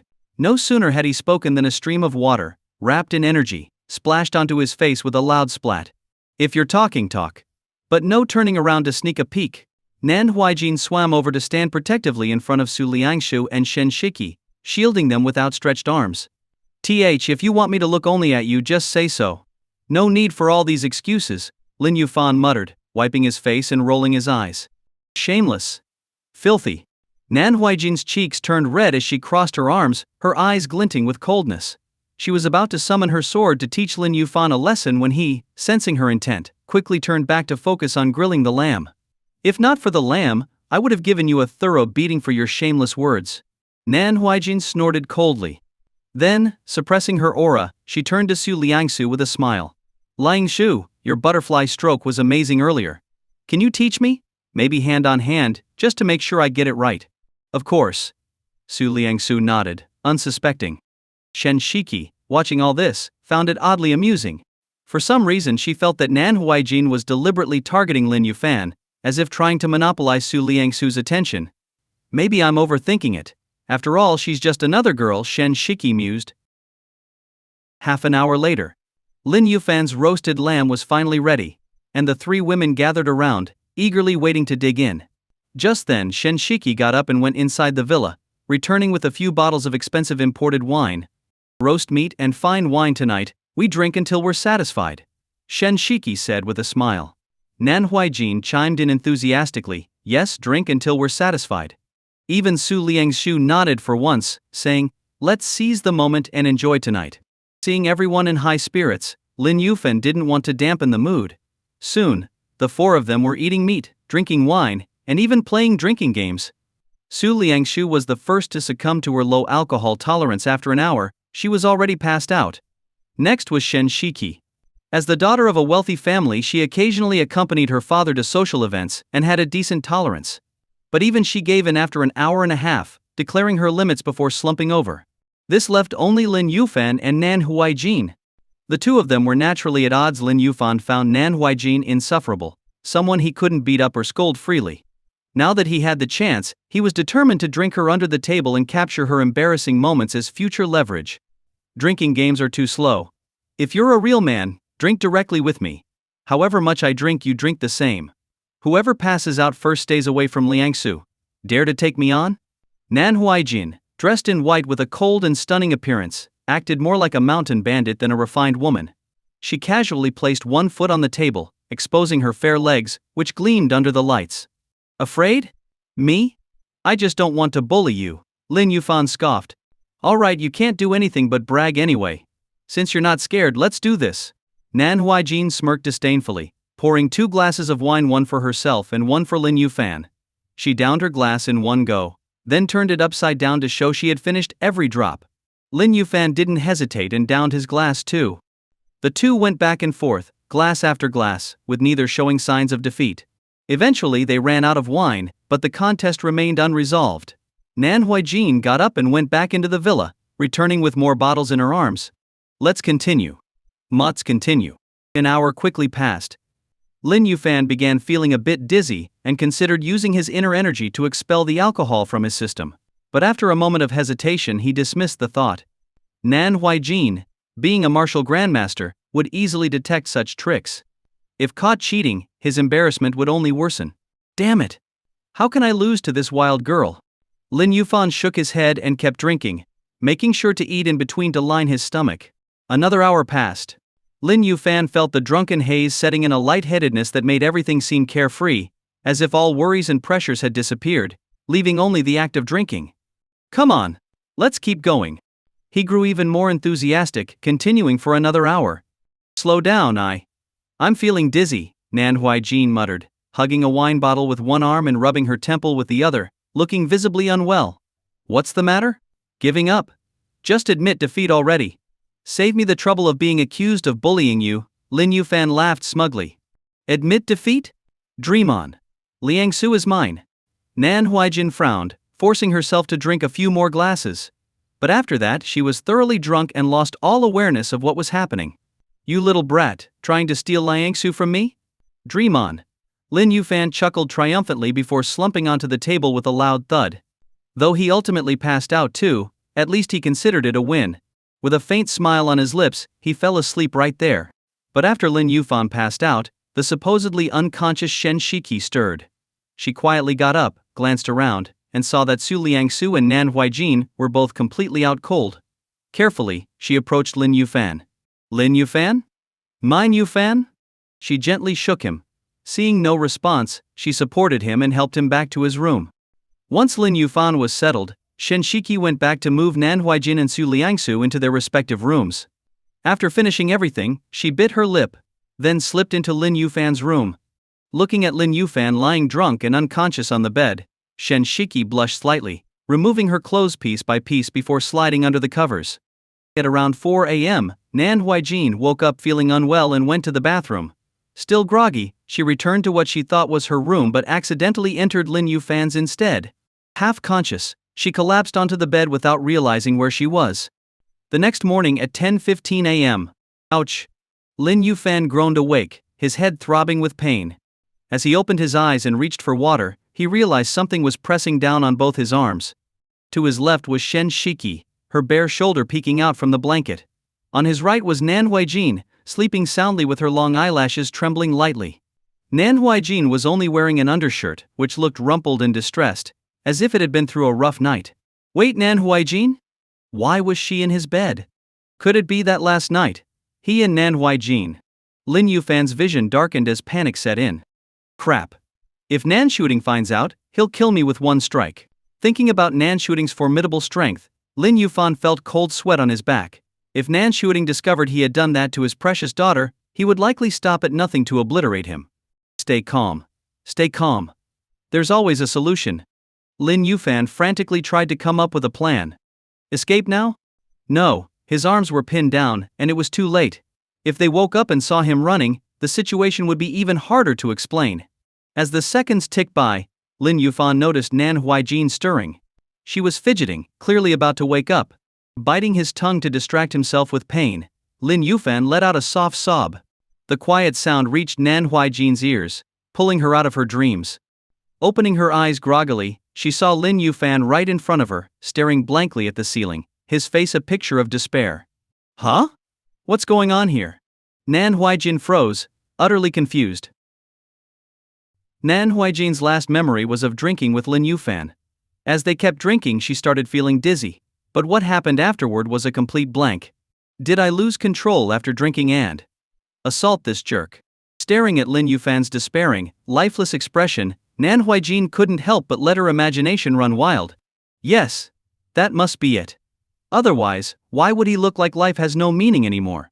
Very quickly, she convinced herself that her guess was correct. At that moment, Lin Yufan turned his head toward her, startling Nan Huijin into tightly closing her eyes and pretending to sleep. She clearly felt an arm being carefully pulled out from under her waist.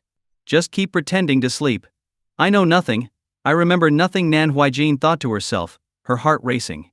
After a few moments, she heard someone climbing out of bed and tiptoeing out of the room. Phew. Hearing the door close, Nan Huijin let out a long sigh of relief. But when she opened her eyes again, she saw another person still in the bed. Shen Shiki? Why is she in my bed too? Nan Huijin was stunned. What had happened last night? Could it be that she thought one Lin Yufan wasn't enough and dragged Shen Shiki into this as well? Oh no! Could she really go that crazy after drinking? Suddenly Nan Huijin recalled a past incident when she had been drinking with her father. After getting drunk, she insisted on practicing swordsmanship and ended up destroying half a mountainside. Since that incident, her father, Nan Sighting, had forbidden her from touching alcohol. But yesterday, in the spur of the moment, she had indulged without thinking much of it, and it ended in disaster. Mming. As Nan Huijin wrestled with her thoughts, Shen Shiki suddenly woke up. Opening her eyes, Shen Shiki was immediately met with Nan Huijin's wide-eyed stare. The two locked gazes, and the air seemed to freeze. Morning, Nan Huijin broke the silence, awkwardly greeting her. Shen Shiki blinked, her mind buzzing. What's going on? I distinctly remember being with Lin Yufan last night. How did it turn into her? A flicker of confusion passed through Shen Shiki's eyes. Morning, she replied awkwardly, her voice tinged with uncertainty. Silence fell again. Shen Shiki assumed her memory was muddled due to the alcohol, and she had mistaken Nan Huijin for Lin Yufan. She couldn't help but roll her eyes at herself. Nan Huijin, meanwhile, was racking her brain, wondering what she would do if Shen Shiki or Lin Yufan, or both, demanded accountability from her. 2 minutes later, Shen Shiki couldn't stand the oppressive atmosphere any longer. She got up, dressed, and left the room. Coming downstairs, she spotted Lin Yufan sitting casually on the living room sofa, sipping tea. Morning, Lin Yufan greeted her with a slight smile. Morning, Shen Shiki responded, her cheeks flushing slightly. She stepped outside the villa, pulling out her phone to call her father Shen Sanqian. Dad, the plan failed last night. I wanted to turn things into a done deal, but the alcohol messed everything up. After a pause, she added, I know, I'll try again. If possible, I'll make sure he becomes my man. She ended the call, took a deep breath, and felt her mind clear. Time is running out. Lin Yufan has resolved the Xiao family matter. If Su Liangshu returns to the set, he'll leave Wangchuan City soon. If I miss this chance, there may not be another. It seems I'll have to create an opportunity to be alone with him. Shen Shiki began planning. She didn't intend to harm Lin Yufan but was determined to make him hers. After all, Lin Yufan's identity as the leader of Tianji Pavilion was far too valuable. Even her father, Shen Sanqian, was a part of the pavilion's business branch. If she could become Lin Yufan's woman, she would have a shot at controlling the entire business branch, elevating her to a position of near absolute power. Though she was a woman, her father's teachings had instilled a keen business acumen in her. Deep down, she was a merchant to her core, and merchants prioritized benefits above all else. And Lin Yufan himself was the ultimate benefit. Half an hour later, Su Liangsu and Nan Huaijin both came downstairs, finding Lin Yufan still sitting on the sofa, calmly drinking tea. Every time someone came down, he greeted them as if nothing had happened. When he greeted Nan Huaijin, he noticed her gaze darting around, avoiding his eyes. Success. Seeing her reaction, Lin Yufan felt a surge of relief. From perpetrator to victim in one fell swoop, this was exactly the outcome he wanted. So, who won last night? Nan Huaijin asked, trying to act casual as she sat on a single-seater sofa across from Lin Yufan. Her gaze settled on him as if she genuinely couldn't remember anything. And in truth, she didn't. Hey, what do you think? Lin Yufan chuckled, his smile brimming with smugness. If it had been any other time, Nan Huaijin would have retorted sharply. But thinking about what she might have done after getting drunk, she couldn't muster the courage. Instead, she forced herself to act normal and coldly huffed, "Fine. I'm someone who keeps her word. I won't bother Liangsu anymore after she introduces me to Yunxi, Qingchang, and Xian." Huh? What's that supposed to mean? Are you planning to steal all my sisters now, one by one? Lin Yufan asked, clearly annoyed. But remembering that he'd already taken advantage of Nan Huaijin, his anger dissipated. One night as husband and wife, 100 nights of affection. Forget it. No matter how strange her thoughts are, she's still just a girl. Realizing this, Lin Yufan let it go. Though they bickered outwardly, they had silently reached a truce.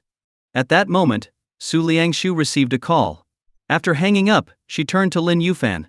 "Brother Yufan, Snow Film Company called me again. They invited me to visit their headquarters. Coincidentally, it's based here in Wangquan City. Can you come with me?" "Why bother him? I can go with you." Nan Huaijin instinctively cut in. But the moment she said it, she regretted it. After all, she had just promised to stay out of Su Liangsu's affairs. She glanced at Lin Yufan, expecting him to bring up their drinking bet from the night before. But instead he simply smiled and said, "I still have a bit of a headache from last night. Why not let Huaijin go with you? Maybe buy her a phone while you're out." "All right then," Su Liangshu agreed without suspicion. In no time, the two women left together. As Lin Yufan lounged on the sofa, relieved that he had successfully navigated the morning's awkwardness, Shen Shiki suddenly descended the stairs. With her sleek black hair tied back, a fitted white knit top, a pink pencil skirt, and white platform shoes, she looked every bit like a stylish and vibrant young woman. Blushing slightly, Shen Shiki approached Lin Yufan and tentatively asked, "Lin Yufan, I have a class reunion today. Would you mind accompanying me?" "A class reunion?" Lin Yufan frowned slightly, thinking to himself, "Why bring me? I'm not your classmate." Seeing that Lin Yufan didn't seem very willing, a trace of disappointment flashed across Shen Shiki's face.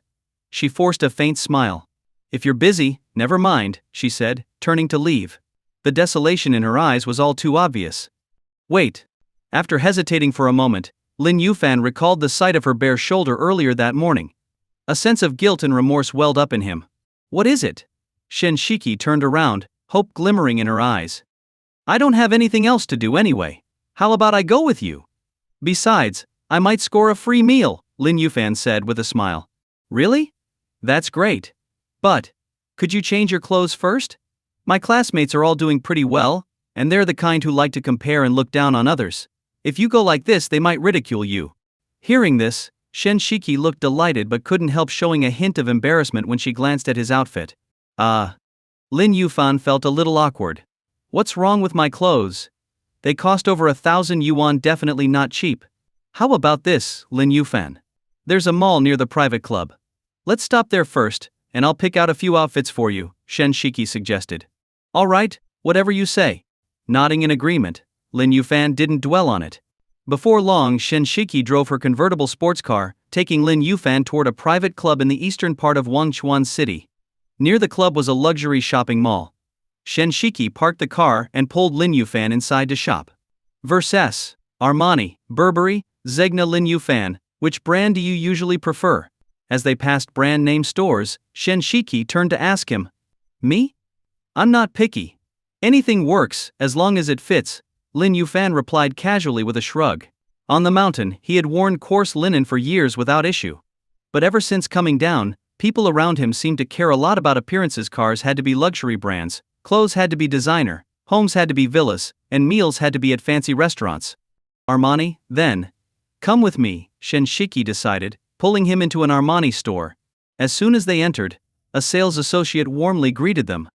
Please measure this gentleman's height and size for me, Shen Shiki instructed. A wealthy heiress with a keen eye, Shen Shiki had the sales associate take Lin Yufan's measurements while she browsed the store, selecting suitable outfits for him. By the time the measurements were done, Shen Shiki had already picked out 7 or 8 outfits, including everything from shirts to pants, shoes, socks, ties and belts. I've picked out 8 outfits. Do you think they're okay? If not, I can choose more. Or do you have a preference for colors or styles? She asked with a smile. They're fine. I'll leave it to your judgment, Lin Yufan replied decisively. When it came to buying clothes and coordinating outfits, he really wasn't good at it. To him, anything wearable was fine.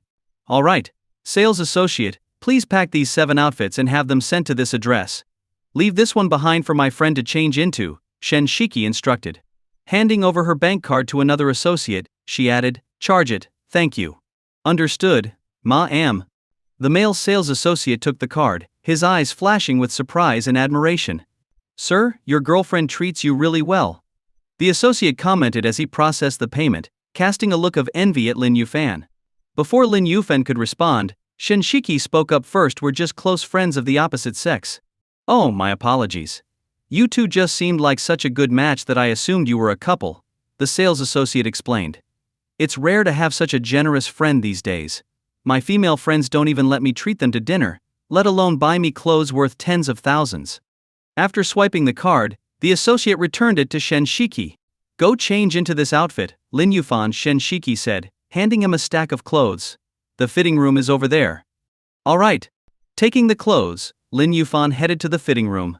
He had expected just a shirt, jacket, pants and shoes, but upon opening the package, he found a complete set. Everything he was wearing needed to be replaced. When he stepped out, fully dressed, he looked noticeably more refined. Thanks to his naturally flawless complexion and physique, polished by years of training, he now exuded an aura that rivaled top movie stars. Standing there, he had the commanding presence of a cold yet elegant CEO. Ma'am, you have excellent taste. Your boyfriend looks absolutely stunning in this outfit. One of the female sales associates gushed, her eyes sparkling as she looked at Lin Yufan. Shen Shiki smiled but didn't bother correcting her this time. So, can we head to your class reunion now? Lin Yufan asked with a wry smile. The outfit was nice, but he felt it was a bit too flashy.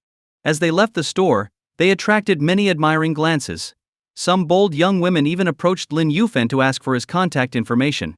This outfit feels a little too attention-grabbing, Lin Yufan muttered, looking slightly embarrassed. He preferred to keep a low profile, and being the center of attention like this made him uncomfortable.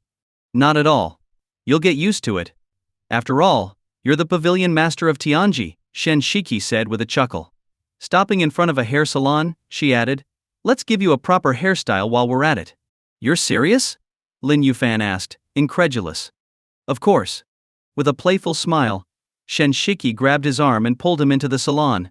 An hour later they walked out, and Lin Yufan's transformation was complete. Once just clean-cut and slightly handsome, he now radiated charisma. His new look turned heads, and many young women blushed and secretly snapped photos as he passed. Like a dashing CEO stepping out of a drama, his presence was dazzling. Cough, cough. How's this hairstyle?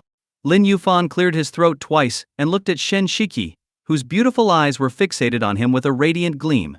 Only then did Shen Shiki snap out of her daze, her cheeks flushing as she nodded slightly and said, It's good. It suits you. Then can we go to your class reunion now? Lin Yufan asked with a smile. Shen Shiki softly agreed, turning around and walking ahead with her face still slightly red. She walked in front, and Lin Yuan followed behind. However, for some reason she felt a little uneasy, as if there were eyes sweeping over her from behind, making her feel restrained. Summoning her courage, Shen Shiki turned back to glance, only to see Lin Yuan holding his phone, his slender fingers tapping rapidly on the screen, seemingly texting someone. HMPA. Shen Shiki's pretty face sank as she let out a soft snort, feeling a bit upset. Was she not attractive enough? After all, she was quite a renowned beauty in Wangquan City, yet Lin Yuan didn't even want to look at her more than once. The two left the mall, and as usual, Shen Shiki drove. In the car, the atmosphere was noticeably less pleasant than when they had come earlier. Lin Yuan, oblivious, didn't think much of it and sat obediently in the passenger seat, his gaze fixed on the fleeting buildings outside the window, lost in thought. Screech. Shen Shiki, feeling increasingly frustrated, performed a sharp drift and parked the sports car in front of a private club called Vying. The loud sound of tires scraping against the ground drew a lot of attention. In Lin Yufan's surprised gaze, Shen Shiki said expressionlessly, "We're here." Ah? Lin Yufan was a bit bewildered. He could sense some unhappiness in Shen Shiki's tone. What's going on? Everything was fine earlier. Why is she suddenly upset?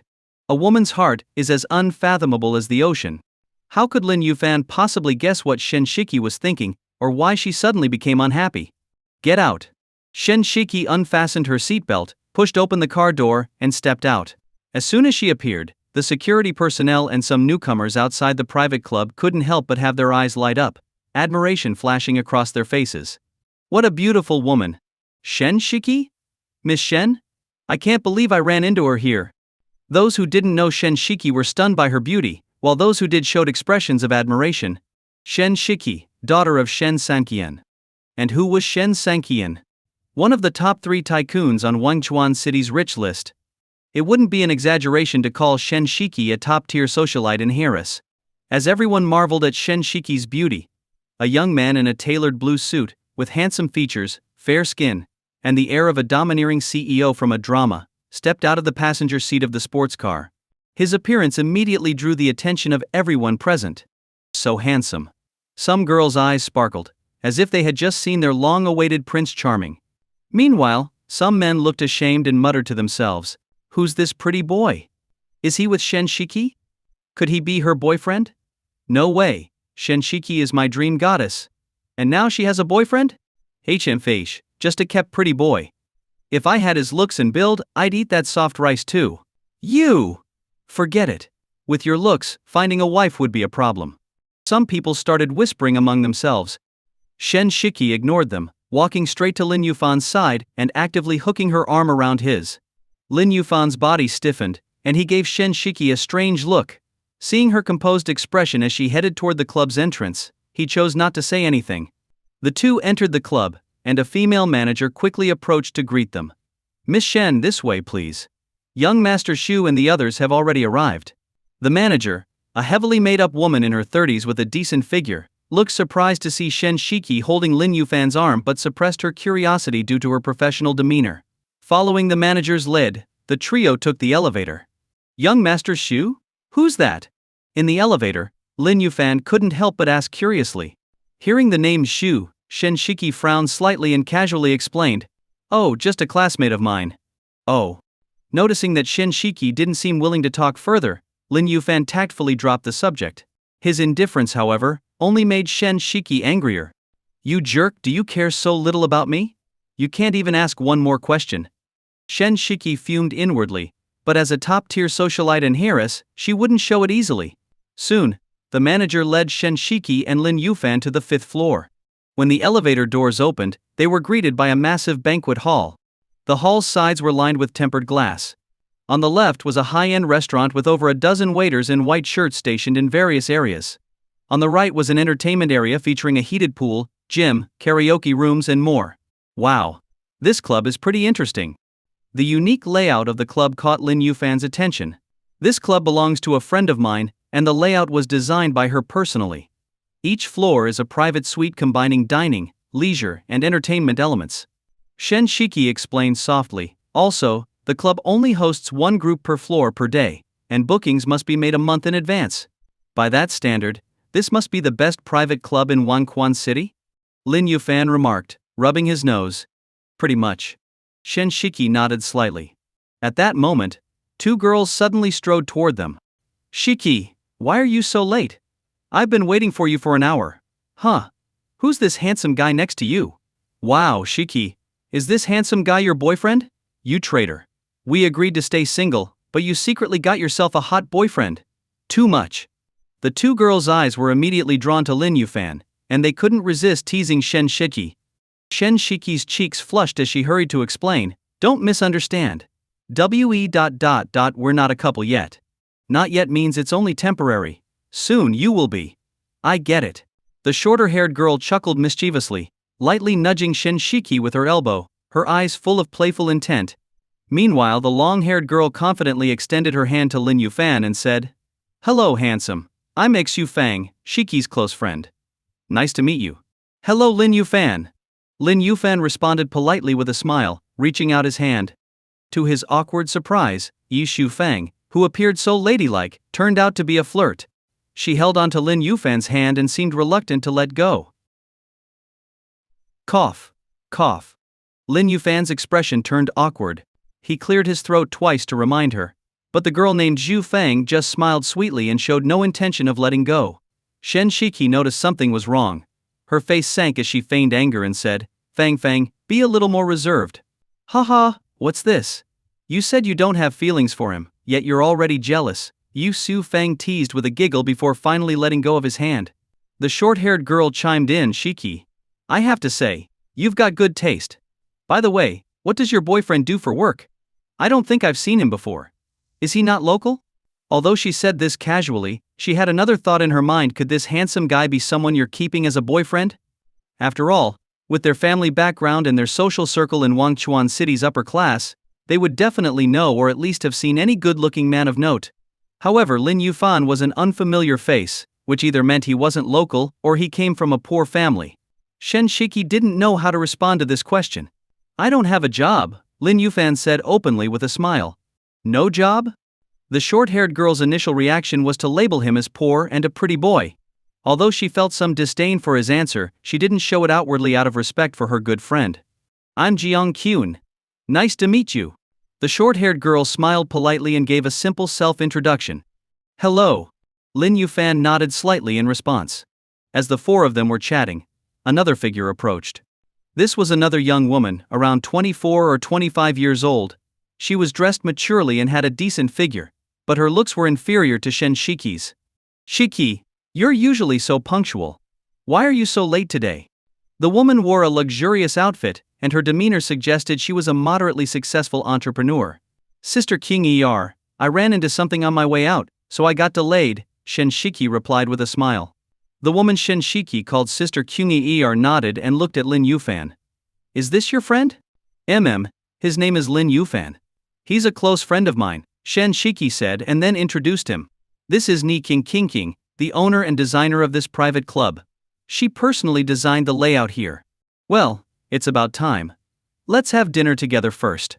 There's a charity auction later, Ni King said, giving Lin Yufan only a glance before ignoring him entirely and addressing the three women. Ni King came from an ordinary family but had become successful in Wangchuan City through her good looks and years of hard work. Her experience in society had sharpened her ability to judge people. With just one glance she could tell Lin Yufan wasn't wealthy or successful. He wasn't even a second-generation heir of a wealthy family. After all, successful people and heirs often carried an air of superiority in their demeanor, micro-expressions, and gaze, none of which she saw in Lin Yufan. To her, he was just a poor boy. No matter how handsome a poor boy was, she wouldn't give him a second glance. After all, there was no shortage of attractive gigolos in this world. If one had money, they could have as many as they wanted. Shen Shiki nodded, and, holding Lin Yufan's arm, followed Ni King to the center of the banquet hall. Ladies and gentlemen, everyone is here now.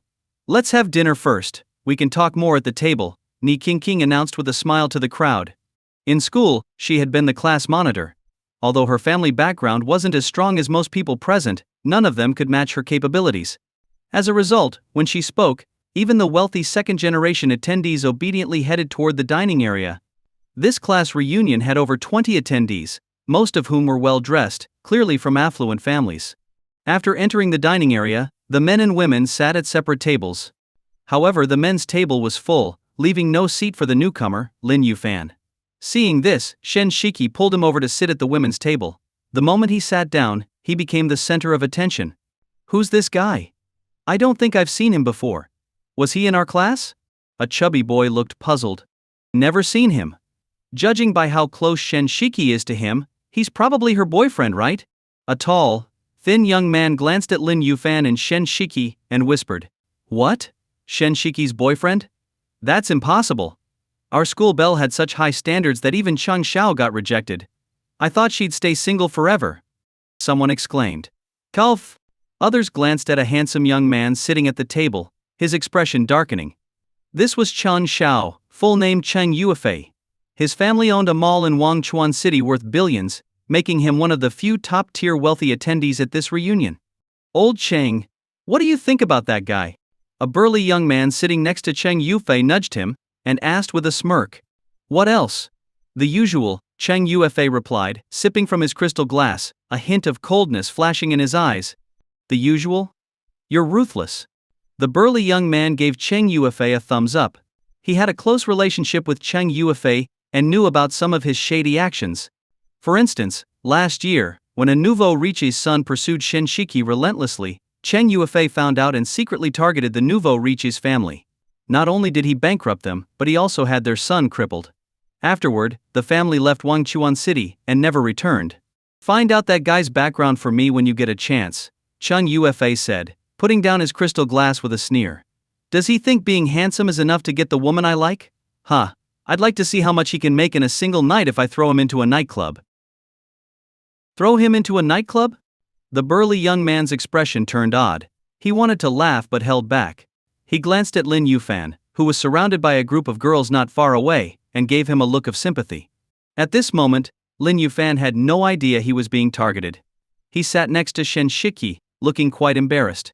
Lin Yuan was seated at a 10-person table, which, besides him, was occupied by 8 girls, including Shen Shiki, Zhu Fang, Jiang Qin, and Ni Qingqing. "Handsome. Are you Shiki's boyfriend?" A girl wearing glasses, who looked gentle and scholarly, curiously sized him up. Not only her, but all the other girls at the table were also staring at him. After all, besides Lin Yuan, the table was entirely filled with women. When boys gather, they tend to look at girls, especially pretty ones. The reverse is also true when girls are together. They tend to focus on handsome boys, just like they were doing with Lin Yuan now. "No, we're just friends." Lin Yuan smiled politely as he explained. This kind of attention, like being the center of a galaxy, made him feel very awkward and uncomfortable. After hearing his response, another girl's eyes lit up. She clasped her hands together with an expectant look and asked, "Then do you have a girlfriend?" "I do." Lin Yuan nodded. "Is your girlfriend pretty? Do you two get along well? Is your girlfriend as pretty as I am? Handsome? Why don't you be my boyfriend? If you agree, I'll give you anything you want. You can do whatever you like. Don't listen to her nonsense. Her family's situation is just average. My family owns an electronics factory, and I'm an only child. Handsome, how about considering me instead?" The girls chirped on, their conversation shifting from interrogation to outright competition. Lin Yuan looked awkward and threw a pleading glance at Shen Shiki. However, Shen Shiki pretended not to notice and turned her head to chat with Jiang Qin instead. "Damn it. I came here to accompany you to your class reunion," Lin Yuan grumbled inwardly. "Enough. Can you all calm down? Anyone who doesn't know better might think you haven't seen a man in years." Just as Lin Yuan was feeling exasperated, Ni Qingqing couldn't bear to watch any longer. She lightly scolded the girls. Hearing this, the girls stopped talking, though one or two still occasionally sent flirtatious glances toward Lin Yuan. "HM?" Lin Yuan frowned slightly. He noticed a foot lightly brushing against his under the table. Judging by the angle, Lin Yuan turned to look at Zhu Fang, who was seated diagonally across from him. He saw Zhu Fang winking at him playfully. "Good grief, what are you all doing?" Lin Yuan regretted coming here. An hour later, after everyone had eaten and drunk their fill, Ni Qingqing began organizing everyone to head to the 6th floor. The 6th floor housed an auction venue, where a charity auction was taking place. By the time Lin Yuan and the others arrived, the hall was already packed with people. Although this was Ni Qingqing's venue, most of the classmates were assigned seats in the middle rows. The front 3 rows were mostly occupied, though a few seats remained. Ni Qingqing had the staff guide Cheng Yufei to an empty seat in the second row, then personally escorted Shen Shiki to a seat in the first row.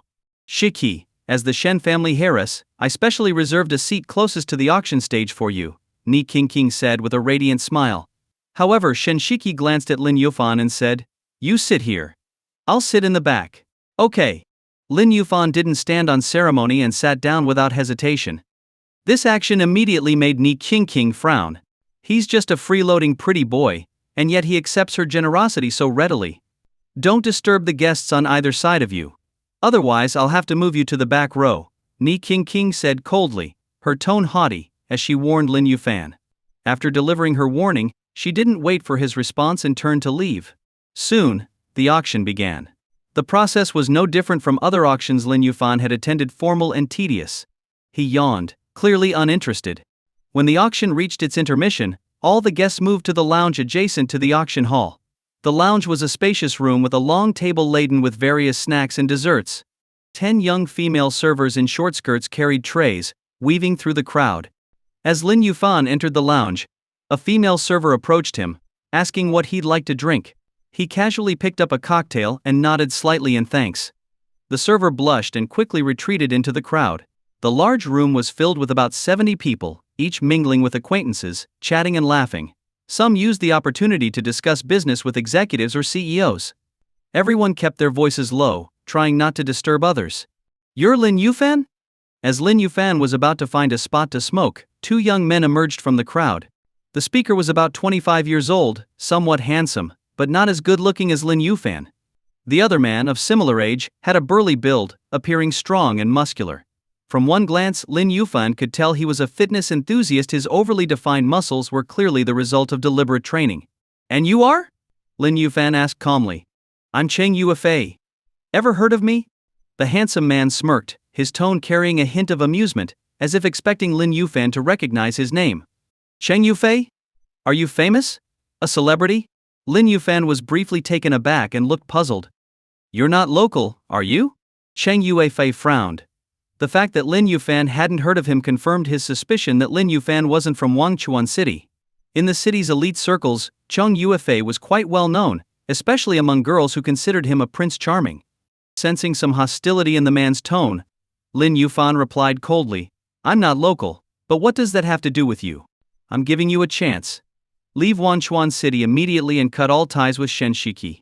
If you do, I might let this slide. Otherwise you'll bear the consequences." Cheng Yufei didn't mince words, directly threatening Lin Yufan. "Bear the consequences? Are you threatening me?" Hearing this, Lin Yufan raised an eyebrow and chuckled. "You can take it that way," Cheng Yufei said with a cold smirk, looking as if he had everything under control. Slap. As soon as Cheng Yufei finished speaking, a crisp slap echoed suddenly. The hall was filled with hushed conversations, so the sound of the slap immediately caught everyone's attention. You dare to hit young Master Cheng? Do you have a death wish?" The burly young man widened his eyes in disbelief as he looked at Lin Yufan. This was Cheng Yufei, young Master Cheng. Had Lin Yufan lost his mind, daring to hit someone like Cheng Yufei? Did he not know about Cheng Yufei's infamous reputation in Wangchuan City? "You actually dared to hit me?" Cheng Yufei, now realizing what had happened, also stared at Lin Yufan in anger and shock. The slap had come so quickly that he hadn't even seen when Lin Yufan moved. "Did I hit you?" Lin Yufan grinned. As soon as he spoke, another crisp slap, even louder than the first, rang out. "Holy crap!" The burly young man was dumbfounded. He hadn't noticed the first slap, but this time it happened right in front of him. Yet, he still couldn't react in time. Not only could he not react, but he couldn't even see how Lin Yufan had moved. "You're a martial artist?" Cheng Yufei's expression changed as he stumbled back 3 steps, glaring at Lin Yufan with hatred. As a wealthy heir, his family had hired martial artists, so he understood that they were far stronger than ordinary people. But he never imagined that Lin Yufan, who appeared to be in his early 20s, could also be a martial artist. Judging by his speed, he wasn't an average one either. Could he be an internal energy practitioner like Uncle Hai? No, that's not right. When Uncle Hai makes a move, I can still see it, but I didn't even catch an afterimage just now. Cheng Yufei was both shocked and terrified. "What are you all doing?" At this moment, A displeased female voice came from the crowd. Looking in the direction of the voice, they saw Ni King now dressed in an evening gown, emerging from the crowd. Young Master Cheng, what just happened? Ni King glanced at Cheng Yufei and was startled to see one side of his face swollen. This guy started a fight. Before Cheng Yufei could speak, the burly young man quickly jumped in to complain. King, this guy is acting all high and mighty just because Shiki brought him here. We just wanted to greet him and introduce ourselves, but he called us hillbillies and said we weren't worthy of knowing him. Young Master Cheng got upset and said something to him. And he just slapped him. The burly young man's righteous tone and angry expression made it seem like everything he said was true. Is this true? Ni King's face darkened as she looked coldly at Lin Yufan. Lin Yufan chuckled lightly and said indifferently, if you think it's true, then it's true. I can't be bothered to explain. Can't be bothered to explain? Ni King's face darkened even further. So he's just Shiki's boyfriend? They're not even married yet, and he's already acting so arrogant. What happens after they get married? Will he look down on everyone?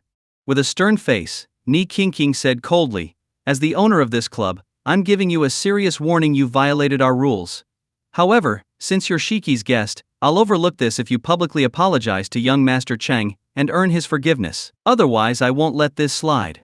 You want me to publicly apologize to him? Ask him, does he even deserve it? Lin Yufan laughed.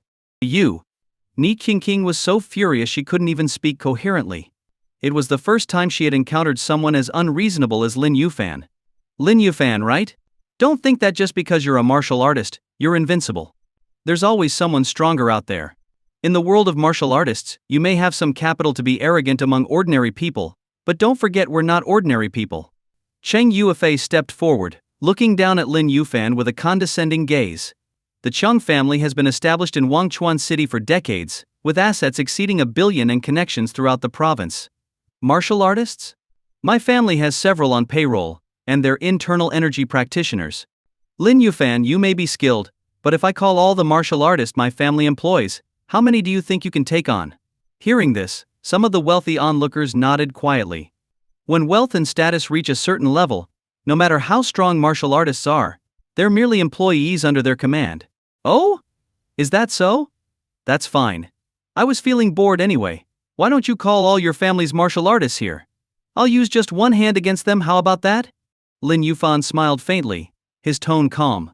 Lin Yufan, are you looking for death? Do you really think Shiki will protect you at all costs if things escalate with young Master Cheng? Ni King couldn't help but scold from the side. Hearing Ni King mention Shen Shiki, Lin Yufan calmed down a bit.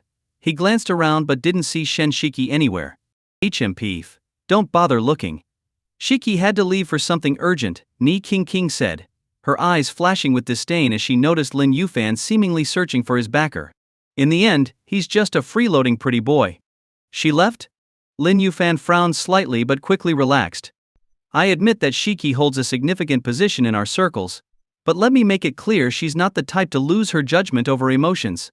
Ni King spoke with a sense of superiority, as if she had seen through Lin Yufan's game. You're so arrogant and disrespectful to everyone. Even if this matter reaches Shiki, she won't stand by you. Instead, she'll resent you, dislike you, and kick you out. I already gave you a way out, but you insisted on being stubborn. In the end, you've overestimated your importance to Shiki. She's always been reasonable. If she knew what happened, she definitely wouldn't speak up for you. The burly young man sneered. Kneel now and apologize to young Master Cheng. If you do, we won't pursue this matter or let it reach Shiki. Think it over, Lin Yufan. Are you done? Lin Yufan glanced at the burly young man out of the corner of his eye. HM? Done talking. What, do you have an issue with me? The burly young man frowned, sensing Lin Yufan's dismissive attitude. If you're done, then shut up. With that, Lin Yufan waved his right hand, sending a burst of energy flying toward the burly young man. The man let out a groan, spat out a mouthful of blood, and collapsed to the ground unconscious. Yes. Everyone who witnessed the scene gasped. Is this guy insane? After everything that's been said, he still dares to act recklessly. Does he really think he's invincible and that no one can stop him? Several wealthy individuals' expressions shifted subtly. They instinctively rejected someone like Lin Yufan. Lin Yufan! Ni King gritted her teeth, glaring at him with eyes full of anger. What? Are you done talking? Lin Yufan tilted his head, his gaze mocking as he looked at Ni Qingqing.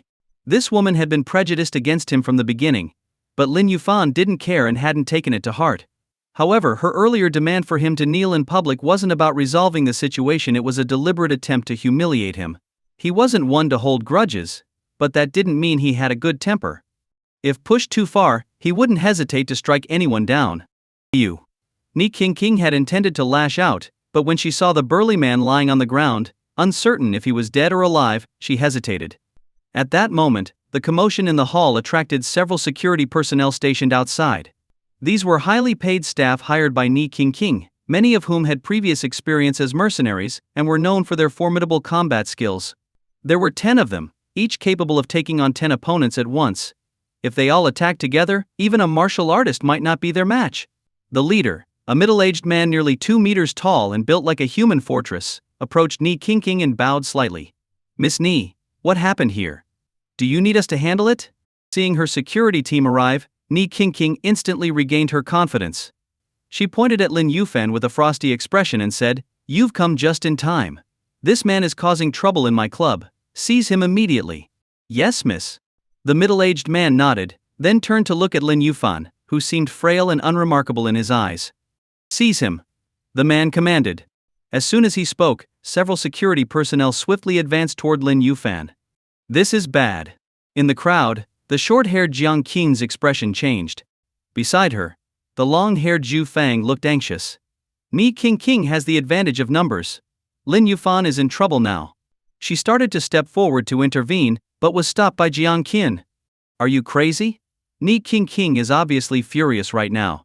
Do you think she'll listen to you? Then what do we do? Just stand by and watch Lin Yufan get seized by her men." Zhu Fang frowned. "This is beyond what we can handle. Call Shiki quickly and get her back here." Jiang Qin rolled her eyes at Zhu Fang, glanced at her chest and shook her head lightly. "Sigh. Big chest, no brains. You're just jealous." Zhu Fang glared at Jiang Qin and quickly pulled out her phone to call Shen Shiki. "Hey Shiki, where are you? Get back here quickly. Your friend Lin Yufan is fighting with Ni Qingqing and Cheng Yuefei. Ni Qingqing's men are about to seize your boyfriend." As Zhu Fang whispered into the phone and moved toward a corner, muffled sounds of blows landing filled the air, followed by a series of agonized screams. Curious, Zhu Fang turned her head to see several security personnel who had approached Lin Yufan now lying on the ground, writhing in pain. "So, he's a martial artist." The middle-aged man built like a human fortress narrowed his eyes slightly. He had assumed Lin Yufan was just an ordinary person, but it turned out he was a martial artist. "Judging by your age, you must be an external energy practitioner, right? Not bad, not bad. Such skill at your age. But it's a pity you shouldn't have come here to cause trouble." The middle-aged man spoke calmly as he removed his suit jacket and tossed it to the ground. He tilted his neck and flexed his wrists, causing a series of cracking sounds like popping beans to echo from his joints. "Are you done? Mai?" Lin Yufan glanced at the man indifferently, his expression calm and emotionless. "HM?" The man froze briefly. Just as Ni Qingqing, sensing something ominous, was about to warn him, a shadow flew backward 7 or 8 meters and landed heavily on the ground. "If you're done talking, shut up, you're annoying." Lin Yufan turned to look at Ni Qingqing. Caught in his gaze, Ni Qingqing instinctively took 2 steps back, her eyes filled with terror and dread. Ignoring her fear, Lin Yufan pointed at Cheng Yuefei. "Your turn. You were trying to stand up for him, right?" Ni Qingqing wanted to say yes but hesitated, realizing that if she did, she might be the next one sent flying. "This has nothing to do with you. Go play in the mud or something." Seeing Ni Qingqing frozen in place, Lin Yufan shook his head slightly, unwilling to waste any more time on her. He turned his attention to Cheng Yuefei. "Didn't you just say your family hired a bunch of martial artists? Call them over now." Hearing this, Cheng Yuefei was dumbfounded. What was this? Was he seriously asking him to call reinforcements? Seeing Cheng Yuefei hesitate, Lin Yufan added, "Oh, and call your parents too. I'll give you 10 minutes. If no one shows up in 10 minutes, I'll use you as a punching bag." You're really picking a fight with me, huh? Fine, I'll call." Cheng Yufei's face turned ashen. He pulled out his phone, called his father, and explained the situation. After hearing that his son was being bullied, Cheng's father promised to rush over within 10 minutes and instructed him not to act rashly. After hanging up, Cheng Yuefei's face lit up with a cold smirk. "Lin Yufan, Don't think that just because you're Shiki's friend, I won't do anything to you. The more arrogant you are now, the worse you'll suffer later. You dared to challenge me? Let's see how you end up. Cheng Yufei sneered. Lin Yufan looked at him and said calmly, Are you done talking? I. Hearing the words "Are you done talking?" Cheng Yufei's face turned even paler. He forced himself to stay calm, swallowed, and said, No, I'm not done yet. Not done? Then you talk too much. Lin Yufan's eyes narrowed, and with a backhanded motion he delivered a slap through the air. With a crisp slap, Cheng Yufei's body was lifted a meter off the ground, spun twice mid-air, and then crashed heavily onto the floor with a thud. You, damn! You're not playing by the rules.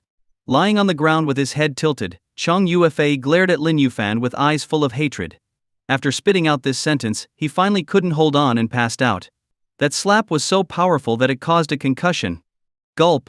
Everyone present couldn't help but feel a sting on their own faces. It was as if that slap had landed on them as well. Does anyone here think I was wrong to do this? Lin Yufan swept his gaze over the crowd. Hearing this, everyone inwardly cursed. You're bullying people with your martial skills, and you're asking if you were wrong. What kind of nonsense is that? Despite their thoughts, none of them dared to say anything out loud.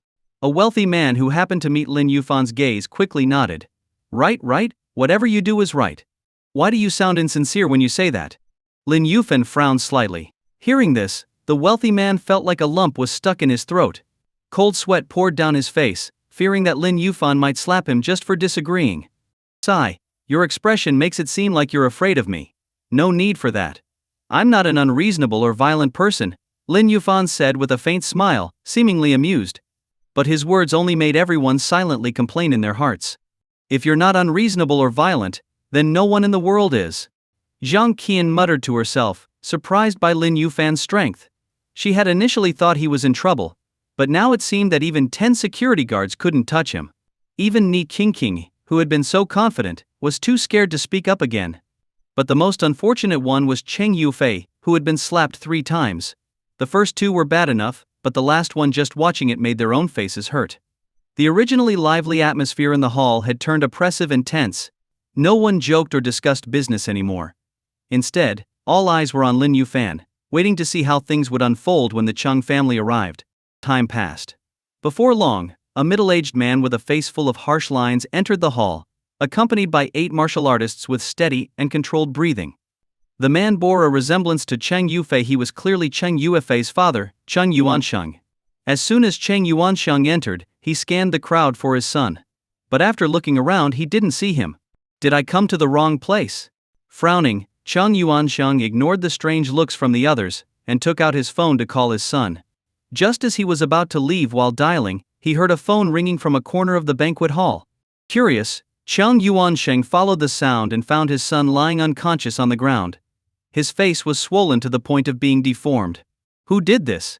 Cheng Yuansheng's expression turned dark. He only had one son, whom he cherished greatly. Seeing him beaten like this ignited a furious rage. Is this your kid?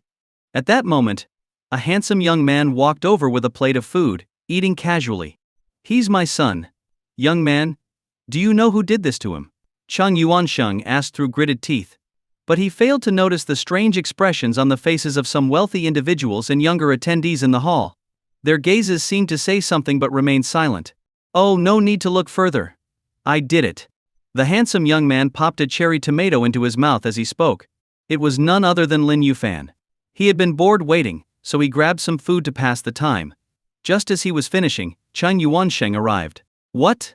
Cheng Yuansheng thought he had misheard. I said. I'm the one who hit your son. What, are you here to avenge him? Lin Yufan grabbed a strawberry and tossed it into his mouth. You're quite bold, kid. You dare to hit my son? Just for that, I won't let you leave this club alive today. Cheng Yuansheng's rage turned into a cold laugh as he swung a punch at Lin Yufan's face. Feeble and weak, clearly drained by indulgence. With your condition, even a finger could crush you. Lin Yufan dodged effortlessly, extending his foot to trip Cheng Yuansheng, sending him tumbling to the floor. Get him. Beat this kid to death. Lying on the ground, Cheng Yuansheng's eyes burned with fury as he roared. The 8 martial artists immediately moved to attack. But just as they stepped forward, Lin Yufan's gaze turned cold. The aura of a martial arts grandmaster burst forth from him like a tidal wave, engulfing the 8 men. Feeling the terrifying pressure emanating from Lin Yuan, the martial artists' faces paled, and they froze in place, not daring to take another step forward. "Are you deaf?" I said. "Beat him to death. Don't you understand?" Cheng Yuansheng climbed to his feet and, seeing his highly paid martial artists ignoring his orders, was livid. "Mr. Cheng, this man is someone you can't afford to offend," one of the martial artists said with a bitter expression. "What do you mean? He's just a snot-nosed brat.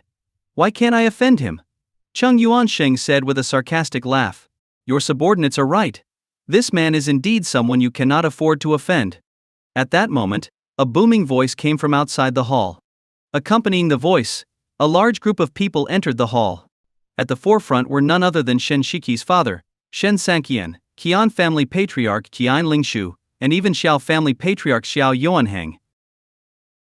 There were also 2 unfamiliar faces among them that Lin Yuan didn't recognize.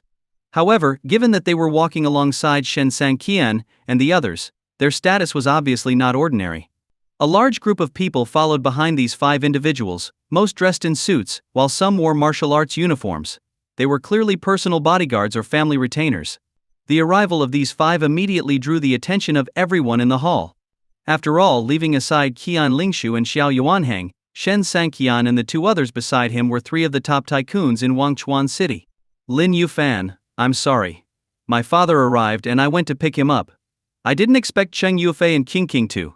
Shen Shiki quickly walked up to Lin Yuan, her head lowered, and her face filled with guilt. Seeing this, Ni King's pupils contracted slightly, but she couldn't help sneering inwardly. Although she didn't know why the proud and aloof Shen Shiki was so humble in front of Lin Yuan, it didn't matter. What mattered was that Shen Sanqian, her father, had seen this scene. Put yourself in his shoes. Who would feel comfortable seeing their beloved daughter being so deferential to a man? Especially someone as influential as Shen Sanqian. "Lin Yuan, you're finished." Ni King's eyes were filled with schadenfreude as if she could already see Shen Sanqian scolding Lin Yuan. "It's nothing, just a small matter." Lin Yuan smiled and handed his food tray to Shen Shiki. Shen Shiki obediently took the tray and stood behind Lin Yuan. Her demeanor resembled that of a servant rather than a girlfriend. "Shen Sanqian greets Mr. Lin." Under Ni King's expectant gaze, Shen Sanqian finally walked up to Lin Yuan after a few steps. To everyone's astonishment, Shen Sanqian bowed deeply to Lin Yuan with a respectful clasp of his hands, displaying the utmost humility. Seeing this, Ni King was dumbfounded. What shocked her and everyone else in the hall was what happened next. Not only did Shen Sanqian bow, but Qian Lingshu, Xiao Yuanheng, and the other 2 top tycoons of Wangchuan City also bowed to Lin Yuan, their attitudes increasingly humble. "There's no need for such formality," Lin Yuan replied casually. A chubby middle-aged man with a smiling face asked obsequiously, "Mr. Lin, knowing you'd be visiting Wangchuan City, I rushed back from out of town. May I ask if you are free this evening?" This man appeared ordinary, but everyone else in the hall, except Lin Yuan, regarded him with great respect. He was, after all, the wealthiest businessman in Wangchuan City. What's going on? Isn't Lin Yuan just a freeloading pretty boy? Why are Shen Sanqian, Sun Shaoqi and Zhu Guanrong so respectful toward him? No, this isn't just respect, it's outright reverence and humility. Ni King's mind felt like it was short-circuiting. No matter how much she tried, she couldn't understand why these figures at the pinnacle of Wangchuan City were so wary of a seemingly ordinary young man like Lin Yuan. To her experienced eye, Lin Yuan appeared to be nothing more than a regular loser. "If you have something to say, just say it. I'm not fond of parties or banquets, they're boring." Lin Yuan's tone was indifferent. Hearing this, Shen Shiki froze briefly, then felt a strange sweetness and joy in her heart. He doesn't like banquets and parties, yet he still came with me. Does that mean I hold some weight in his heart? Her face flushed slightly, looking shy and endearing. However, everyone else's attention was focused on Lin Yuan, so no one noticed her subtle expression. "Well." Sun Shaoqi's face revealed an awkward expression. He glanced at Shen Sanqian, who discreetly shook his head. Left with no choice, Sun Shaoqi gritted his teeth and said in a low voice, "Mr. Lin, my name is Sun Shaoqi. I wish to join the Tianji Pavilion and become a member of its business division. I also hope to gain its protection and yours." "Oh?" Lin Yufan's eyes flickered as he smiled. "You suddenly wish to join. I suppose you've encountered some difficult situation that you can't handle on your own, So you're looking to rely on the Tianji Pavilion's power, right? Cough, cough. Mr. Lin, your foresight is impressive. I'm in awe. Sun Xiaoqi, embarrassed by how easily Lin Yufan had guessed his intentions, flushed red. But as a seasoned businessman, he quickly composed himself and admitted openly, "To be honest, Mr. Lin, I plan to invest in another province but have encountered resistance from local forces. As a businessman, I'm good at making deals and investments, but other matters are beyond me. That's why I seek your protection." Seeing Lin Yufan remain silent, he quickly added, "Mr. Lin, rest assured. I'm aware of the Tianji Pavilion's rules and am willing to comply. Additionally, I'm prepared to offer 10% of my company's shares and 10% of its annual profits as the entry fee. Would this be acceptable?" 10% was a substantial amount. But as a businessman, Sun Xiaoqi knew that if he could expand into another province, the 10% would be worth it. "I'll give you the contact information of the head of the business division. You can discuss it with her." After a moment of thought, Lin Yufan recited Gu Yunzi's phone number to Sun Xiaoqi. Sun Xiaoqi quickly saved the number and stepped aside with a bow. "Master Lin. Master Lin." Keon Lingshu stepped forward, his gaze filled with gratitude as he looked at Lin Yufan. Behind him stood Guo Wei and Tan Jikao. Noticing that the two seemed hesitant to speak, Lin Yufan smiled and said, "The Martial Arts Academy welcomes you." "Thank you, Master Lin."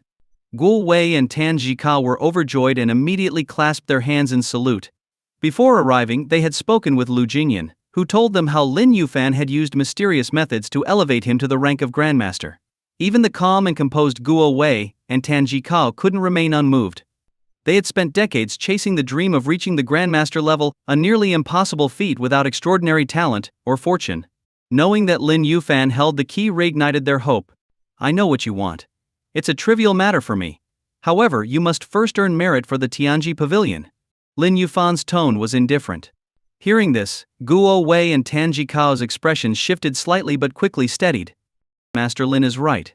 We will do our utmost to contribute to the Martial Arts Academy and assist Master Lin in every way possible," Guo Wei said respectfully. "Mm." Lin Yufan nodded in satisfaction, his gaze finally landing on Xiao Yuanhang. As soon as Lin Yufan's eyes fell on him, Xiao Yuanhang dropped to his knees with a thud, pulling out a dark jade token from his sleeve and holding it high. Yao Yuanhang knows he is guilty of unforgivable sins and has come to ask for Master Lin's judgment. Hi guys, your opinion means a lot to me. I'm working on improving the stories to make them more interesting for you. Please leave a comment and let me know what you liked about this story. Your feedback helps me get better and create content that you'll enjoy. Your feedback is very important to me. Thank you for your support and attention. If you enjoyed this story, I can't wait to share its continuation with you.